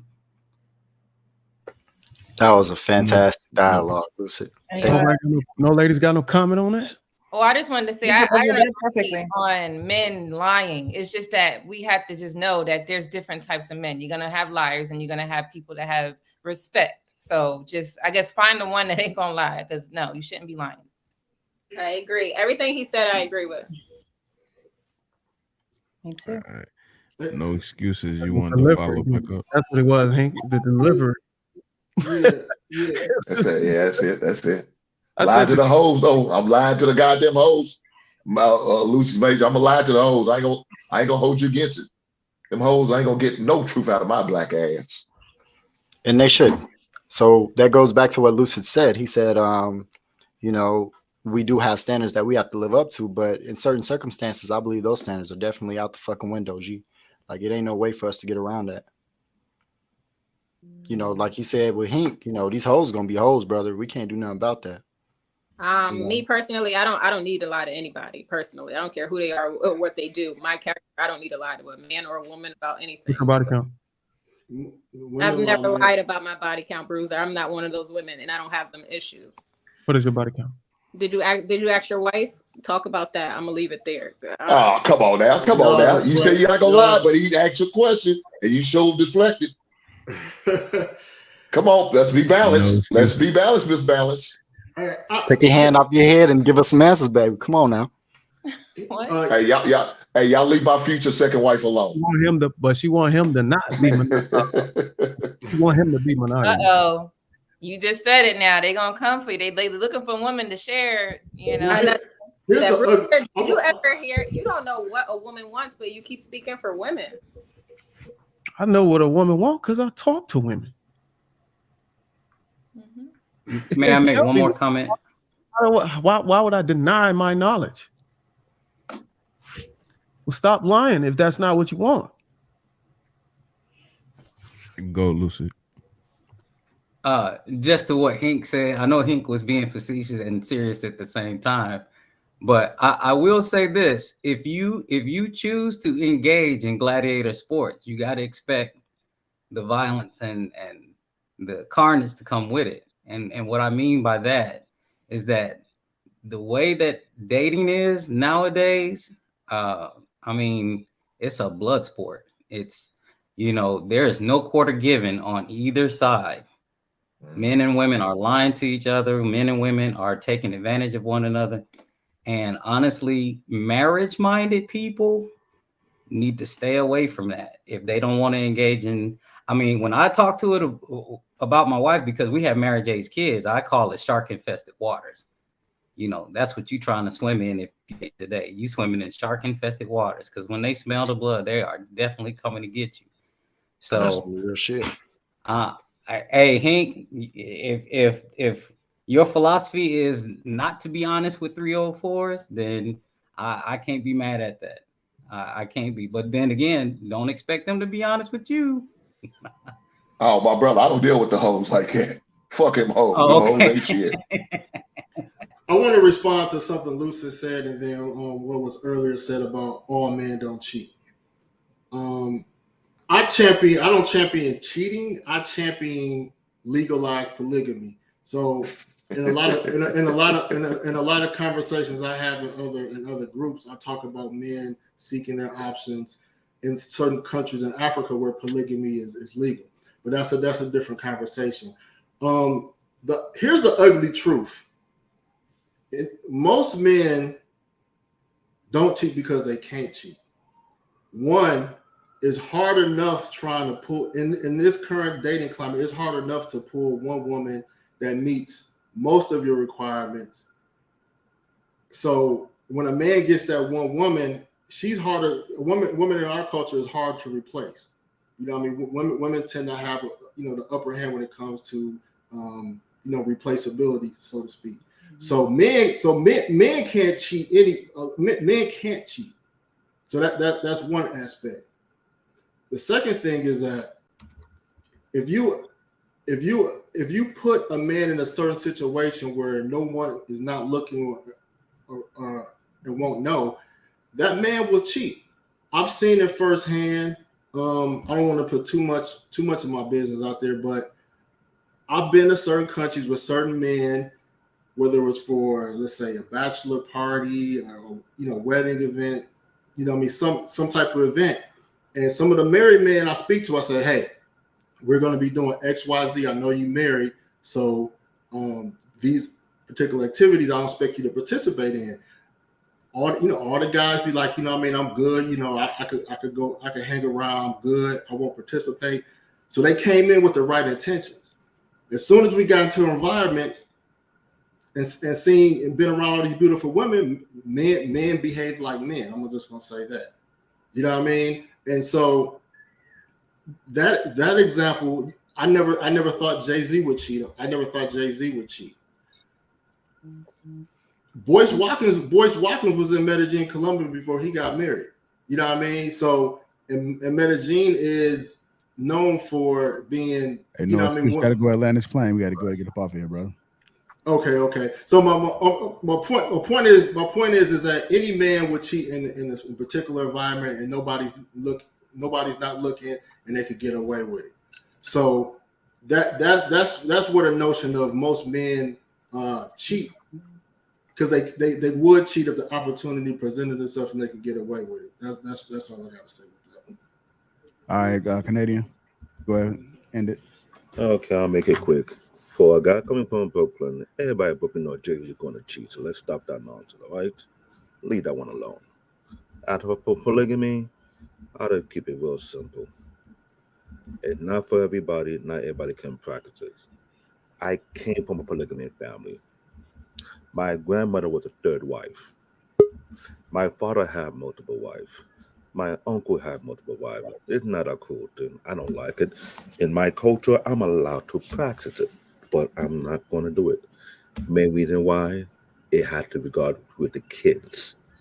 Kids are affected by it. Either you like it or you don't. Whenever people mention that P word, polygamy, I'm going to pop out and be like, don't think it's cool for you, and you overlook the big issue.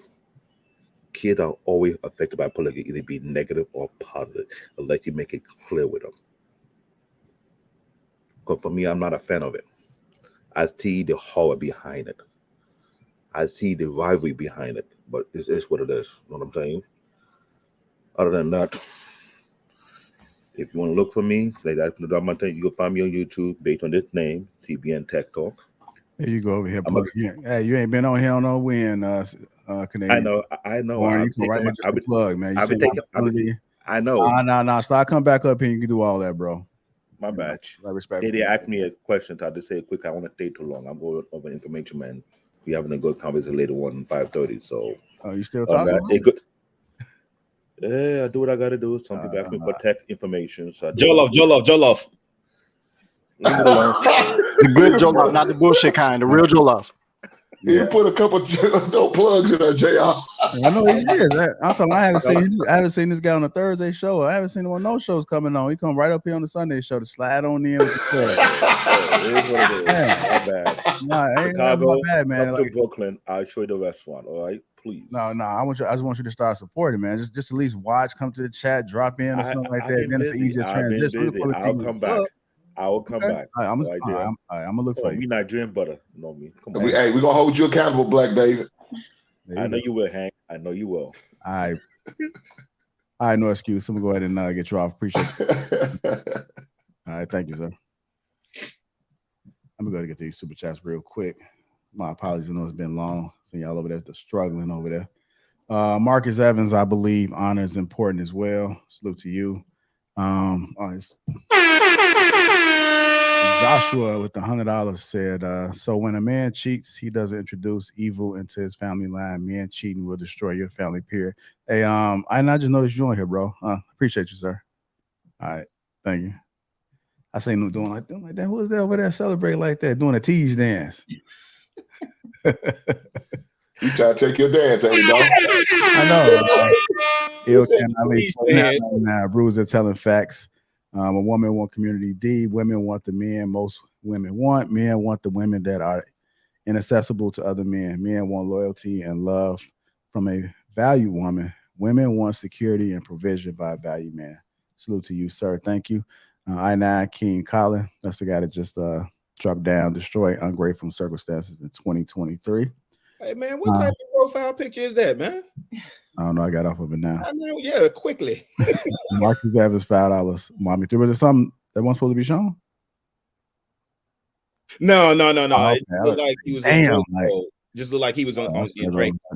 in the string right now. Marcus Evans, $5. Mommy 3. You just proved real a point. Let that sink in. Jeffrey Wood. We got two more family. Jeffrey Woodland 222 says 222 much damn drama sometimes.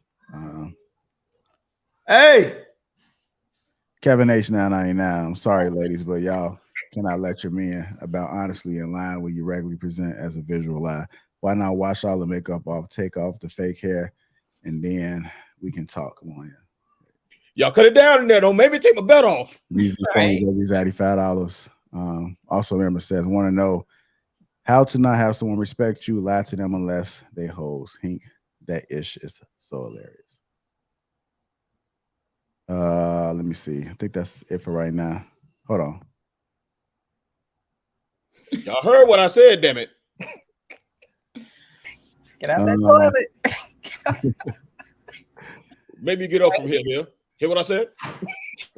JR, that type that don't make me pull my belt off. You're gonna end up throwing a shoe in a minute. Like we used to drive in the car, Hank. They said, make me stop this car here. You hear what I said? Don't make me reach back there. Your ass man, sit down somewhere. My mom used to slam the foot on the brakes, and I bumped my damn head. Shit. Yeah. Keep on here. See, you don't think fat meat greasy. All right, but nevertheless, man, I definitely appreciate everybody that's tuned in this morning and afternoon. Panel was great. Everybody that survived, salute to you. Everybody that didn't survive, still salute to you. I know you've been over here long, you do, but you guys are troopers. So I plan on flying to the cities. I will be doing some like Lapeef branding again. At the last ATL show, some people got their brand like just on their lower back. Some of the guys got on their thigh, and the other one wanted to be unified and got on their chest and their arms. So just kind of think like where you want the logo position. The skin sizzles a little bit. Shit. Yeah, I mean that's really you gonna get? I'm on the did phone you get yours on your inner thigh? No. He didn't get his on his thigh. Really got his on the back of his head. On the back of his head. Yeah, J.R. doing it again. Yeah, and he yelling and stuff, Mr. Coleman. Yes, sir. Okay, you okay, hurt feelings report coming. Okay, thank you, sir. So he said he's gonna be found. Really, he said he's gonna be found on Monday, huh? But y'all stay tuned for that, man. We even got color branding too. I know that's something that's been introduced now in the colleges. So we got some color brand. We got yellow. Precious, that seems to be your favorite color. We got cranberry. No, pink is my favorite color. Oh, pink? Okay. Yeah. Okay. I'll make sure HR bring the pink branding. Please. And thank you. Make sure you got gold too. Oh, well, it's gonna look gold after you see that skin sizzle. So I know that's right. All right, Hank, I already know, man. He gonna be strolling when he get done with his shit. You gonna see that like he's strolling. Who? Hank, you already know, big bro. You a Q? Don't say all that. We ain't gonna talk about that. Yeah. In other words, you know what that means, DAP. That means he ain't making it through the process. He's selling. JR said, I ain't gonna mess with JR. So you see those dogs running towards you. Oh shit. Hey, I'm a gay. I'm a professional goat rider. I ride the goat, baby, and the camels through the desert, the white horse. Okay. You heard that too, DAP? A lot of cats don't know nothing about that. Yeah. Anyhow, let me go ahead and get off, man. I know that look that Lady Di gives. I see that same look on Thursday. I got the sleepy look. You know what I mean? My eye go down. Okay. It's called a lazy eye, Lady Di. Lazy eye. Yes. She gotta take that midday nap. All right, y'all. Appreciate y'all, panel bruiser, aka Morphers. We'll take us to the Matrix, man. Smoke weed every day. All right, y'all. Appreciate y'all. Y'all enjoyed that light button on y'all way out. Shout out to the sponsor, T Channel.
You can't expect me to take you seriously.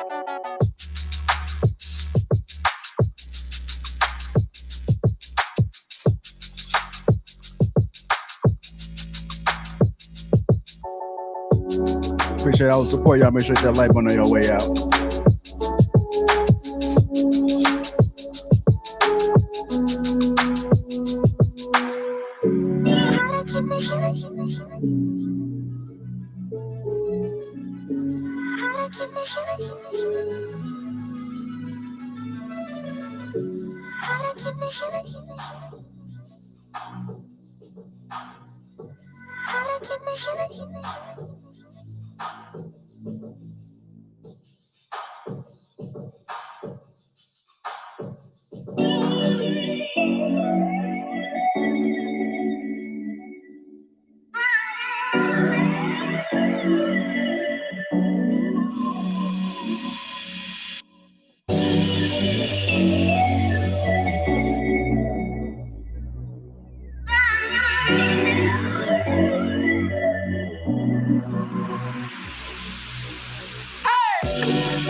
Wave.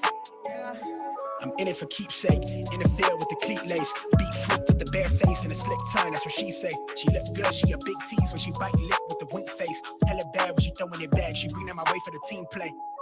For Pete's sake, I'm above average, I patted my stack. I gotta matter what he say. I'm the 2010 young LeBron James with the backboard, type of bad boy. Hold it down for the task force. If I run his fade, then you ask for it. Niggas cross need to laugh more. I keep it 100 on dashboard. The live show needed passport, cause the beat bounced to the cap torn. Feel like I live it fast forward, but I asked for it. Misfit got a quick lit on a crash course from the tattered garment to the tabloid. Spoke how I live it into existence. I'd be ahead of myself, but the bank account did jump up a couple figures. Feel like nobody could fuck with us. I'm a flight risk. I play among the stars in the Hollywood Hill to space station. Couldn't even get in touch with me. Praise faith that I stuck with it.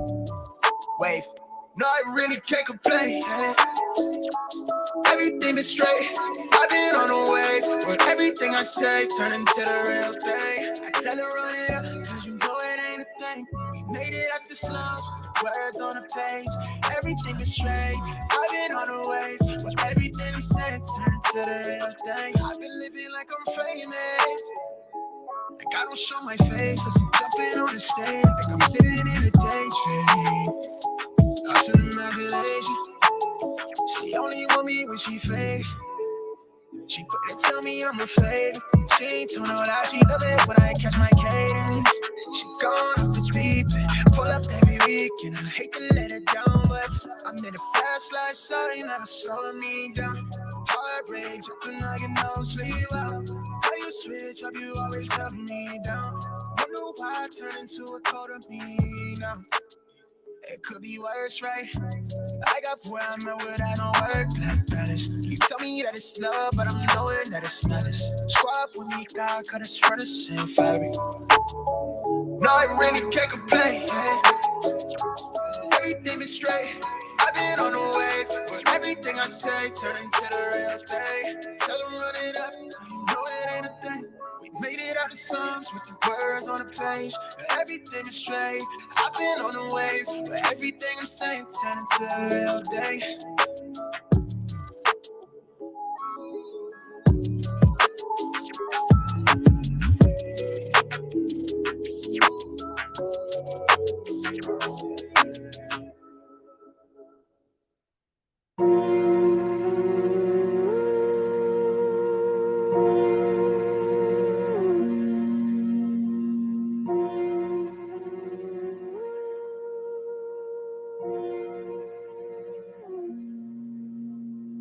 Flexing ain't discreet about it.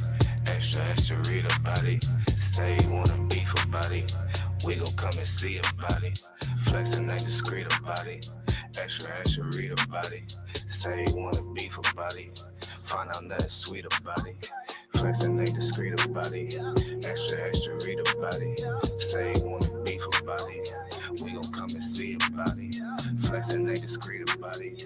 Extra, extra read about it. Say you wanna beef about it. Find out nothing sweet about it. Look, mile like 3-6 pulled up, ski trip cold winter. All my eating good. I remember when we had no dinner. West side, east side, no side, both sides with me. Check, coming, check, leaving flex season 12, come and get me. Gil, to run around high speed, chasing all the big bags. Bending corners, bending rules, bending necks, Gil, the whiplash. Slide through hot knife, warm butter storm, gutter drain lane. Young man, old habit, still at it, tryna let my chain hang. True story, new story, 2-story condo, B&B. 4 bath, 1 me, no key, like I did a B&E. Being me so good, so hood, so not worried about it. 250,000 new views, old news, know you probably heard about it. Extra, extra, read about it. Headline, word around town, flexing. Ballin' on my course, so I ain't worried about nobody out of bounds, stressing. Feeling like Hercules, murder these ain't a problem to me. Tried to tell the maid service don't come unless you bring it condoms to me. Flexing ain't discreet about it. Extra, extra read about it. Say you wanna beef about it. We gon' come and see about it. Flexing ain't discreet about it. Extra, extra read about it. Say you wanna beef about it. Find out nothing sweet about it.